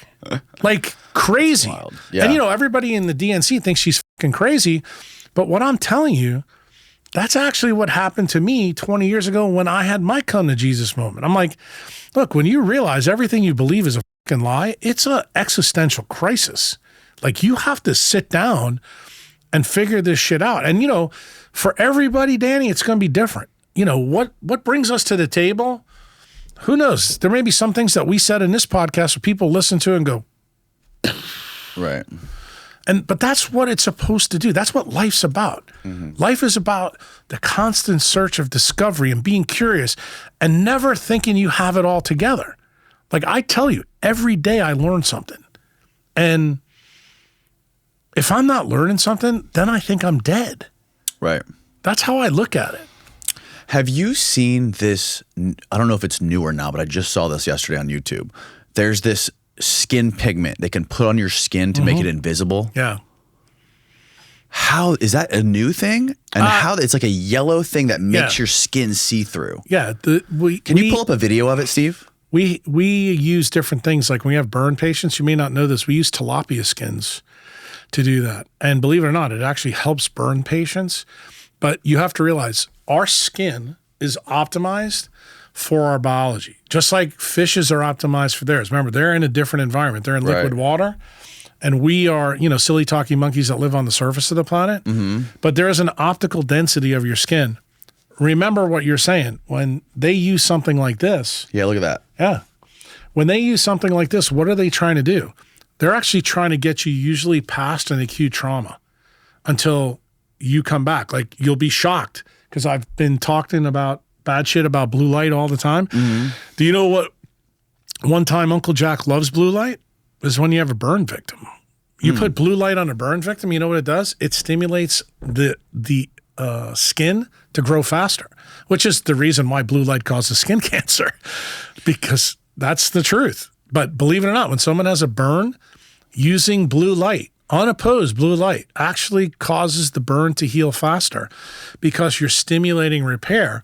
One of the things that I've talked to several burn trauma surgeons about, that I believe when they do use the blue light, they need to add the 380 light for the reason I told you before, because nitric oxide talks to the stem cells in the skin to even redo it faster. And one of the things that people who don't use the UV light have noticed, the skin that comes back after you use the blue light always has less pigment in it. And I think the reason for that is because the way nature wants this done it needs not only the nitric oxide stimulus, but it also needs the UV stimulus to turn POMC on. Why? Because POMC has to migrate into the new skin as it's growing. Because that's exactly what happens when you're forming in your mother. You know, as the neural axis grows, you have neural crest cells migrating through their tracks to get where they need to be. We don't have melanin in every single spot on our body. We have it in key spots. Like when you see somebody who has dopamine problems with Parkinson's, we know it's a substantia nigra. But there's parts of your body you don't really have a lot of melanin. And some people are surprised to find out, like over our calf muscle and over our rectus abdominis, which is our six-pack muscle, we have more POMC in that skin than anywhere else. And think about why that makes sense. Because in humans compared to gorillas or monkeys, we shrunk our gut 30 feet. Right. That's why it's there. And we walk upright. That's why we have it in our Achilles tendon. Because it changed those things, which is what I said in the Rubin. Whoa. Yeah, it was just what I said in the... That's fucking wild. Well, I said that, though, in the Rubin podcast. Like, these are the collateral effects of light sculpting I must have spaced life. out during that time because I don't remember that. Well, no, I said it very casually because people have always assumed in the anthropology world that we were going to find a missing link. And if you understand what I said in the Huberman podcast, you're not. Because what's the difference between us and them is POMC. It's melanin. There is no transitional ape. What do you think we're going to look like in 100,000 years if we survive, if there's no cataclysm that wipes out humanity? Do you think we're going to look like these little gray aliens that people talk about? Fat bastard. Fat? You don't think we're going to get... No, you know that movie? Oh, Fat from Austin Powers? Yeah. You think we're going to look like that in 100,000 years? Yeah, because, I mean, think about what's happening. I already told you that we're tech abusers, so we're going to get bigger. I also think what will happen is we'll dumb down. There'll be part of society that runs the whole system, and we're going to use AI technology to dumb us down further. In other words, you're going to be... we don't have to think. We don't have to think. And if you don't have to think, it's not a good place to be because the world will be driven by those who can think. And to be honest with you, this is another fractal that takes us back to the first hour of the podcast. That's really what the industrial military complex wants. They want to be the wizard behind the curtain like Steve is, while we're all the fat bastards walking around the earth doing what they need. You know what I think there's a connection between some of these blue zone areas of the world, these underdeveloped parts of the world. I don't know if this makes sense for longevity, but I feel more alert, more awake, more alive. I just feel better when I'm in a country, when I'm driving around, not just stopping at red lights and stop signs and just waiting for the light to tell me when to go. When I literally have to look for cars to stay alive, to make sure that I'm driving in a way that's going to keep me alive versus driving in traffic here. Well, think about what you just said. You just proved my point, and that makes me feel good. That's the oracle effect of modern life. And you don't realize what you're designed to do is go run on the tectonic plates and run under a tree, sit there and capture all the biophotons that come off the light through the leaves. You don't do that anymore. And then when you think about the car, you're sitting in a car, glass blocks all the UV and 40 to 60% of the red. So unless you roll the window down or open the moonroof, you're fucked. Right. So you are having an alien experience in the car. Yeah. And that's the reason why you feel that way. What are your feelings controlled with? Melatonin and dopamine, serotonin. These are all aromatic amino acids that absorb light. Like everything always comes back to light. The problem is the idiots that you listen to, they don't know that. Yeah, nobody talks about it. Well, dude, I've been talking about it for 20 years. Probably more than anybody, honestly. The circadian rhythm and getting access to the sunlight. Well, like but a lot of people talk about like the muscle is important for maintaining your glycogen and your energy stores. And people don't even know that in muscle, the single most important thing is actually dopamine. Dopamine controls the fiber type. The fiber type controls the glycogen stores. They don't even get that right. Dude, all these paleo meatheads, like, for example, Dom listens to all this stuff. He's been a bodybuilder his whole life. I know, but you got to realize that's his half truth. And the thing is, I'm going to tell him his longevity is not going to be buried when his biceps are big. He's a smart guy. Hopefully he's going to wake up down the road and say, I need to begin to optimize the mitochondria in my heart and my brain. Can you do both at once? No, because it's a zero-sum game. What I mean by that, energy, remember from the first law of conservation of energy, it can't be created or destroyed. So because what you're doing with mitochondria, if you put it where it's not supposed to be, you're stealing from where it's supposed to be.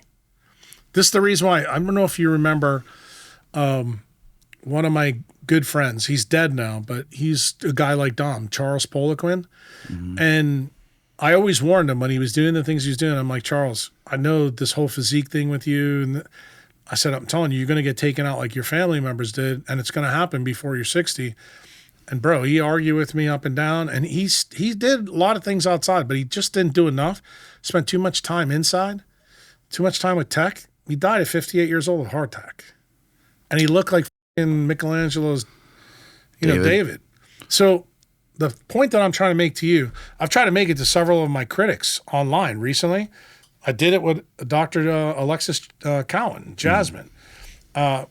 When you have a physique like that, go and find me anybody who's 85 years old that looks like that. You're going to find like not a lot of people. Right, but it does, I mean, muscle atrophies when you get older, your testosterone's lower. Stop. Think about what you just said. Muscle atrophies when you're low. What is nature telling you? So everything atrophies. Like the brain atrophies, right? Not all. Not true. No? Einstein, when he died at 76 years old, brain was not atrophied. That's not true. And I'm going to tell you, that's the interesting part of the story. I'm kind of glad you went down this path. I didn't think we were going to, but I'm going to tell you that you need to really understand that the body plan of mammals, the whole category of mammals. When you go to the Museum of Natural History in New York, you see tons of them, and they look all different, and they all have different issues. You know what determines, this is the really f***ed up thing about biology. There's something called Kleber's Law. Kleber's Law basically says the lifespan of a mouse and elephant, they still have the same number of heartbeats, no matter what. It's true. So really? Yes. What is nature telling you? There is a power law at the basis of energy production, and it's called Kleber's Law. You can look it up. Okay. And there's a line. See the line right there? Doesn't matter where you are on the evolutionary path, you're always along the slope of that line. So what does that tell you? You're in a zero-sum game. And I remember when I learned about Kleber's Law, that's when I realized that having really big muscles when you're a human is a disadvantage. And the point that I try to make to guys like Dom, gorillas and chimps, what's the real difference between us and them? They have more intestine and they have more muscle. They don't have frontal lobes. Right. So they've made that change. They don't live as long as us. But we do it the other way, and our longevity is 20 to 30 years greater than theirs. So what is nature telling you? Where you bury your mitochondrial density is the key. So you said something to me interesting about 10 minutes ago. Jack, what do you see the future? The future is if we keep using technology that's stealing from us, it's causing electron steal, that what's going to go first? Our brains and our hearts. Now, that doesn't mean the first 30 or 40 years of our life that we can't do something amazing. To be honest with you, that's what worries me about the transhumanists. I think that's really what they care about. They don't really care that Susan Wojcicki died. She's 56. She's a useful idiot now. You know, it's going to be the people, the new people that they're training. Are they thinking? Like the Google engineers that are there now, I think they're really important to Google. But do they have a shelf life? Is there an expiration date for transhumanists? The answer is yes. And when you become a drag, that's when they want to get rid of you. You asked me the teleologic question, the 80,000 foot question. That's the reason I think that they think the way they think. And I've discussed this with Nicole and her new boyfriend, and they actually agree with me. Why? Because they used to hang out with more of those assholes than anybody else. I don't let any of those people around me. To me, they're my mortal enemy. Like I would sit down with probably Adolf Hitler before I'd sit down with Sergey Brin. That's the truth. Wow. It's wild shit, man. Jack, well, hopefully you have a little flavor of now. A little. Uncle Jack's chili. I've had a nice taste of Uncle Jack's chili, man. And I have a feeling, and I hope you'll be back for more sometime one day in the future. This was a fascinating conversation, man. Thank you so much for your time. I'm very grateful for it. No problem. Where can we tell people to visit your Patreon, your website, everything like that? It's Dr. Jack Kruse everywhere, like every social media place. The Patreon is patreon.com/Dr. Jack Kruse. My website is drjackkruse.com. Go to the forums. The forums are free. It'll take you literally 10 years. Hit the form button, Steve. Yeah, you got to register for the forum. Unfortunately, you guys aren't registered. But if you go on there, that is like the walking Library of Alexandria for quantum biology. It'll take you 10 or 15 years to get through there.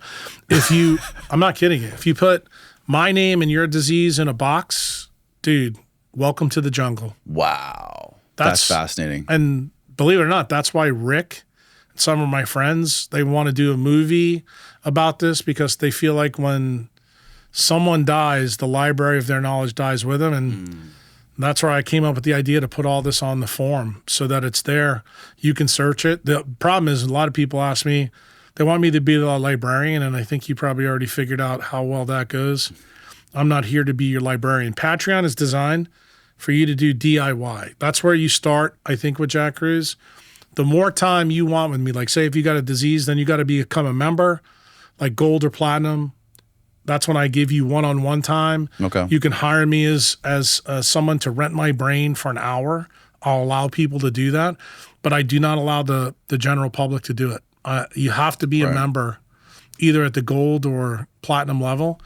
Why? Because I need you to know some of the basics. Like some of the stuff you and I covered today, you know, about Becker's work, about semiconduction, about stuff like that. Right. Like if I start talking to you about what I want you to do, you're going to look at me and not know this. You're like, I just wasted money talking to this guy.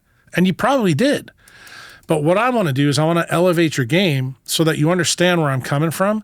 And then I can easily now tell you, go read this book, go read that book. Like, in other words, you don't have to believe me anymore. Right. In the beginning, you had to. Now there's books out that tell you I'm right.